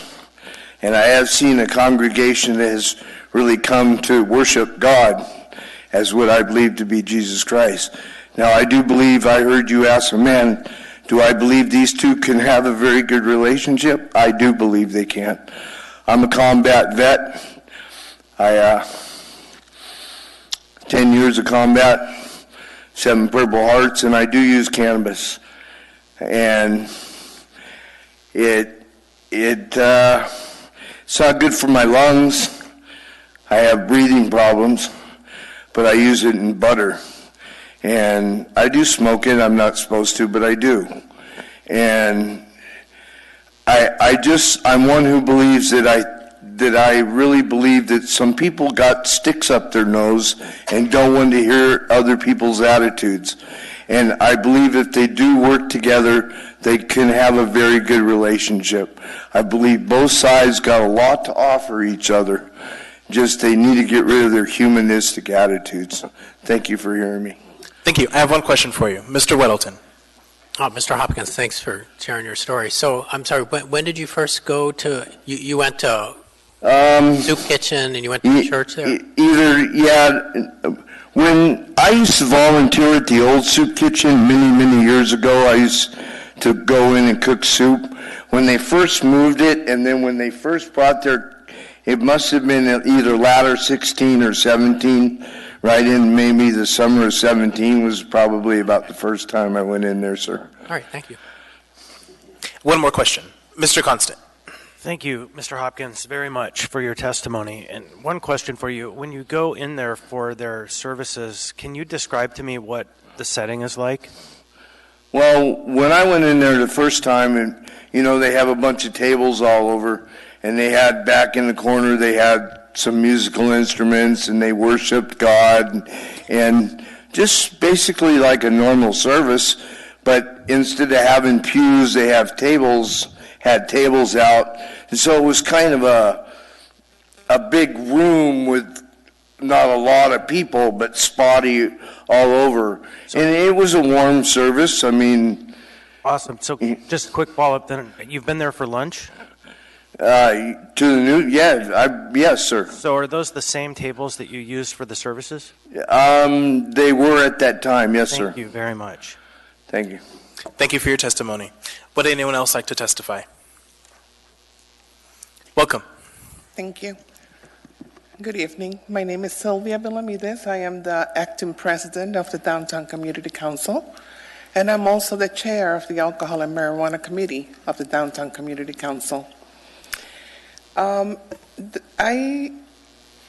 want to let you know that, yes, I do believe that these two entities can actually work together. I like collaboration, and I like to work with people. Although a community council consists of many residents of our community, not just liquor and cannabis licensees. Our meetings are open to the public. I always encourage people to attend our meetings, not just the liquor industry or the cannabis industry. Having said that, we started meeting with the Hope Center in Alaska since back quite a few months ago. And at the first meeting, we knew right away that they were opposing one another. So I activated mediation meetings, which we did. We met twice, once at Alaska Sense, once at the Hope Center. Both parties, they have so much to give and they want to work with one another, but then at the end, guess what happened? They disagreed on anything, although they did try to work together. At that time, we brought the question up to our neighbors, our community council, who we represent. We stepped back and we said, okay, so now it's up to the neighbors. Do you want to have Alaska Sense in your community? We even took it a step further. We took our voting roster, attendance roster, and we went person by person that was attending that meeting to make sure that they were able to vote at that meeting as a citizen and resident of the Downtown Community Council.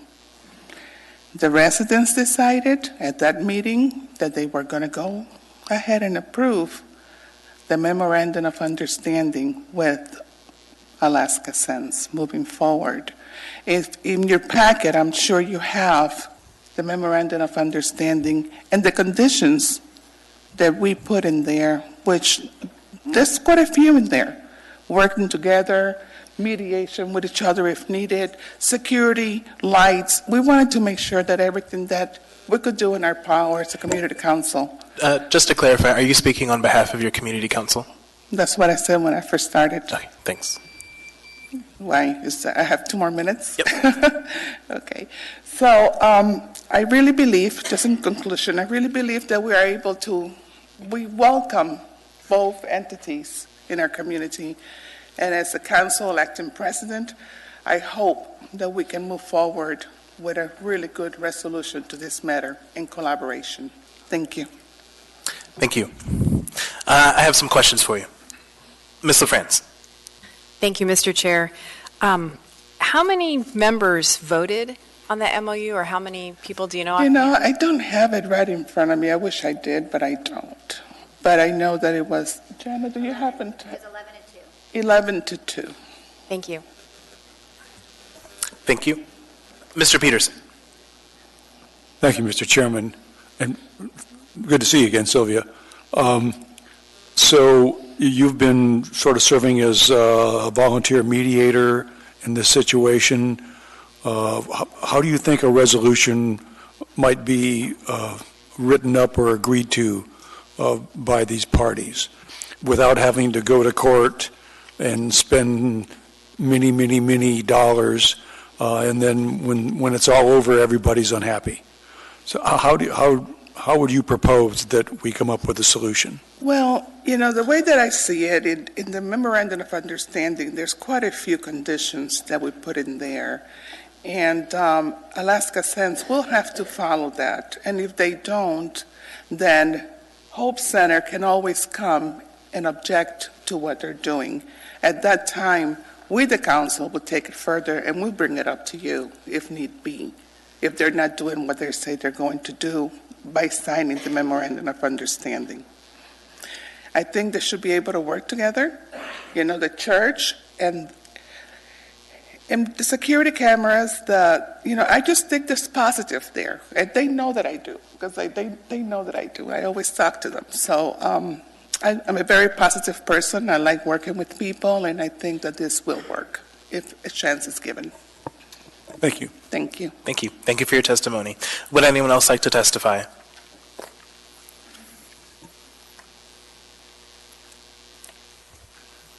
Welcome. My name is Robert Bell. I came here for a different purpose tonight, but maybe this is why I'm here. I don't know. I know Vicki and have known her for years. She was the first manager of the downtown soup kitchen, and I attended. I never went to the Little Red House on 4th Avenue, but after the new facility was built in I think about 2012, I was there a number of times. I heard the counselor in a very detailed way trying to describe when a church happened there and make a big point of the fact that it was too late. But I'm going to tell you that facility was built by Christians and churches from all over this town. And they did so as an act of worship. And I've been in that facility a number of times, and I can tell you that staff always has prayed prior to every service.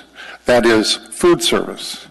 Those people are there in an act of worship. And I want to tell you guys that when a secular entity like this starts trying to define what is a church and where is a church and when is a church, and I've heard references here to Sunday morning and 11 o'clock. Well, I'm going to tell you, you look around this world and you're going to find out that churches happen every time of day, every day of the week. And when God's people come together to worship, that's church.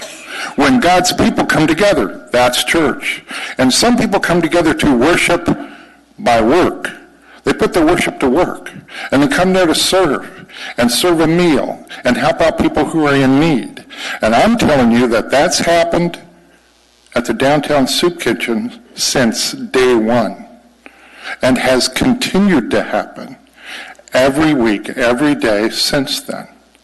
It's a church. Maybe not, it doesn't have a steeple, and it doesn't have a pulpit, and it doesn't have a pastor standing up telling a sermon. But it's church. And I want to caution you guys from trying to pigeonhole that term into some little square box. 200 feet was put in the statutes for a reason. And it's 200 feet, not 54 or 55 or 100. It's 200 feet from a place of worship. And if you're going to sit here and try and define what is a place of worship, you're making a mistake. Thank you for your testimony. Would anyone else like to testify? Welcome. Thank you. My name is Mike Martin. I am the past chair of the Downtown Soup Kitchen, chair, principal officer from about 2006 to about 2016. So I might be able to bring some kind of history and context that many folks here don't actually have. But the Downtown Soup Kitchen began over 30 years ago as a church, a red log cabin on 4th Avenue that held church services on a regular basis. And as an extension of that church, they started feeding the poor that were around them and the homeless that were around them. And initially it was just a few, because that's all they could afford to do was just a few. And that grew into a great many over several decades. Eventually, that church and its entire property was purchased by another church, ChangePoint Church. And ChangePoint acquired the property as a direct extension of its ministry arm. And I want to echo what the last gentleman just said. Church services go on at the Downtown Soup Kitchen every day, and that they signed a formal agreement with a pastor to hold services on Sunday only represents a part of what the Downtown Soup Kitchen and its church services have been for decades. There has been, I heard the term religious assembly, and there's been religious assembly, if that's the term we're going to use, going on for preceding everybody in this room. And that religious assembly was people coming together to worship the Lord. And the soup kitchen, all it did was move about 2 blocks down the street. But its purpose remained. Its purpose is memorialized in its bylaws. And it's a section of the bylaws that may not be repealed or removed by anybody moving forward. And that purpose was to share the gospel of Jesus Christ. That's its primary purpose. How they do it, by feeding the homeless, by developing a workforce development program, by all the other things that they do, is just an extension of their ministry and their worship. I heard somebody else mention, and I've just heard this recently too from Sherry, there's some mention about a land swap. And that's the first time, maybe a week or two ago, that, is my time up? Yes, but I do have a question for you. Mr. Weddleton. Thanks. Your years on the board were what? 2006 to 16. Oh, to 16. So you may not know the answer to this then. Because there's been some discussion that the soup kitchen didn't challenge the marijuana retail store on the basis of a religious assembly. That would be after. So why not? I mean, why didn't you? That's a protected use. You could have come out. After before. My time. Okay. Well, yep. Okay. Well, hopefully someone out there will be able to answer that. Okay. Thank you. I have one more question for you, Mr. Constant. So who replaced you as the board leader? The gentleman right behind me was the chairman of the board after me. Okay. Thank you. Mm-hmm. Thank you. Thank you for your testimony. Thanks. Would anyone else like to testify? Welcome. Thank you. My name is Richard Irwin, and Mr. Chairman and rest of the council, you have many, many letters from me, and so I'm not going to try and rehash everything that I've already communicated. Unfortunately, though, I'm not able to present all of that as material here this evening for everybody else to hear.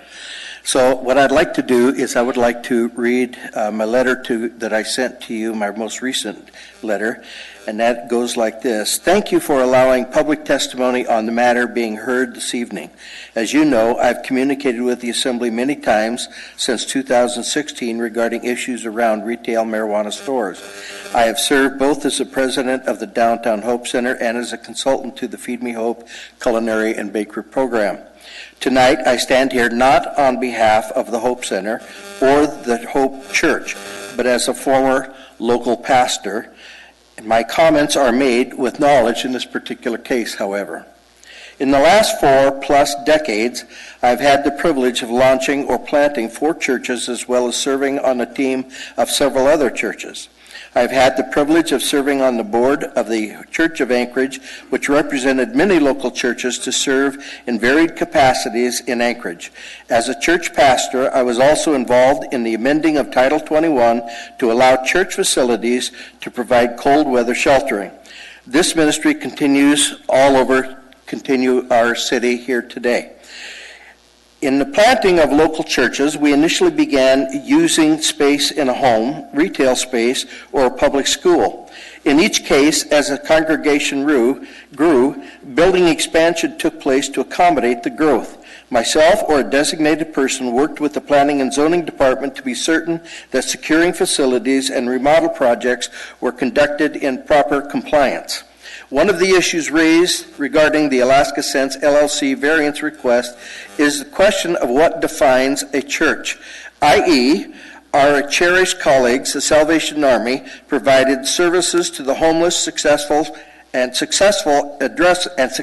addresses many other needs in the community, and yet they operate also as a church.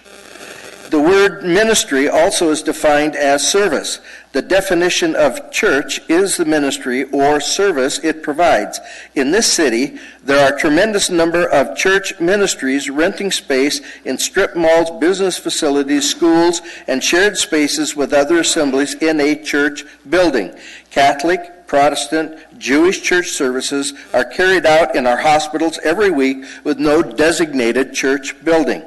My encouragement to this assembly is not to define a church as only an intentionally designated building, but rather define a church by the ministry services they provide, including a designated building. I was able to conduct a few of my ministry pastoral colleagues, but I didn't have enough time to get them all here tonight, as that attempt was made yesterday. Yeah, your time is up, but I do have some questions for you. I'm sorry. Mr. Weddleton. All right, I'll ask you the question I asked Mr. Martin. So why didn't you, when, maybe not you personally, but the downtown soup kitchen, when they were at the early community council meetings with Alaska Sense presenting, say, well, hey, we have religious services, that's a protected use, sorry about that? At that time, it was not an issue about whether something was a local church. I protested, and you know, in letters that I've given to you, the whole issue of opening retail establishments, especially now in the light of we have at least 12 or 13 retail marijuana stores within 1 mile of us. And so I'm curious, where does this stop? So I personally, as a person, I disagree with the idea of this. I don't think that it makes good common sense when you weigh out what the municipality spends trying to take care of the very people we're trying to help. It just doesn't make sense. And it is a reality that the helpless folks that we're helping, many of them helpless, are illegally using the marijuana that was purchased lawfully or whatever, much to their harm. And it's a reality every day I put up with and members of our team. Can I follow up briefly? Sure. Because so I want to make clear. So it would have been 2016 or so. You went to the community council, and you had church services there prior to Hope Church. I mean, there were other churches too. So it's kind of an ongoing thing. I mean, you got there first. You've actually had, and this is from Miss Weltzing's packet, kind of a history of having religious services in there. So you knew that, and that shuts down maybe not 12 of them, but at least this one that you oppose. If you had just said at that point, hey, we got religious services, you can't go there. I mean, why didn't that happen? Honestly, because we don't have a team of lawyers following this stuff up and working through it. So seriously. You didn't know that was the... I wasn't aware of it. Okay, well, that's fair enough. Thank you. Thank you. Mr. Constant. However, I wish we would have gotten some lawyers. Anyway. Thank you. I have a few questions. So you were the board chair from 2016 till the present? At least that, yeah. I can't remember the exact dates. All right. So can you tell me who the executives have been in that time? And when? Sherry Laurie has been our executive director.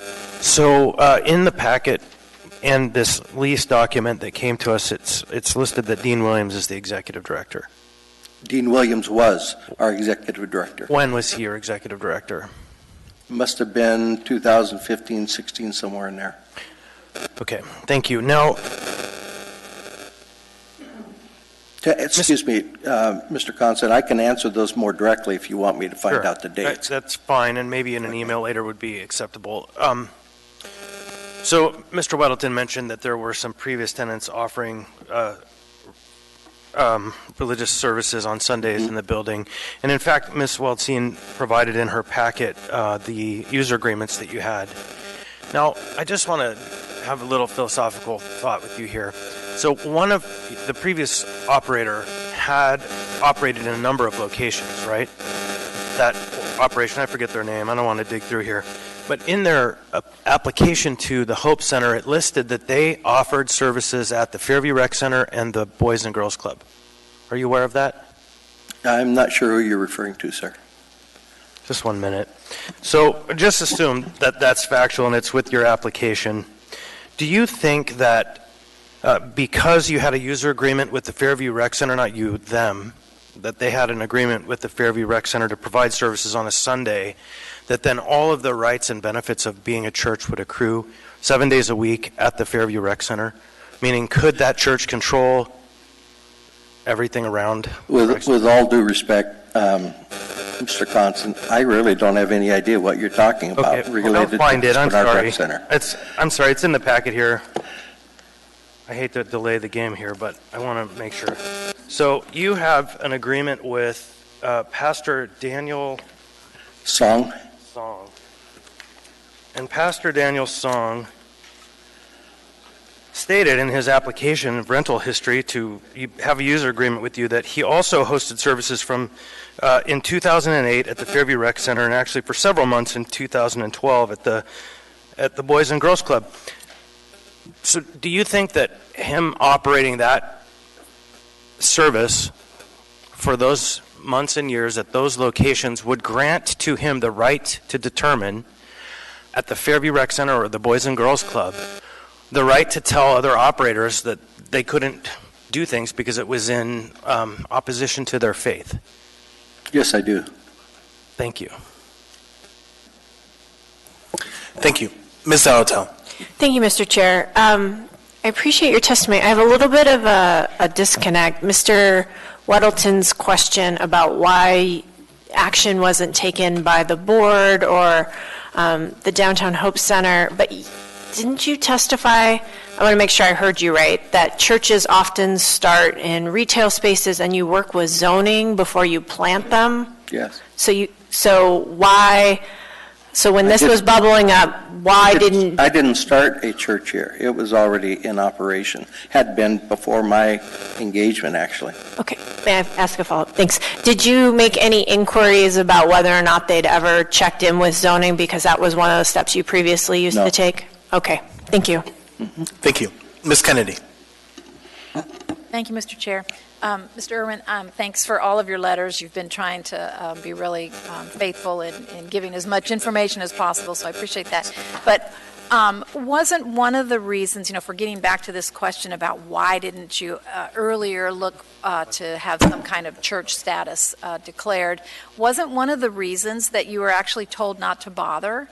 That there were other things that they just didn't think were an issue for Hope Center or Hope Church or Downtown Soup Kitchen, that there were just enough things that the organization was doing that it didn't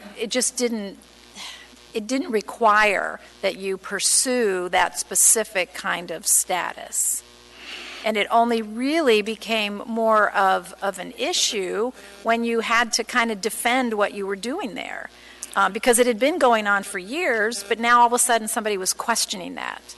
So then you kind of had to make sure people had the information. You had to present the receipts, you had to present the agreements, you had to present the lease contracts and everything else then just to show that you'd been operating that way. Because up to that point, nobody had really required that of you. You already were kind of given a status, so to speak, to operate the way you were operating.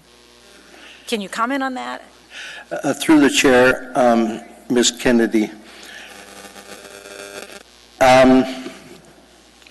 as all of the assembly members know of the legal issues that have been in the past, and it has not been our heart's desire to kick up problems or trouble. And so we made the choice that we did not want to aggravate things as they were because of situations that were happening. However, that being said, there was still honestly an ignorance about the issue of the church being there on our part. But we were so focused on defending our women's shelter that happens there and taking care of 60 women every night that we really weren't as focused on the church, though the church operates every single day in that place. And Pastor Martin is there during lunchtime. He is there preaching the Word of God. They sing, and we pray for people all the time. It's just like a normal church. The only difference is every day we don't have a Sunday school. However, in many other ways we provide transportation. We do all the things that a normal church provides. Did that answer your question? Yes, thank you. I appreciate the history and the clarification. I think that's all really important to understand. Thank you. Thank you. Thank you. Mr. Weddleton. Thanks. So I've seen pictures of the Hope Center with a cross and then without it. I mean, when did the cross go up? Right from the very beginning. Well, it's been up there, so how long? So we've been there, what, 4 or 5 years? Okay. How many years have we been there? What year? Okay, as soon as the CO took place, the cross went up. Probably a lot of people want to do that when they get their CO. Yeah. And yeah, that's true. And through the chair, Mr. Whittleton, we have a huge, monstrous cross inside the building that is on one whole big wall. We have crosses that are in the front of the building in the entryway. There are crosses all over that building. People would walk in and say, wow, I think this is a church. Right, but outside, I mean, somebody's just walking around going, they're a church, and you see that cross, it might click that it's a church. Mr. Whittleton, in the front on the 3rd Avenue, on that entrance, there's a monster sign. I don't know how big it is, but I'd say it's at least 12 feet long and probably 3 feet high, that advertises Hope Church. And then we have a very large cross on top of the building saying Jesus Saves, like a rescue mission would have. We've had that from the inception of the CO. All right, thank you. Thank you. Thank you for your testimony. Thank you. Would anyone else like to testify? Welcome.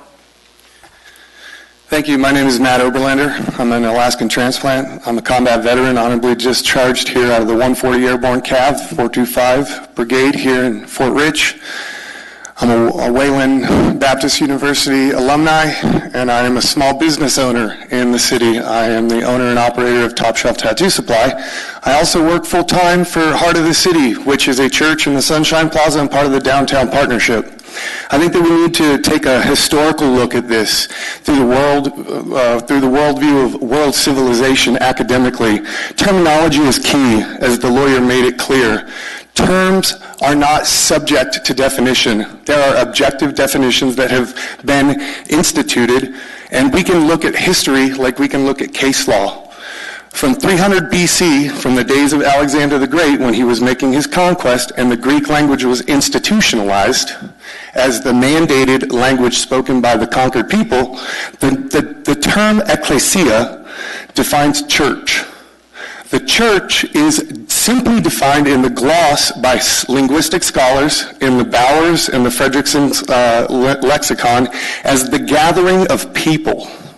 So there is a subtle attack on terminology here, but it is an attack nonetheless. And we cannot allow subjective lenses to define objective terms. The academic world wouldn't allow it. I don't think we should allow it. And in a day and age when this type of information is available via the internet, we need to be responsible to do our jobs and research what the truth is. Not only that, as part of the Downtown Partnership, we work hand in hand with these pot shops. And they do their job and we do our job. But here's the problem. Peer-reviewed literature is right now unbiased. Look at Los Angeles. Look at San Francisco. Look at Portland. Look at Seattle. And look at Anchorage.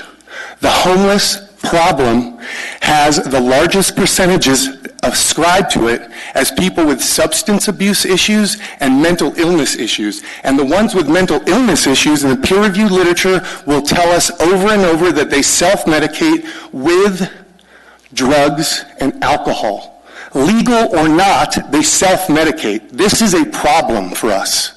And we need to be responsible in how we approach these things in an academic and an intellectual sense. We need to let the terms stand until the scholars redefine them, not take a subjective view of these things. We have to understand that the more we open these things, the more we're going to see the problems that the lower 48 is experiencing. And these problems are not going away. So it is our job as the people who can extend a helping hand to do that very thing, and to look on these people with kindness and to walk them into the success that we know that they can experience. Thank you for your testimony. I have one question for you. Mr. Perez-Rudia. Yes, thank you for your testimony. Actually, you've got my mind whirling with what you said. Thank you. But I did want to just, so can you give us, are you for or against this? I would say that it would stand that with the terminology of the statute, we have no choice but to vote against it until either the language legally is amended or there is a mutual concession. And I see this as problematic because our church was emailed, and I'm going to respect the individual who emailed me just on the 17th of this month, asking us to sign a concession so that his shop could come within 200 feet of our church. And here's the problem. The Step Up program, which is owned and operated by the Anchorage School District, is 15 feet across the hallway from us. If we concede, we're on a slippery slope. And if we concede, then they can get the schools to concede, and then we've lost. Thank you very much. Thank you. Welcome. Hello, Mr. Chairman, members of the Anchorage Assembly, Mr. Mayor. My name is Tom McGrath. I want you to consider the time spent by this and past assemblies on separation of alcohol and marijuana establishments from certain other establishments. The first time I spoke in front of the Anchorage Assembly was in 1979 when the Oak and Keg wanted to locate on a property immediately adjacent to Sitton Elementary over in Muldoon. At that time, there was nothing in code about separation, but over the years, we have added separation to the code, first for alcohol licenses and now for marijuana licenses. For churches, schools, and other uses. And I would imagine that if you wanted to put an alcohol dispensary immediately adjacent to Brother Francis or Beans Cafe, you would be against it. Well, this is nothing different. This discussion is over 40 years old and would be a step in the wrong direction to allow this to happen. Also, the question of some of the crosses at the downtown soup kitchen, Alan Thornhill made 3 of them that I know of, so you could probably ask him for an invoice from CWM Engineers. So, but also, the thing I don't understand is Alaska Scents has been pursuing this license for about 3 years. The licensee is also well known to this body because of her history at Canabaska. And in addition to a suspension of that license for cause, waste disposal by this body, the licensee has also had past due taxes, has a problem that still exists with off-gassing into adjacent properties. I've talked to Mr. Constant numerous times about getting more code and zoning officials because with marijuana, they just don't have time to do their job. But I've talked to them, and they're out at Canabaska continually, it seems. And I understand there's about a $40,000 work order that needs to be installed at Canabaska so that they don't off-gas into the neighborhood, and that hasn't been accomplished yet. So why would you give another license to somebody that has all of these problems and that is costing Anchorage on a daily basis? Zoning enforcement doesn't have time for another problem like this. So I would urge you to not approve the license. When you ask the Anchorage Assembly or Anchorage for a license, you should be in good stead. Thank you. Thank you. I have a question for you. Mr. Constant. Just a note and a kind of a rhetorical question, but I'm sure you'll answer. I have actually advocated for the provision of some form of light alcohol service down by the shelter, because what do? They get it by panhandling up in the upper parts of the neighborhood and then traipse through the alleys. And so have you heard that conversation in the past? I've heard it. Okay. But I also look at downtown, and downtown only has one liquor store, the wine shop across from the Captain Cook, and that's because over the years, the Downtown Community Council and others have said, we don't want them downtown. And, we spent tremendous amounts of money in the 80s and 90s to buy out liquor establishments in the downtown area. It's where the fire station is now, was the 4th Avenue Strip. So, Tom, what were the harms from those places? The harms from those places? Yeah, those licensees. Had you been there, you would know. I know. And that's why, I want you to say. Actually, go ask Tony Knowles, because he started purchasing the licenses and purchasing the properties because they were such a horrible plague on downtown. And so, knowing that you know what they are, but you didn't really say, but we can all imagine, have you, around any of these retail licensees in the downtown, seen anything like you saw in the 80s outside of a liquor establishment? I know that when I walk downtown, and I walk downtown on a regular basis, I can routinely smell marijuana in the air. Right, but that's not the kind of harms you saw in the 1980s, right? What were the harms you were seeing? Some of those harms you still see today, right? You see a lot of the harms today because the homeless communities have kind of replaced the people that used to be drinking till 5 in the morning at whatever the names of the bars were. I used to know them, but I don't They anymore. kind of still are drinking in the streets all night long, right? They are. Yeah, thank you. Thank you. Thank you for your testimony. Would anyone else like to testify? Welcome. Thank you. Good evening, Chair Rivera, members of the Assembly. My name is Jason Brandeis. I am an attorney representing Harrison Martins Incorporated, which is the property owner and the landlord at this facility, and tonight I'm here in the capacity of representing their interests. I wanted to remind the Assembly that we submitted 2 letters to this body at the work session last week. One was a letter that I drafted that identified some legal issues, and the other was a letter submitted by Harrison Martins identifying some of their reasons for wanting this project to go forward, including their desire to make good economic use of this property. This is a part of downtown where it is difficult to find tenants and to engage in economic development projects, and they identified in that letter the steps that they've taken to do their due diligence on this and to move that forward. This is obviously a this license application has gotten very, very complicated. There's a lot of different issues that have been presented. We're going to have another Assembly meeting, a special meeting about this in the future. There's a very thick packet of information, but I think really this all just boils down to 2 main issues. One is substantive and one is procedural. And the substantive question really is, in the land use code and the land use sense, what is a church? There's been a lot of discussion recently about definitions. Several of the previous presenters brought it up. I wrote a few things down that I didn't catch his name, but the gentleman in the beret mentioned that, church is all around us, right? There are all these, whenever people are gathering and praying, that is church. He encouraged the Assembly to not redefine church or come up with a definition, and I am here to state that you don't have to redefine anything, but there is a definition that you are required to follow, and that is the definition in Title 21 of the old Land Use Code. Under the code, a church is a building or structure or groups of buildings or structures which by design and construction are primarily intended for the conducting of organized religious services and accessory uses associated therewith. There is a definition. That is the law, and unless you change the land use code to amend that definition, that's a definition that has to apply here. And when we apply that definition to the set of facts before us, we do not believe that the operation of the Hope Church within the Hope Center constitutes meets the land use definition standard of a church.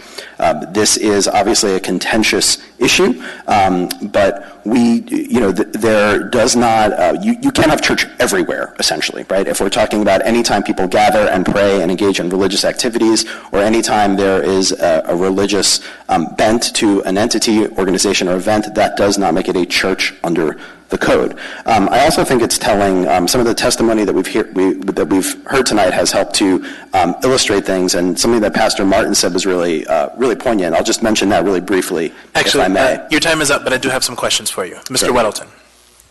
Mr. Brandeis, I got one of your letters here, and he said the Planning Department's determination that the Hope Center is a religious assembly or a church was arbitrary and capricious.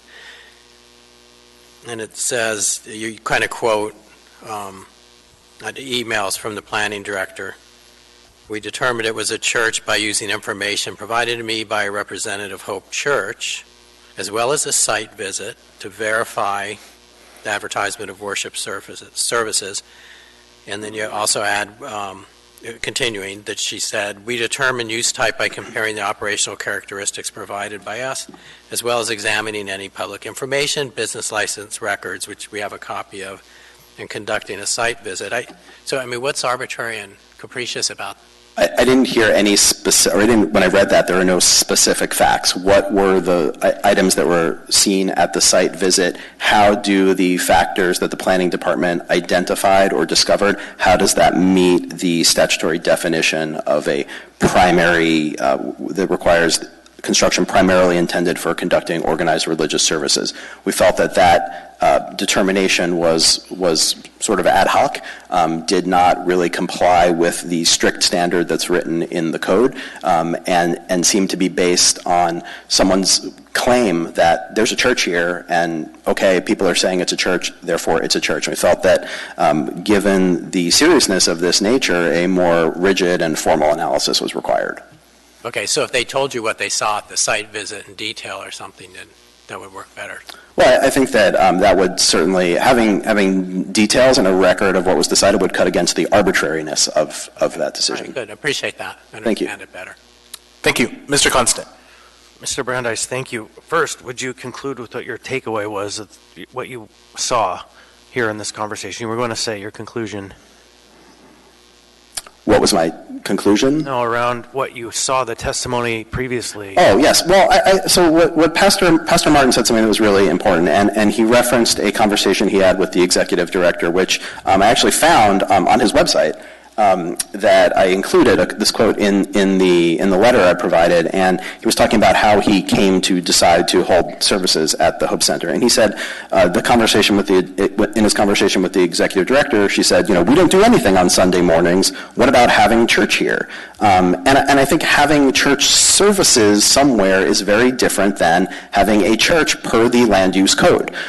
You certainly can have facilities where you hold events that may be different from your primary use or the use that you have informed the municipality about, and you are required to tell the municipality when you're doing certain things, when you have a change of use or another use at the facility, because there are rules and regulations that apply. So my takeaway, I think what I've heard tonight just really supports what we put in our letter, which is that there is a difference between church in the colloquial sense, what a church might mean to any individual or any gathering of people for religious purposes, and a church as defined in the land use code.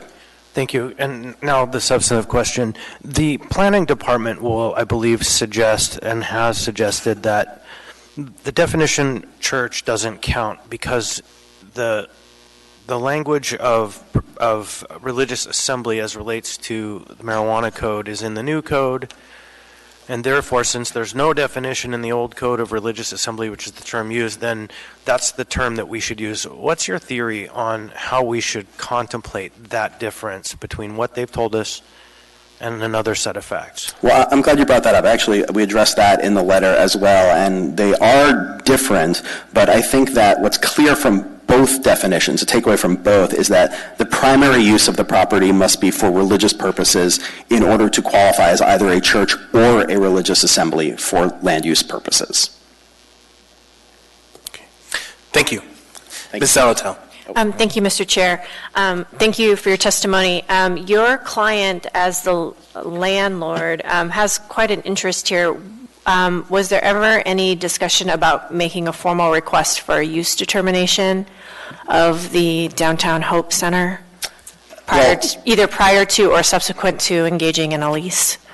The landlord and the applicants believed they were doing their due diligence and contacting the planning department and asking if there were any protected uses in the area, and they received several messages back stating that there was no protected use, that the Hope Center was designated as a social services facility, which is not a protected use, and they relied on that analysis and information from the planning department. Quick follow-up, if I may. So your clients asked that question to the planning department as well? We did. Okay, thank you. Thank you. Mr. Weddleton. Okay, thanks. So you've done a lot of analysis here, what's a church and how it would apply and so on. And, it's puzzling to me, if someone were looking for a location for a marijuana shop, you'd kind of walk the neighborhood, look around and stuff like that. This building has a cross on it, and it's always had a cross on it. And that's wow, I better look into this. I mean, that should be just amongst a normal person, a sign that maybe there's something religious going on in there. I agree, and that's why we continually asked the planning department what was the deal with the Hope Center. And I think that across maybe indicia of religious activity in a religious organization, and the Hope Center is well known in the community as being a religious-based, a faith-based organization and entity. But again, per the land use code, I don't think that transforms it into a church. And if I also just would like to follow up on the previous comment I made about relying on the planning department's analysis. I think through all of this, we're seeing how difficult the job is of conducting land use planning in the municipality. We're constantly dealing with competing uses in a limited amount of space. And the land use department, the planning department cannot police every single parcel of land. So they rely on people complying with the code and notifying the department of what is going on at these facilities. And we require a change of use when you change a use. We require a designation when you start doing something. And I don't think it is reasonable to hold an applicant like Alaska Sense responsible for the failure of another entity to report to the municipality of what they were doing. If the municipality did not have a record of a church and there was no change of use form submitted, that's a problem, but that should not be a problem that the landlord or the applicant has to bear the burden of. Thank you. Mr. Constant. Thanks again, Mr. Brandeis. I think that the standard you're going to have to achieve on that argument is that it wasn't just an attempt, but it was an attempt and an attempt and an attempt and an attempt, a whole record of contacts trying. That's, I think, where the burden may shift at some point from it's on your client or their client to at some point it's on the department. I don't know, but in thinking about this, if you look at the land use code, if we're going to try to use a technical legal argument, the land use code defines in tables primary and accessory uses, right? And so a planner would use the term primary as it relates to the primary use table or the accessory use table, but a policymaker might look at it from a different perspective, right? Because what's the human written language there? What's the context of this language?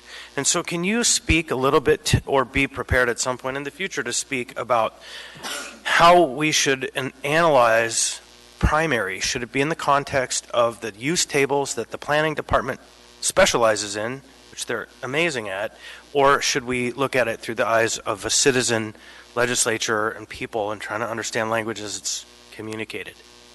That's a good question, and I'm not prepared tonight to give you a real definitive answer on that, but I think what you're getting at is the social policy element of this, which is how do we balance and what do we do when we have the written land use code that is attempting to cover all of the things that might happen in the municipality at any given time? What do we do when what's written down in the written code butts up against what is happening practically in the world, right? And when those two things hate each other, how do we balance that out? And when a business or an individual's rights are implicated and are caught in the crossfire there, what's the determination?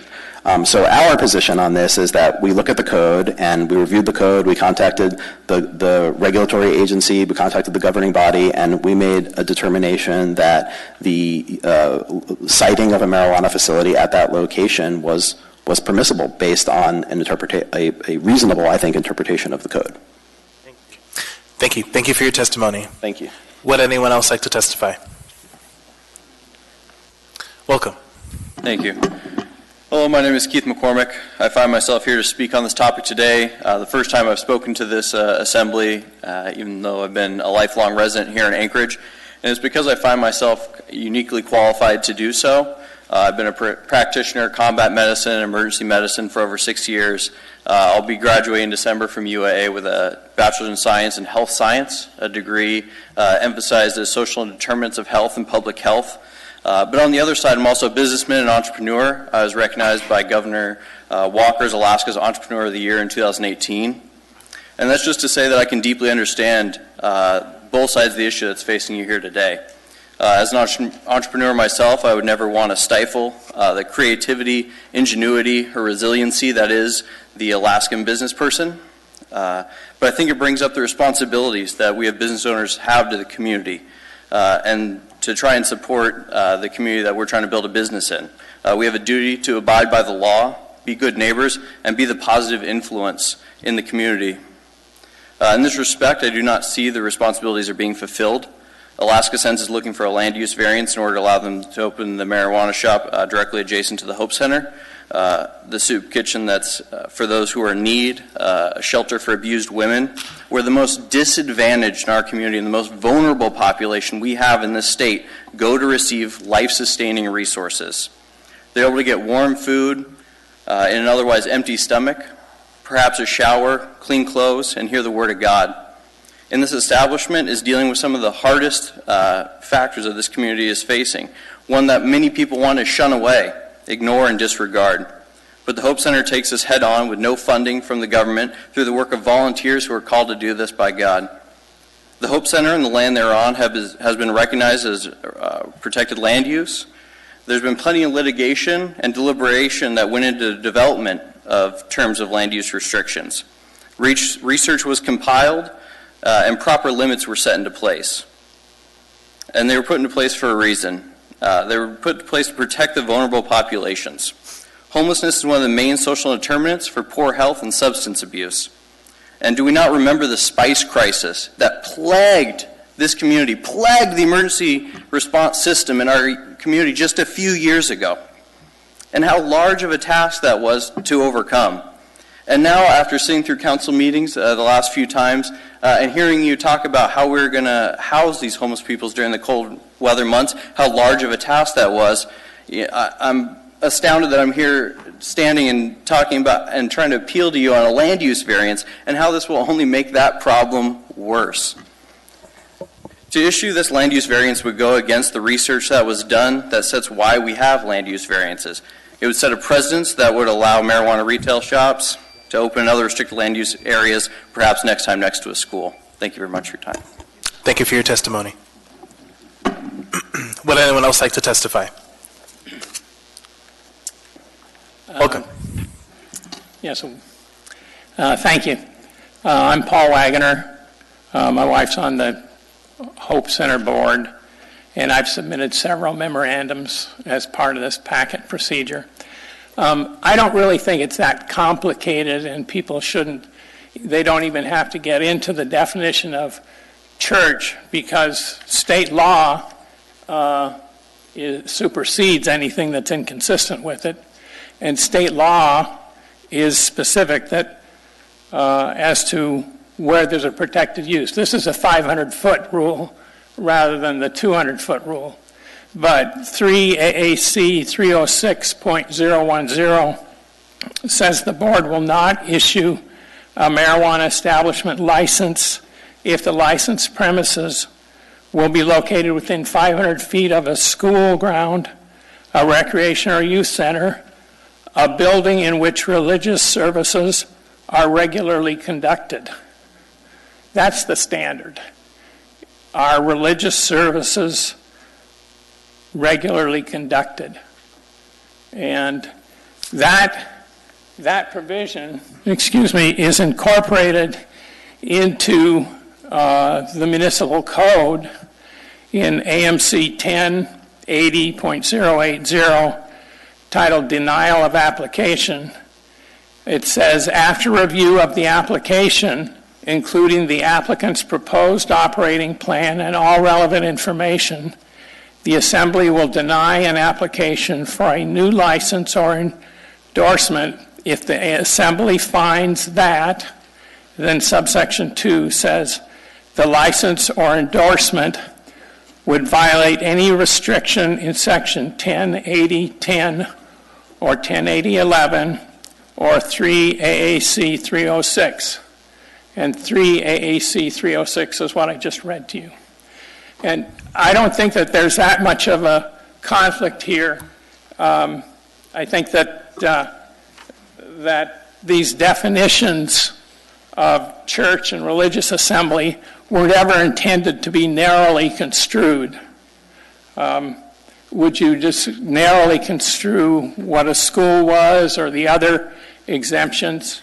And particularly the religious assembly exemption, which is what is used in the code for the downtown, the conditional use standard that we're applying here. They include a food distribution ministry as one of the accessory uses. You know, most modern churches are multi-use now, and they don't come with pews, and they're designed to service people. So I think that this isn't that complicated. Thank you. I have a question for you. Mr. Constant. Thank you. So, although it may not seem that complicated, I have a question for you. With that state code, do you know how the state measures the distance? It's in the code. The state measures the distance by the closest pedestrian route, which in this case is just in excess of 500 feet, which exceeds the state definition. I think you're going to the wrong door. And the door that's used for the church in particular is the Cordova door. And that was submitted to the Assembly. It's not 500 feet. Thank you for your testimony. Thank you. Would anyone else like to testify? Welcome. Hello, my name is Jeff Langfield. I wasn't planning on testifying, so I have some notes here. I was coming to just watch the Assembly meeting, and I stumbled upon something pretty interesting. The first thing I noticed was the unfair time that Ms. Walton had compared to the city. I thought that was strange. But watching this hearing reminds me of the time I served as president of the Taku Campbell Community Council several years ago, and it was right after marijuana was legalized in the state of Alaska. And for a 2-year period, there was a lot of people at the meetings. We used to have 7 or 8 or 9 people, and then we had 30 or 40 or 50 people, and it was all about the marijuana shops, and we had the area we refer to as the Green Mile, I guess, over on King Street. And it reminds me of a time when, right at the end of an application, some people from Change Point showed up to the meeting and strenuously opposed a permit that was going to be given. And then I came to the meeting at the Assembly, and they had accused me of not telling them when the meeting was going on and not getting back to them, which was totally not true. And this seems a little bit similar to that. The other issue I wanted to point out was, you know, it's been, I guess, 5 years now since marijuana has been legalized, and I was indifferent to it when it happened. But the businesses are all around the city, and recently, some of you may have seen, I was able to take a tour with Congressman Don Young to several facilities, cultivation, manufacturing, and retail, and I was actually quite impressed with the professionalism and the way the businesses are run, the people they're employing, and it wasn't just me. Congressman Young was very impressed with how these facilities are being managed and run.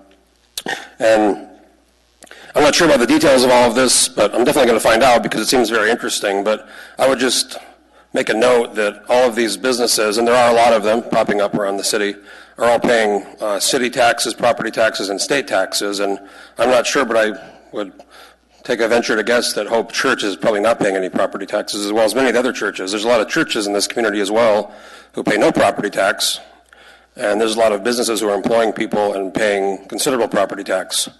That's all I have to say. Thank you. Thank you for your testimony. And just to clarify for the record, both Planning and Alaska Sense did have 10 minutes equal time to testify. It was their choice whether to use that or not. And both do have some time remaining after public testimony. They will have a chance to use it. Welcome. Hi, my name is Jake Warden, and I'm here representing myself. I was pretty involved with the interactions between Alaska Sense and the Hope Center as I was employed by Alaska Sense when the meetings were going on. And I came here I could stand here and pound my fist of how much financial impact it's going to make in the area, how safe it's going to make the area, and how it's not going to negatively impact what's going on in the Hope Center. But I feel compelled to kind of share more of a personal point of view in that. Why are we here arguing about what a church does and where churches are and what is a church? We should be able to take that message. I mean, I was born and raised in Utah. I went to a Christian high school, so I have a Mormon and Christian background. I've been and seen religion, and I've seen the power that it has to do good and also bad in areas. And what I'm looking at right here is a group of people that want to do good for this area, period. That's it. And I think when I interpret the Bible and I look at Jesus and he says, go out and become a disciple and live and give your life unto me, that just means treat others how you want to be treated and give love. And so that, we shouldn't be able to restrict that to an area, and that's why church and government should be separated, because we should be out giving love to people everywhere. And that's what we're trying to do. We're trying to bring positivity back in this neighborhood. When I see people like Victor come in that have had injuries in war, and they look at me and they say, I can't live without this medicine, man. I don't have the right to tell him it's medicine, but I know, and I look in his eyes, and he tells me that it's his medicine that he needs in his life. I don't have the right to tell him otherwise, right? And I don't think we, as a body, have the right to be able to do that, too. I look forward to a future where churches and cannabis shops are in the same building, because that's what we need to do. We need to help people at the end of the day. So, thank you. Thank you for your testimony. Would anyone else like to testify? Welcome. My name is Angelica Peterson. I am here representing myself as well. I'm a manager over at Canabaska. I've been there since May of 2017. I've also helped a lot of people that come through our doors looking for medicine in order to help them with pain, insomnia, all sorts of ailments that they go through. On top of that, this company has provided for my family. I have 3 young kids, and I see all of the families and all of the hardworking people that are within our facility. My phone is constantly vibrating with applicants to work in our facility. We're providing jobs for a lot of people in this in Anchorage, and adding another store is only going to do that more. So on top of natural healing, it's also helping a lot of families in that way. So, yeah. Thank you for your testimony. Would anyone else like to testify?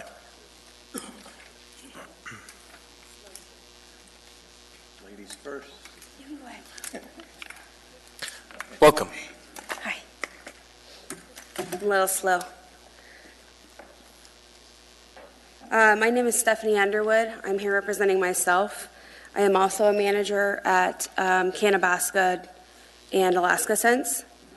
I think it's very interesting to hear that so many of the people testifying today are making implications about alcohol and illicit drug use and how it's equated with legal cannabis use. Cannabis is recognized by many states as a medical treatment for a variety of ailments, which cannot be said in any capacity for alcohol. Instead of decimating communities, people are now being treated at opioid recovery and rehabilitation centers with cannabis in order to help those with addiction overcome those issues. In my own life, on October 12, 2018, my husband experienced 3 generalized tonic-clonic seizures within 5 minutes. When paramedics arrived, his heart rate was 12, and he nearly died. After he began having up to 50 seizures a day, and doctors have no answers for us, specialists have no answers, only cocktails of debilitating drugs affecting memory, pain, muscle weakness, and more.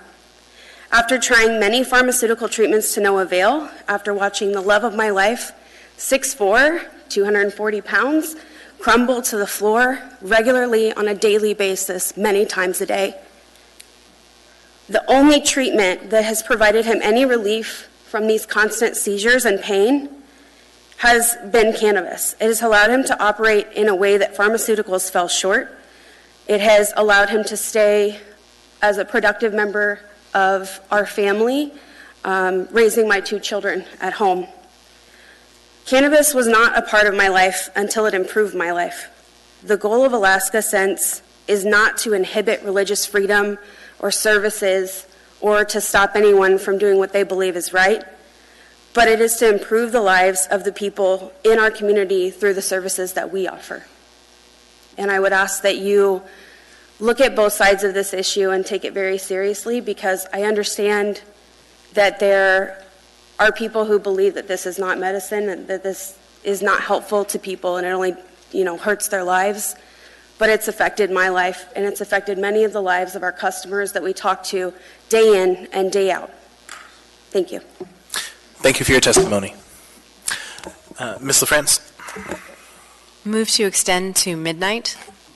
Second. Moved and seconded. Any discussion on the motion?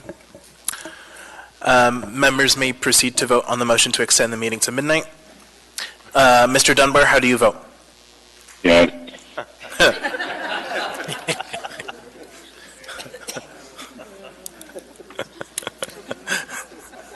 That motion passes 11-0. Welcome. Hi, my name's Bob Parsons. I've been a Christian since 1975.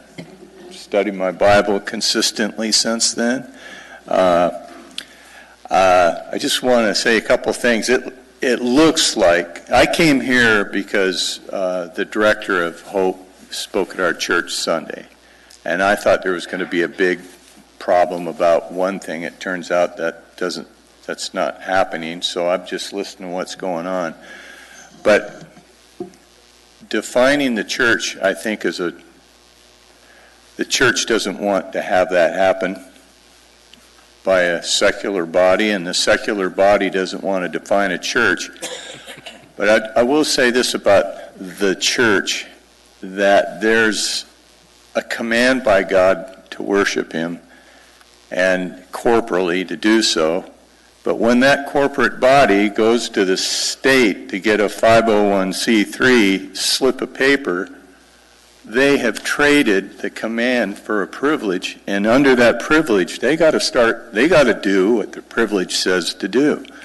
And somehow, through the cracks, this marijuana shop, which I'm honestly and totally favor of marijuana. It's like the people testifying here, it's not in the same category as a liquor store. That's ridiculous. So anyway, somehow the shop came through the cracks in the vicinity of this beautiful place, a Hope Center, and this brouhaha showed up. The lady attorney that said, hey, we have a solution here. We don't have to define a church. We can just go by who was there first.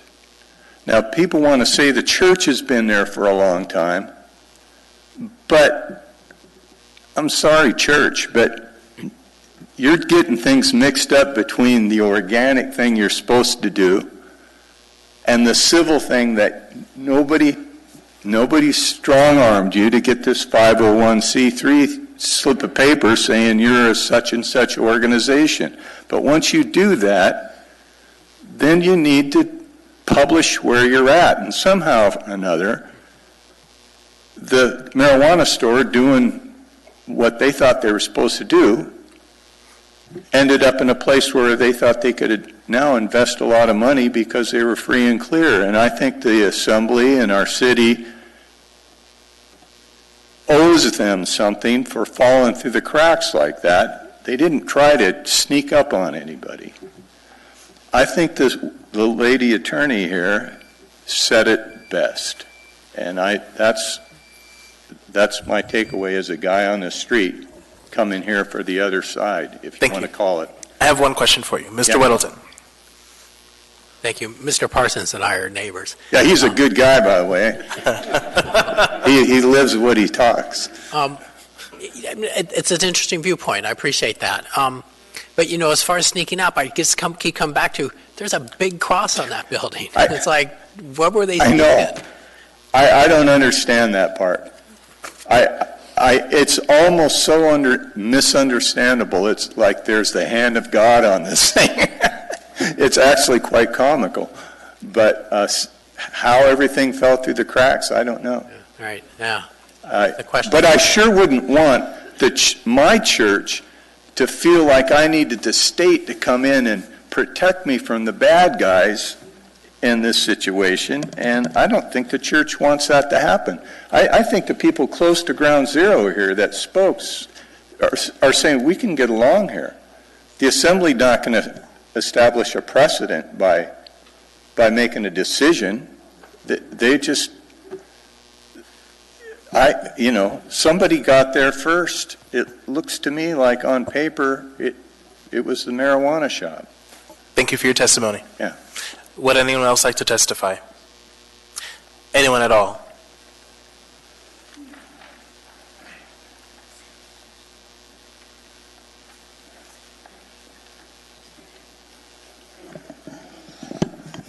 Hi, my name is Tani Sacricia, and I'm here actually for a different item that's supposed to come later. But in waiting and listening, some things came up that I just wanted to point out.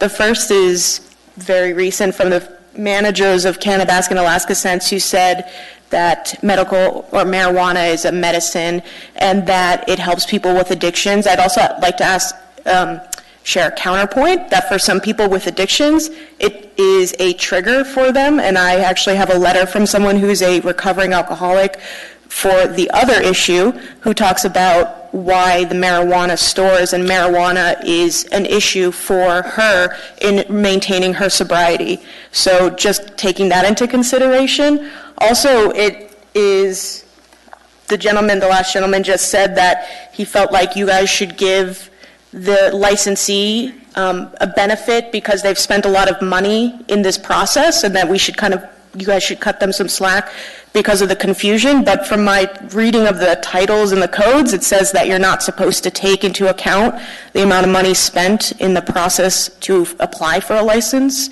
So I'm not sure if that's a correct reading, but that was my understanding. And then the last thing that I was wanting to share, but I could be completely wrong because the codes are a little bit like a treasure hunt. You kind of click through one and you end up down a rabbit hole. But I understand that this is about a church and a religious organization, but even if they aren't considered a church, would they not be considered a community center per the Title 21 and the definitions that define the community center as a facility that is intended primarily to serve the meeting, cultural, social services, administrative, athletic, or entertainment needs of the community as a whole, operated by the government or as a nonprofit and generally open to the public? So to me, even though the church part seems to be contested, would they not, the Hope Center, which has been around for a while, be considered a community center, which, per my understanding, is another type of land use that is protected up to 500 feet? But again, I could be wrong, so I'm willing to admit that. Thank you. Thank you for your testimony. Would anyone else like to testify?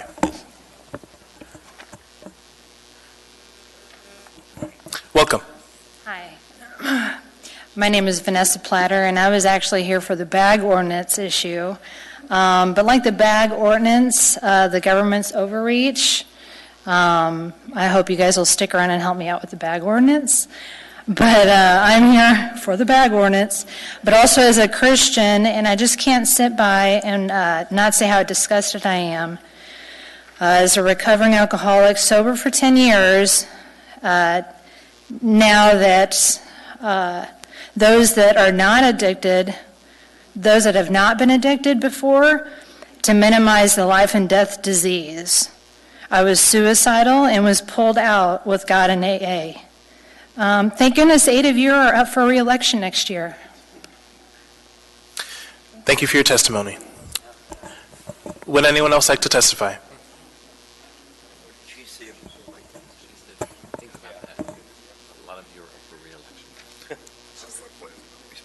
Welcome. Thank you. Karen Barnard. I was moved to the downtown area at first grade, so I have familiarity with 4th Avenue the way it was. I would have to say there are still people laying on the street. The Community Service Patrol picks them up pretty quick. We have the same problem. The neighborhood is overwhelmed with a flow of sad, despairing people who suffer from substance use disorder. We call them addicts. That's disdainful. It's mean. Who has tried to give up sugar for a week? Anybody? Sugar plays with the dopamine receptors in our brain. Marijuana, alcohol, all drugs do that. They do anything. It's not a voluntary use. Once you start using marijuana, you are drawn to it. It also prevents people from using the skills, the emotional skills required to have a peaceful, respectful life. We have the highest domestic violence rates, violence against women, the alcoholism, and all the other drugs. Downtown has more than enough marijuana shops. Marijuana is not a, quote, proven antidote to illness. It works for many things, but I've actually talked to people, because I'm into natural health. Not one operator or employee in there can actually give me what's the dose of this for this problem? Because there are very little peer-reviewed, especially in the United States. We don't know how it operates. We also know that today's marijuana is way stronger than the 60s. We have no idea the damage we're doing to our young people, to our elders, and to have organizations, the Downtown Soup Kitchen, they had the Little Red House, in the late 80s, early 90s. They moved to 2012. They've been in the community forever. So I find it disingenuous that this company can say they were there first. That's ridiculous. Our church has volunteered at the Downtown Soup Kitchen. I've gone down there. I've taken people down there. And the people, when it was in the Red House, you were close enough, they would offer a prayer right there. So it is well known as a faith-based community organization that is social services, is protected, and it's 45 feet from Downtown Soup Kitchen. And the other thing is the customer of the Cool Sense is going to be Alaska Native predominantly with their monthly allotment check from their corporation.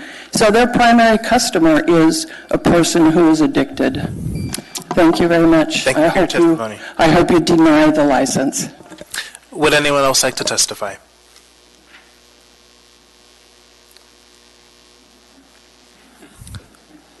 Welcome.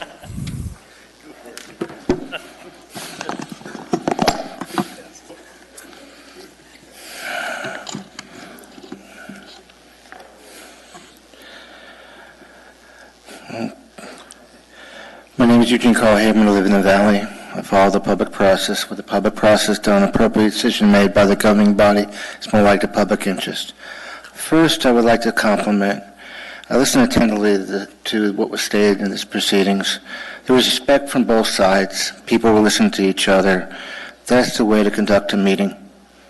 And I didn't see any sharp words said by either party, and that's the way to conduct a meeting, where people could hear each other respectfully and listen and try to understand the other side. But, and there's the but, and by the way, a comment is that except for the brief moment that Senator McConstant was in the press box during public hearing, it went pretty well. What I'm going to come to is what happened before. You introduced this for public hearing, but you had a work session in City Hall on last Friday, approximately from 3 to 4:30. In that work session, the situation resulted in an unfairness. A particular unfairness is this: when you introduce something for public hearing, you got to stop and you don't put comments out. You can ask questions. And at that particular meeting, there was a prejudice at that meeting, in which there was not just questions, but there were comments. And that creates a situation for this meeting, no matter how fair this meeting was and respectful. What do you do now? What do you do now? And then also the opportunity and fairness for the public to speak. There was a preference to who you wanted to hear from the public and a preference who you did not want to hear from the public at that meeting. And then the most important preference problem is this. This is video audio. The public can hear what happens. They can listen to a tape. But that meeting is away from the public during the day where the public's involved with trying to earn a living. This is where your meetings need to be with a video audio. Show respect so people know what you're up to and they can connect with you, and you're more likely going to hear comments, and the result is you're more likely to make a decision in the public interest. Thank you very much. Thank you for your testimony. Would anyone else like to testify? Anyone at all? Seeing and hearing no one, public testimony is closed. So I'm going to go ahead and turn it over to planning. Would you like to use your remaining 2 minutes? Yes, Mr. Chair. Okay, I'm starting it now. Again, for the record, this is Ryan Yell with the Planning Department. The petitioner had made the case that somehow the 200-foot separation distance shouldn't apply because they came before. However, we do have a codified date of January 1st, 2017, and that is codified in Anchorage Municipal Code, Title 21, Section 50, subsection 420C1A, and I'd like to read that. So it states, in addition to other methods for measuring the separation distance as set forth in this subsection, all marijuana establishments shall be separated from the protected land uses listed in subsections 1C below by at least 200 feet, as measured via a straight line from the lot line of the marijuana establishment to the lot line of the protected land use. Applicants who have initiated a State of Alaska marijuana license on or before January 1st, 2017 are exempt from this provision.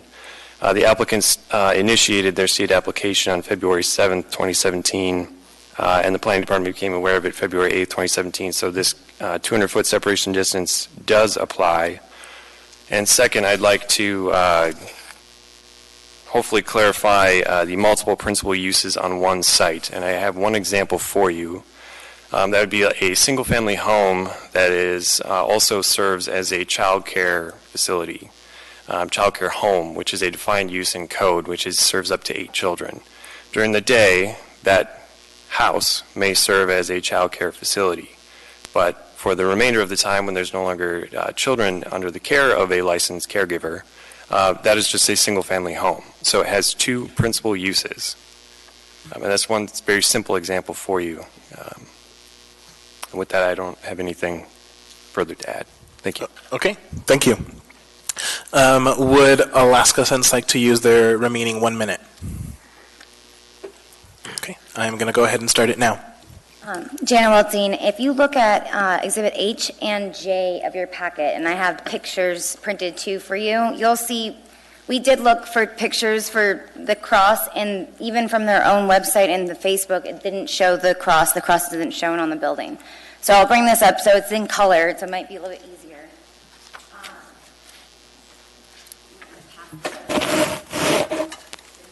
And then back to the planning department's point, that 200-foot was a new rule. What that code is saying is that licenses that were established after 2017 didn't have to comply, or before 2017 didn't have to comply with that 200-foot, but that doesn't address the question of what happens if we were there first.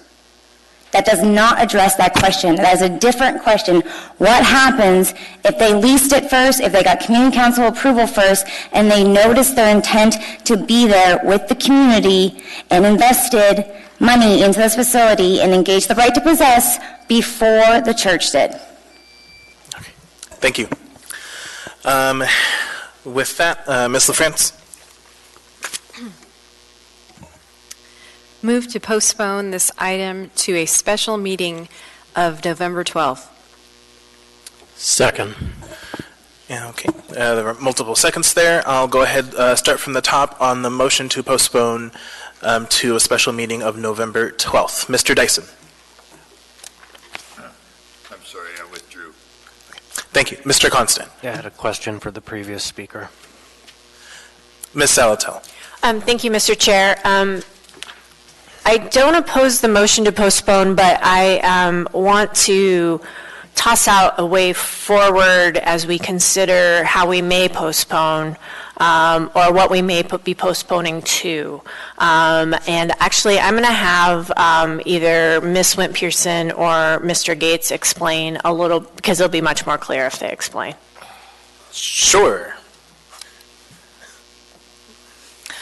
Thank you, Mr. Chair. Mr. Gates and I have both been talking about this idea that Ms. Alatel raised. And I did want to, so the potential process going forward that we've been talking about that I think is worth consideration, certainly by this body, is whether you might postpone consideration of the issue of the application as a whole, and then ask for an actual formal use determination from the planning director, and allow that process to move forward. I think one of the challenges here is that there was not a formal use determination. There was a relatively informal use determination, which is standard practice in the planning department and 100% appropriate.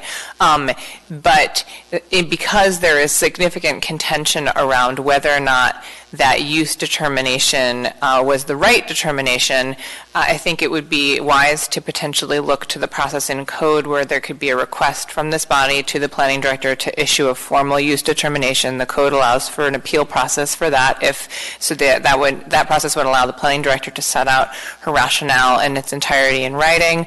It has its own appeal process, which could be then appealed, and then when the ultimate question came back to this body, you would have a final determination of whether or not the use determination was appropriate. And the question, I think the appropriate question before this body would be, should the application be granted and the variance be granted, if the variance is appropriate, based on the criteria for a variance, given a determination, a final determination regarding the use of the religious assembly facility. So that's a possible option going forward. I think it is also legally appropriate for this body to consider that issue in its own right, but I think there is an option provided in code that's clear, that has its own appeal process for this use determination piece, which seems to be the fundamental threshold issue here of whether or not there is in fact a religious assembly located here. So you certainly could elect to postpone your determination and again send that question to the planning director for a formal written decision, which would then trigger an appeal right for either affected party, and allow that process to play out before you make a determination on the application itself from the marijuana facility. Thank you. So I have two follow-up questions to that. First is, what is the mechanism for us to ask the planning director? Do we just ask, or do we have to make a vote? I would defer to the planning director, but I believe you would potentially direct your council or request that your council submit an application to the planning director on your behalf. There is a form that the planning director would request, but I'll defer to Ms. McNulty to comment on that. That's correct. The process just is per your request, and as Ms. Wint-Pearson stated, there's an application for that. Okay, thank you. You guys can fight about who fills that out. Okay, and then second question is, how long would that take, that process? Less than probably 7 days, within a week. Okay, so then there's nothing wrong with our initial timeline of November 12th? That still fits? Well, so then it would open up to the appeal process. So after the determination is provided, then it opens up for a 30-day. You have 30 days to someone to ask for an appeal of that, and then it typically goes back to the Zoning Board of Examiners and appeal, and there are the adjudicating body. So then, would it be the advice of council that we set this meeting till after all of that happens? And through the chair, I think what I personally would recommend is that you initially continue to a date that is more than, say, 40 days from tonight to allow for Ms. McNulty to issue a decision and allow for the initial appeal period to run. Then, if there has been an appeal of that decision, then you could further continue to allow the appeal process is to the Zoning Board of Examiners and Appeals and then on to the Superior Court of that decision if you take that route. So it would depend on whether or not there was a party who appealed that and whether the decision needed to be further continued. Thank you. All right, I'll go down the queue, see if my colleagues have further clarifying questions. Anything else, Ms. Alto? I just wanted to say that I put this forward because I find it kind of murky. The process has been murky, and this might be a way to get some clarification. So, thank you. Thank you. Mr. Constant. I would just offer that any damages that have been occurred up to this point will just be compounding as we go forward on a daily basis. That, you know, I read in the packets that the opposition wants to lease this space, but every single day, the people who have been investing in that building are losing. And so if we go down this path, are perpetuating that harm should it be found. Thank you. Mr. Dyson. Break of 2 minutes. I got to ask a question. Thank you. Sure. We can take a break for 2 minutes. I'll put on a timer. We got people in the queue. Let's do that. Well, sure. I'll keep going. Fine. Ms. Quinn Davidson. Thank you, Mr. Chair. I guess I'm a little unclear on what the purpose of doing that. I mean, we already have a determination. Is the planning department suggesting that they're going to change their determination, or why do we need something more formal? And it just strikes me that puts the applicant in a bad predicament if we're waiting another 40 days. Through the chair, Ms. Quinn Davidson, no, it's not that there'll unlikely be a difference of a outcome. It'll just have findings in a more formal application. And it also allows for the appeal period. So the appeal period is only open for 30 days. As Ms. Wilson has mentioned, she did not realize that there was an opportunity to even appeal that. So what that does is it puts it on the record, it opens up that 30 days, and it allows anybody who's interested into appealing the decision the chance to do so. If we don't do the formal determination, then the appeal period is closed, and it can't be looked at through another body. So through the chair, would it be okay to ask Ms. Waltine to come up and whether they're interested in having that? I mean, is it really for them to have an appeal period? Because if they don't want it, why are we doing this? If I can just clarify, anyone would be able to appeal that decision, not just Ms. Wilson or the applicant. So any member of the public could do so. Can I ask another question? And that's not the case without a formal determination? No, even without a formal determination, it can be appealed, but the 30-day appeal, my decision was issued in June, so the 30-day appeal period is over.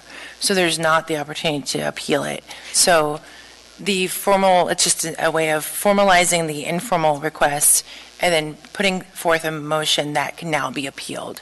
It's opening up the appeal period again and giving the public or any interested parties the opportunity to appeal that they may not have realized they had the opportunity to do so. Okay, I don't want to offend anyone, but this just feels really red tapey to me. And we already had a determination, and people could appeal it, and the time has run, and I feel like we need to move on. So I just don't really understand the purpose. Thank you. Go back to you, Mr. Dyson. Nothing right now. Okay. Mr. Peterson. Thank you, Mr. Chairman. And I'm wondering if the two parties came together and made an agreement, could we just eliminate all this legal back and forth? Through the chair, if you want me to answer that. Unfortunately, I don't think you could, because whether or not a protected land use objects to being within the required separation distance from a marijuana-oriented business is not the operative issue under the law. It's just the presence of the protected land use. So I don't think you could, I mean, I think that whether or not they object to it doesn't really govern. It's the presence of that use within the separation distance. Although Chris is shaking his head at me. I'm going to object. He does that a lot. Yeah, I do. It's a tick. I think, though, that... No, Mr. Constant, you're in the queue. Did you have anything else, Ms. Wint-Pearson? Only one thing as related to this process entirely. I think this is only my understanding is that it was somewhat unclear from the outset whether the decision that the director reached was in fact a use determination, because there is a use determination process set by code, which is not what happened. So to me, it was somewhat unclear whether the appeal right was triggered or whether it was clear to other parties the full nature of the why the decision was made and the type of explanation that would normally be issued for a use determination. I think the reason for doing this process is to get that decision more clearly established before this body considers the application as a whole. I think the merit to that process only exists if you think that's the operative issue here too. I think that if the decision for it, that's sort of that threshold issue is this only helps with that if this body considers that threshold issue to be the real issue of concern here. If you have different grounds for making a decision here, or you feel like that's very clear, you certainly don't need to ask for that, but it would provide more clarity about that initial issue, and it would allow for a clear appeal in accordance with the code process of that initial determination of what the use is for that facility. Thank you. Mr. Constant. So if Pastor Martin and the shelter or the soup kitchen and the parties came to an agreement, clearly that would give us grounds to make the variance. If all parties agreed, and the question of do we grant a variance based on a section of the code, then that would give us a rationale a finding by which we could make that decision. Through the chair, when you consider a variance, there are criteria set by the code that you must consider that are outlined in the packet. They're not whether or not the person within the separation distance agrees or not. They have to do with the impact of the land use, the nature of the cause for the variance. So it's certainly a factor you could take into account, but it is not dispositive. Your charge is to apply the factors for a variance as established by code to the facts of this particular situation and determine whether the facts in the record support the application for a variance. Isn't that fairly left in the hands of the policymakers to decide? Through the chair, in this instance, you sit in a quasi-judicial capacity and not in a policy-making position. This is not a legislative decision. This is a quasi-judicial decision in which you are charged with applying the code to the facts and making determinations about whether or not the code standard is met. So that raises one last question I'll ask, and then I'll shut up because it's getting late. We have a situation where we have a standard in the code that is impossible to meet, that it will create no harm at all ever in the universe, and there's no benchmark within the context of that finding, and so then we're suggested to have to look backwards at the comments that we received relative to this application for complaints that people made about possible harms, but that's pretty squishy. Through the chair, this is a common problem in land use practice, and I say this as someone who was a land use practitioner in my private sector existence. And the way it's generally done by land use bodies is you make the person requesting the variance is supposed to present sufficient evidence on the record to demonstrate that they meet the criteria. Generally, I think land use bodies look to the other types of uses that are permitted as of right in the same area and whether or not they have similar or greater adverse effects or could be anticipated to have similar greater effects than the proposed type of establishment. They look to the types of impacts that the establishment expects to have. So I agree that it is a fact-specific analysis and that you would need to make fact-specific findings based on evidence in the record, and that you cannot perfectly discern the projected impact of a land use. But the variance standard has been litigated numerous times. It is something that land use bodies grapple with repeatedly, and you certainly can't see the future, but you can look at what the impacts are of the proposed establishment and whether or not it meets the standards set by code based on evidence in the record. Thank you. Ms. Salatel.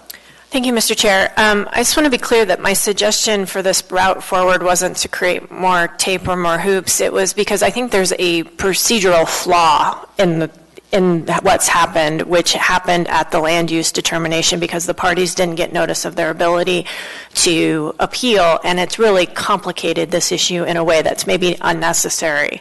Had we had that, and then the applicant had the opportunity and notice, and everyone had notice to appeal that determination, we'd be sitting in a much different posture than we are today with a primary question and a if then another question. And I think that utilizing the process that was outlined by Ms. Wint-Pearson actually lets that process play out with the subject matter experts and the way to create a record on land use and a land use determination and the appeal and all of the relevant evidence about that in a way that then puts us back in the position that this body normally sits in, which is whether or not to grant the variance, depending, or whether or not to grant the application if it is in fact not a protected land use. I think we're in this odd position because the process broke down, and this is a way to correct that.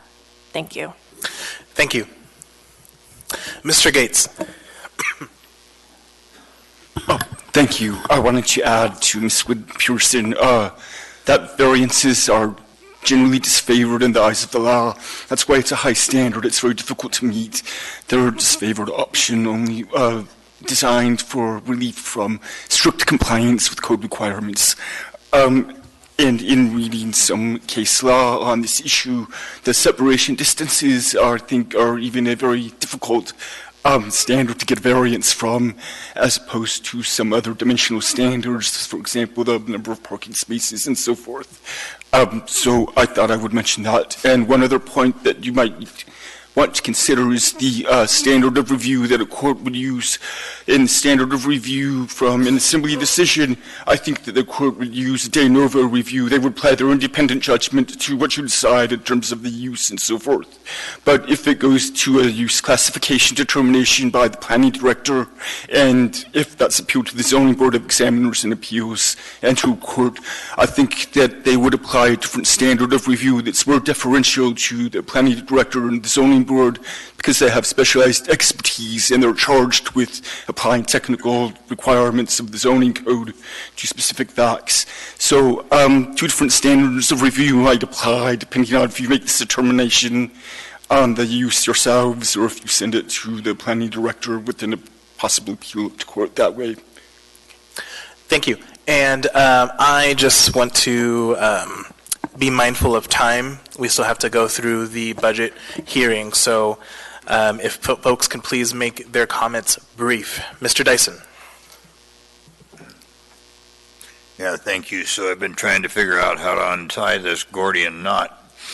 And so we have maybe 4 things.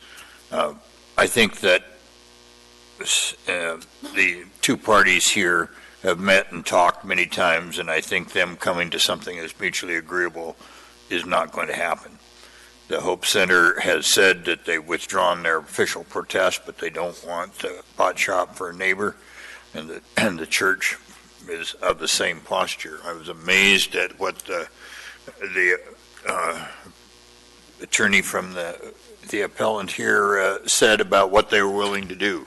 People walking around picking up the garbage, all kinds of security and all kinds of things. An amazing, and I would think pretty expensive gift that they were offering to try to ameliorate that. My guess is that isn't going to happen. Then we're going to get in this order. We've got the issue of, was it really a church, and were they there first, and so on.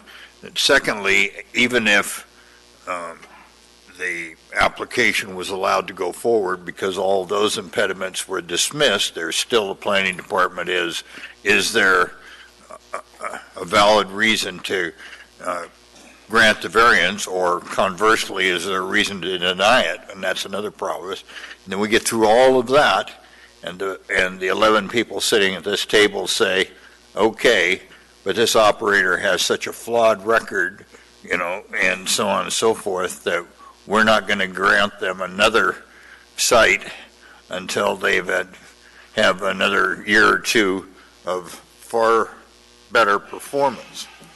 So what I went over to ask was, and I talked to both our attorneys, can we reverse that? And so could we have that first determination, do we think this is a qualified operator?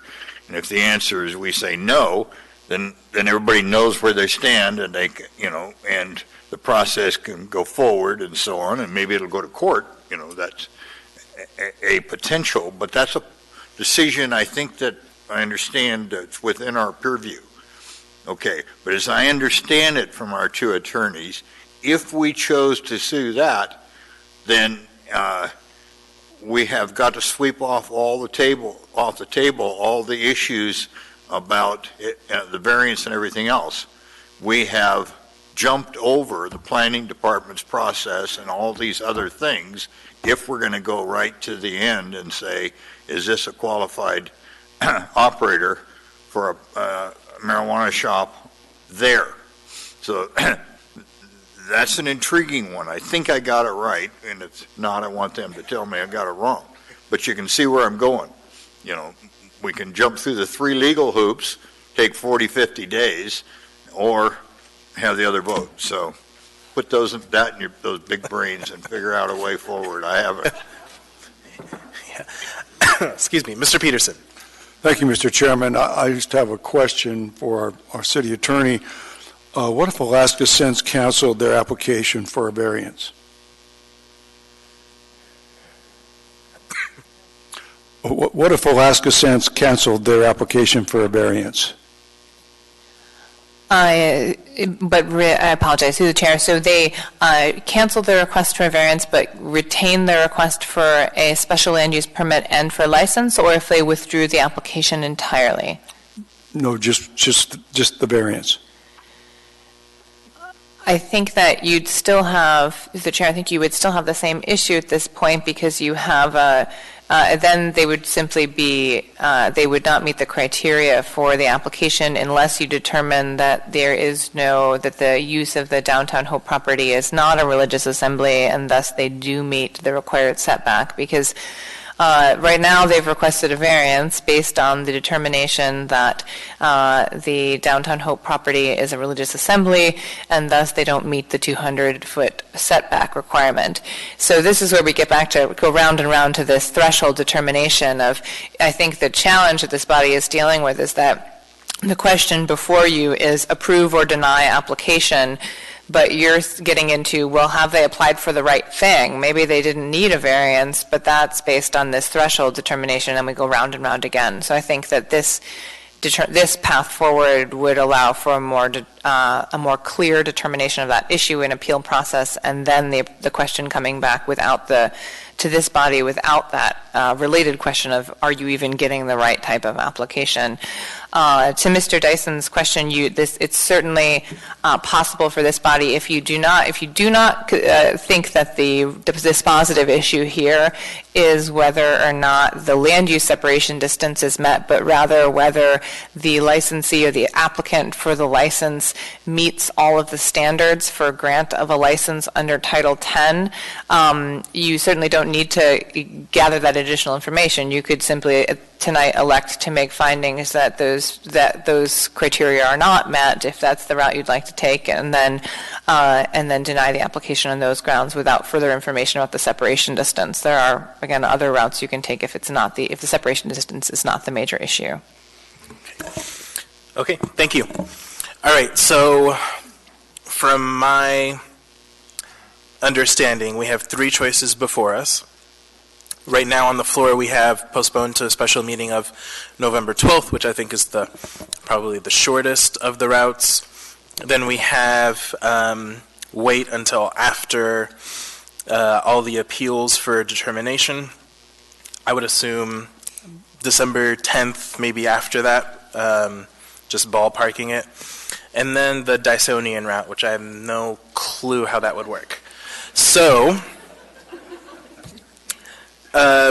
we have this before us. I don't see any more debate. So if there's nothing else, let's vote on postponing this to a special meeting of November 12th. Mr. Dunbar, how do you vote? No.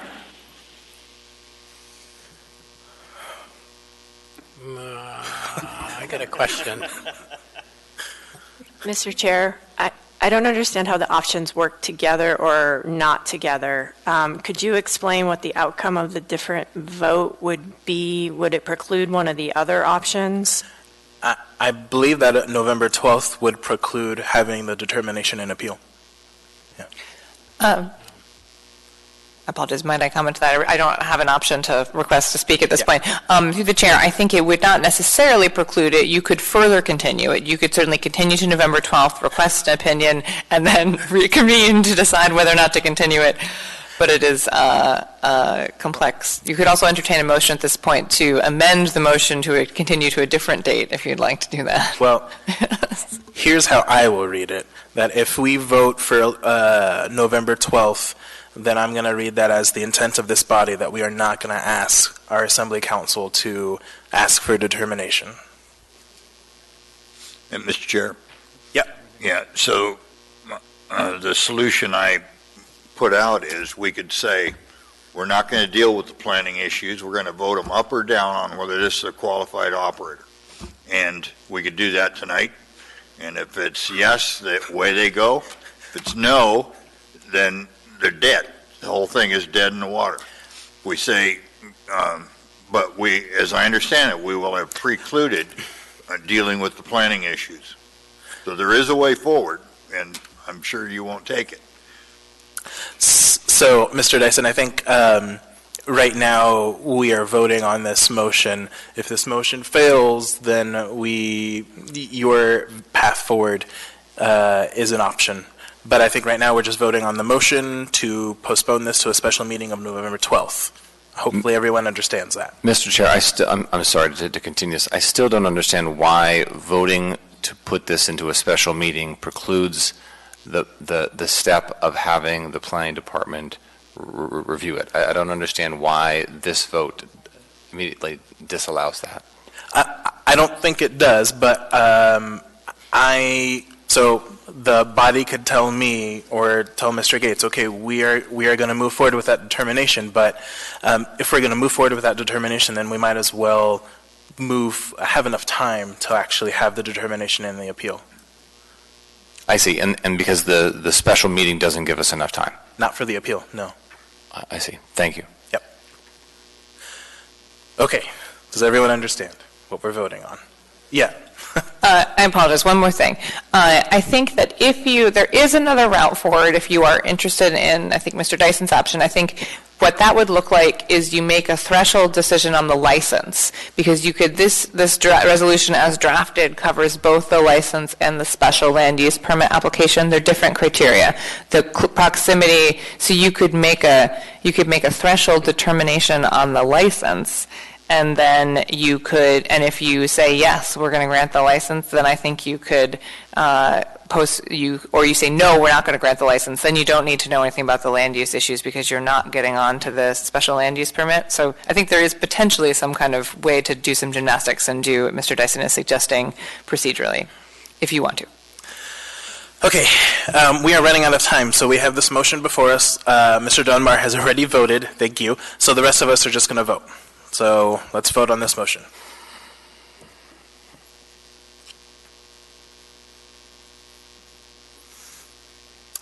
So that motion fails 7-4. Move to postpone until December 10th, special meeting on December 10th. Second. So that was an arbitrary date that I chose. Is that enough time to allow for the appeals? That's about 40 days. Sorry. That may be cutting it close. I would want to defer to Ms. Pearson to see if we did postpone until December 10th and the ZEBA hadn't occurred, could you just postpone again? It's December 24th. I'm sorry. Christmas Eve, December 20th. You said December 10th, sorry. I know, I'm fishing. Too late. Do you have any guidance on that? Two things, yes, you could certainly continue. And at least at that point, you would know whether or not an appeal has occurred. I think we're assuming an appeal will occur, but that is certainly a supposition at this point. So then we could just adjust the timeline after. We can get to the December 10th, and then we can figure out from there. Certainly. Okay, Mr. Dunbar? Thank you. So I voted against the November 12th meeting because I felt that it was too far in the future. I wanted to resolve this sooner. I have no interest in sending this to a determination that's not going to actually change the outcome and just, delay this further. Therefore, I make a motion to postpone this until the meeting of November 5th. And I'll know from my colleagues that on November 5th we could further postpone it again if we wanted to. But I make a motion to postpone this until November 5th. We can add more motions, and we can build the castle of motions. Okay, so is there a second to that motion? Second. To move it to November 5th. So I'm just going to go ahead and speak against that motion because we have a lot of materials to read between now and then and a budget to deal with. So if we're going to move it, I would want us to move it a little further. But Mr. Peterson, did you want to speak to that? Thank you, Mr. Chairman. And I was just going to say December 10th is like 49 days. So that might be enough time. So maybe the December 10th might be a good motion. Thank you. Thank you. So I really want to be mindful of time for folks who are putting themselves in the queue. Mr. Constant. That's my question. What happens if we don't get through the public hearings on the budget tonight? What are the ramifications of failure to meet our duties? We have to. It is per the charter, we from have my understanding. until midnight. Yes. Yeah. So we have to get this done. Ms. Kennedy.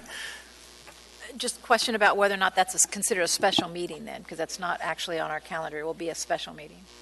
It would just be a regular meeting, December 10th? Yes. Yeah, it would be a special meeting. Thank you. Yeah. Okay, so the motion we have is to postpone this to November 5th. Let's go ahead and vote.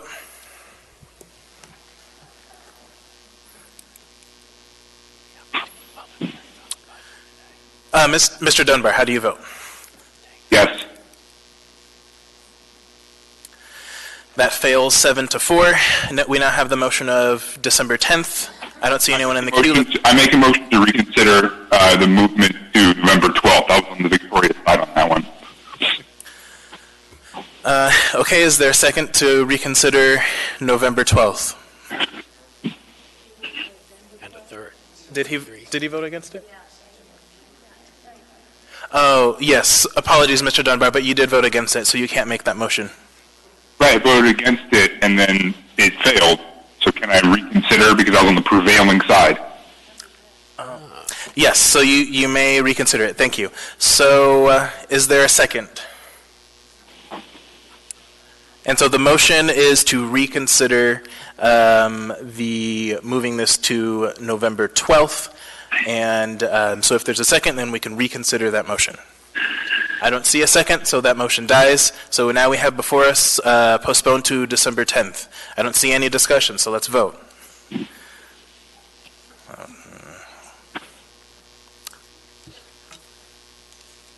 Yeah. Mr. Dunbar, how do you vote on that motion? No.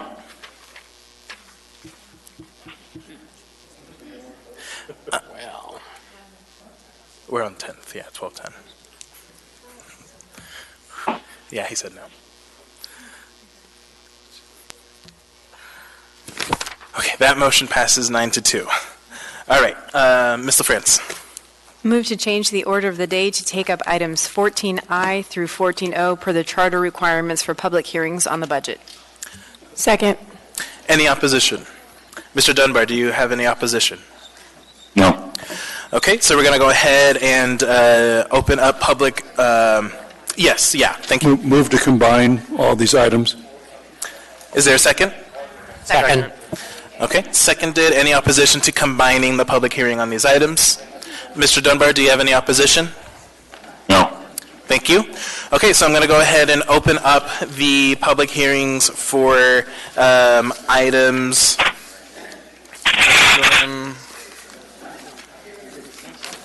Items 14I through 14O, dealing with the 2020 General Government Operating Budget, the 2020-2025 General Government Capital Improvement Program, the 2020 General Government Capital Improvement Budget, adopting the 2020-2025 six-year fiscal program, approving the 2020-2025 Municipal Utilities Enterprise Activities Capital Improvement Programs, adopting and appropriating funds for the various utilities, and 2020 operating and capital budgets of Anchorage Community Development Authority.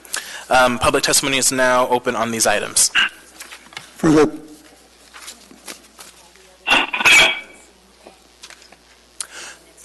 Sure.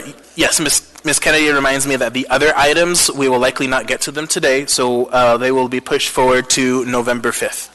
Okay. Welcome. It's on a budget. My name is Carl Cancer.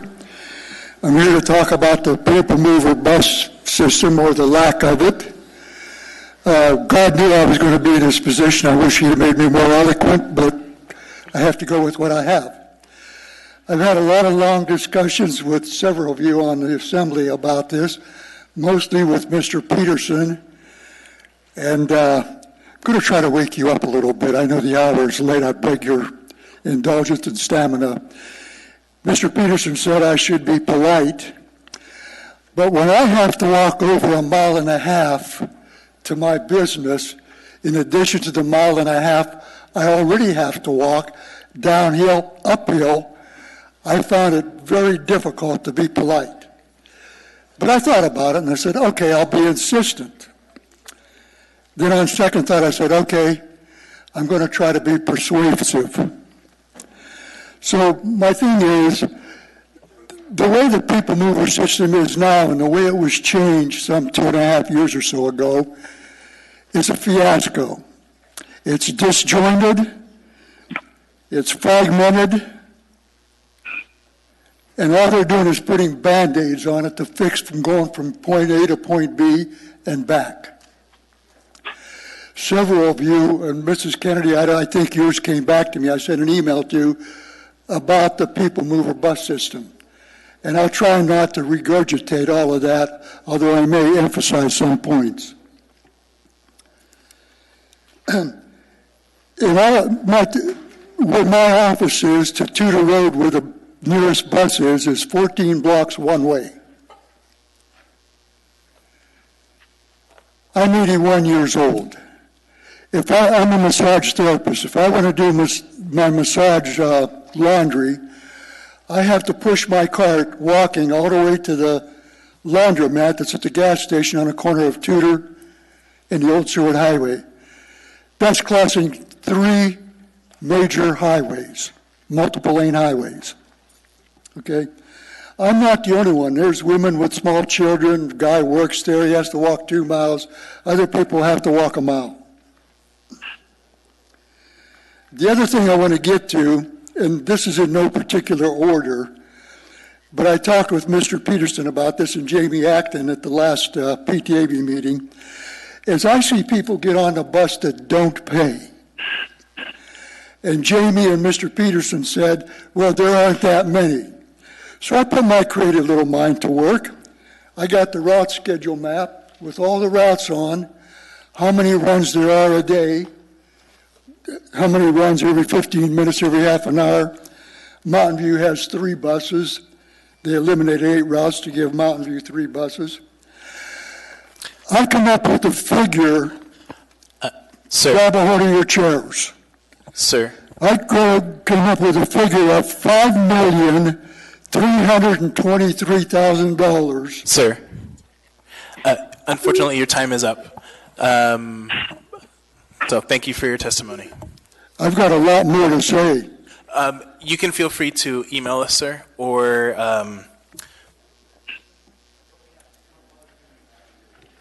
and you can come back to our next public hearing. Yeah, people along the Old Seward Highway have to spend 5 more winters walking without a bus.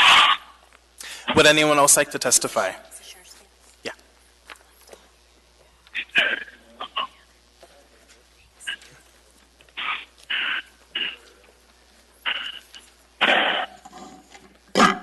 Welcome.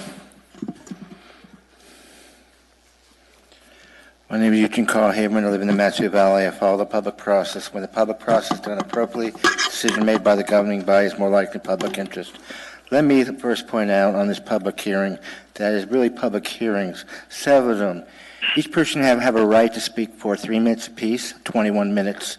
You started this meeting for this public hearing at 11:44. You need to stop the meeting because of midnight, and you got the number two most important decision you've got to make in a decision. First is certification election, and the second is approving the budget.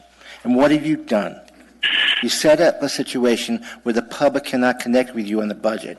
You hold your meetings in City Hall with department presentations, and the public is blind unless you're there, what's going on. Like Friday, there was from 11 to approximately 3 o'clock with department presentation. Versus out in the borough, they have 3 separate public hearings on the budget. 3.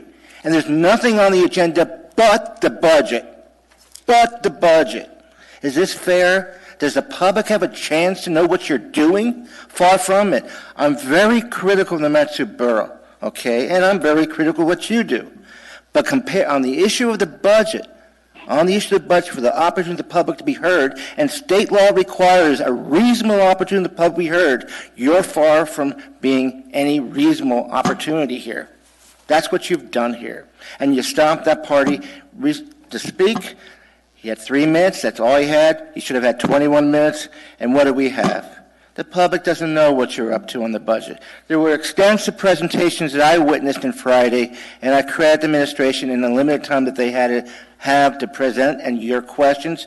But where was the public to see that presentation? The Mat-Su Borough has a video audio in their assembly chambers, and the public can see that at least. But the public here is blind to what you're up to on the budget, the second most important decision you have to make. So what time is up? It's, oh no, I got 51 seconds, but all respect to the other parties who have to speak after me. You're not going to be making a decision in more like in the public interest if you handle the budget like this from hearing the public. And on the issue of email, how disgusting is that? Who's going to see those emails? The public going to see that communication? They need to be before you, not the issue, and say, oh, that's your option. You can email us. Thank you very much. Bye. Thank you for your testimony. Would anyone else like to testify? Anyone at all?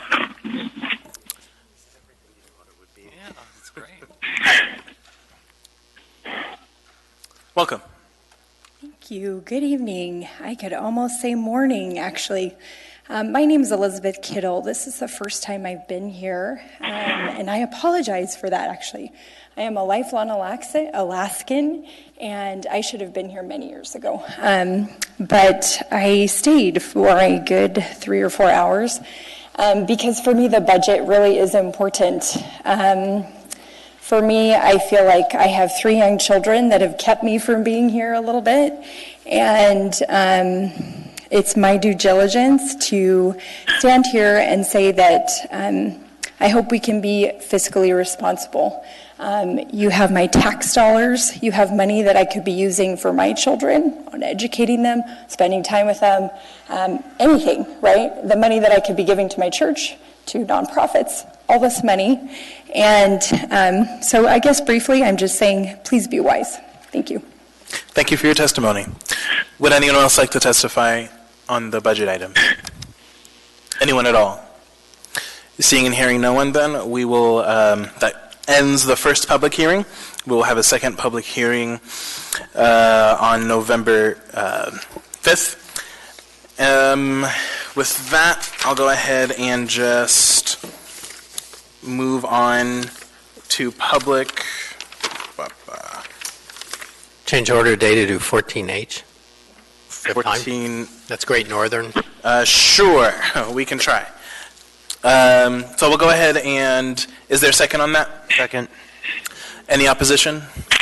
Okay, seeing no opposition, we'll go ahead and take up 14H. Public testimony is now open for this item. It's resolution number AR 2019-371, a resolution of the Anchorage Municipal Assembly approving a marijuana license and special land use permit for Great Northern Retail Stores, Inc., a marijuana retail sales establishment with license number M20366, doing business as Great Northern Cannabis. Waive reading. Thank you. Would anyone like to testify on this item? Great Northern.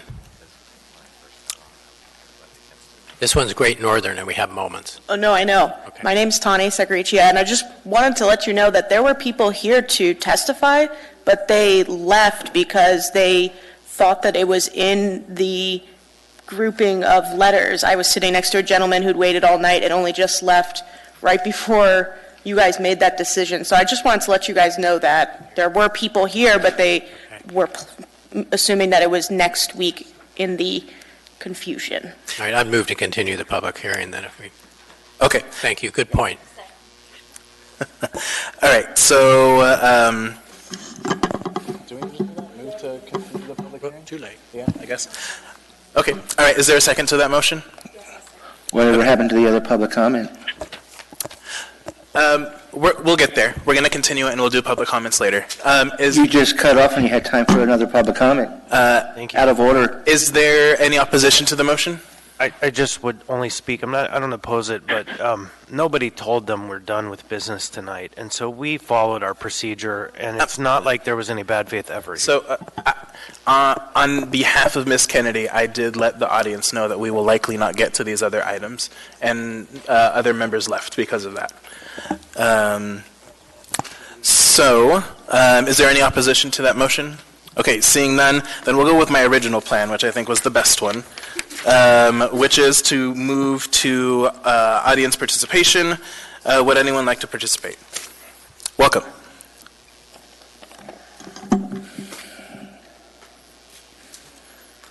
Wait a minute. Timer. My name is Eugene Carl Haberman.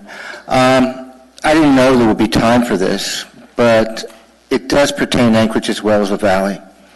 I've attended a lot of meetings over the years. I've seen a lot. I've seen situations where some members, candidates for assembly, witnessed a representative of the school board saying at a community council meeting, school board meetings are not for the public. I remind you also that the school board superintendent for Anchorage was formerly the superintendent for the Valley. And also note that many of the same people that was there are still there. Why I bring up all these points is this. Last Wednesday night, about 8 minutes before the start of the meeting in the Valley, there was a contract that was approved back a few months earlier, a multi-year contract extension to superintendent. 8 minutes before there was the meeting, they laid on the table basically for the public a document, change of contract that would continue the contract to June 30th of next year. But there was a clause in there with the following words that would make it basically to say that through the period that continues with that contract, if you do anything wrong, we're not going to complain about it. These are the words.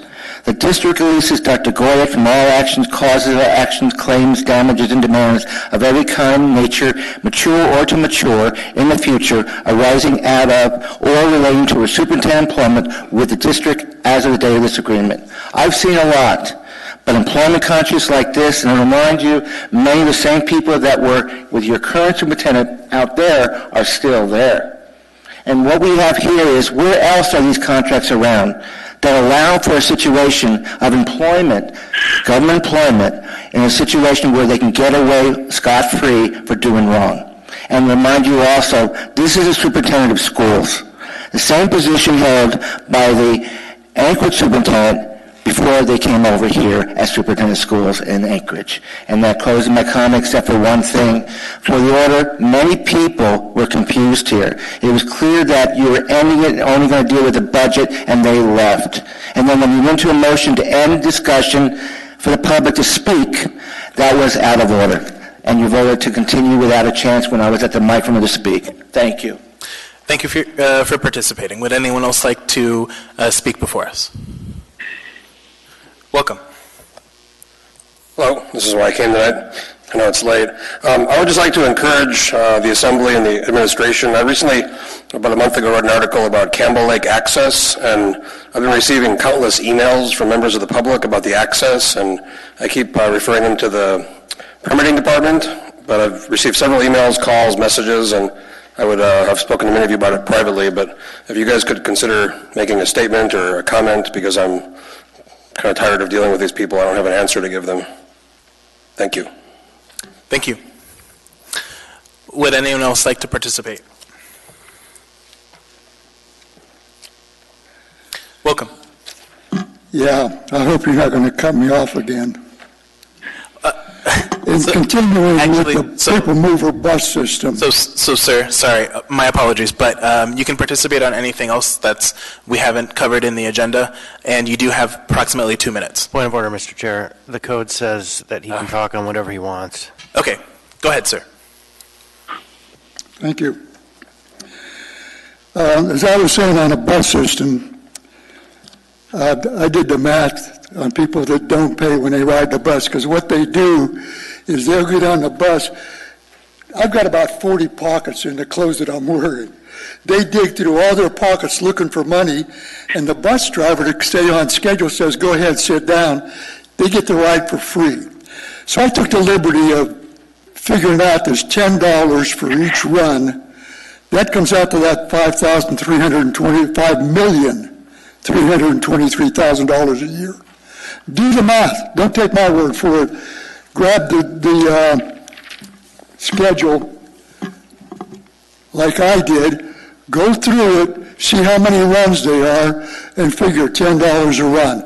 Maybe $5, that's still $2.5 million, okay? Like I said, I have to walk this distance when they eliminated 8 routes, the old Seward Highway being one of them, that makes me walk 14 blocks instead of 2. I'm 81 years old. I'm getting a little tired of walking, okay? But anyway, you give 3 routes to Mountain View. Buses run every 15 minutes. I rode Route 25 coming in. I got on 25 in Muldoon and DeBar. Coming to North, there was a bus that went Route 25 going towards VA Clinic. At the same time, the bus picked me up. We got the Northern Lights in Muldoon. There was another 25. They're 5 minutes apart instead of 15. 15 minutes is too much. I brought this up before. Thank you, sir. We are out of time. Thank you. Yeah. You didn't hear the whole story. That ends our meeting.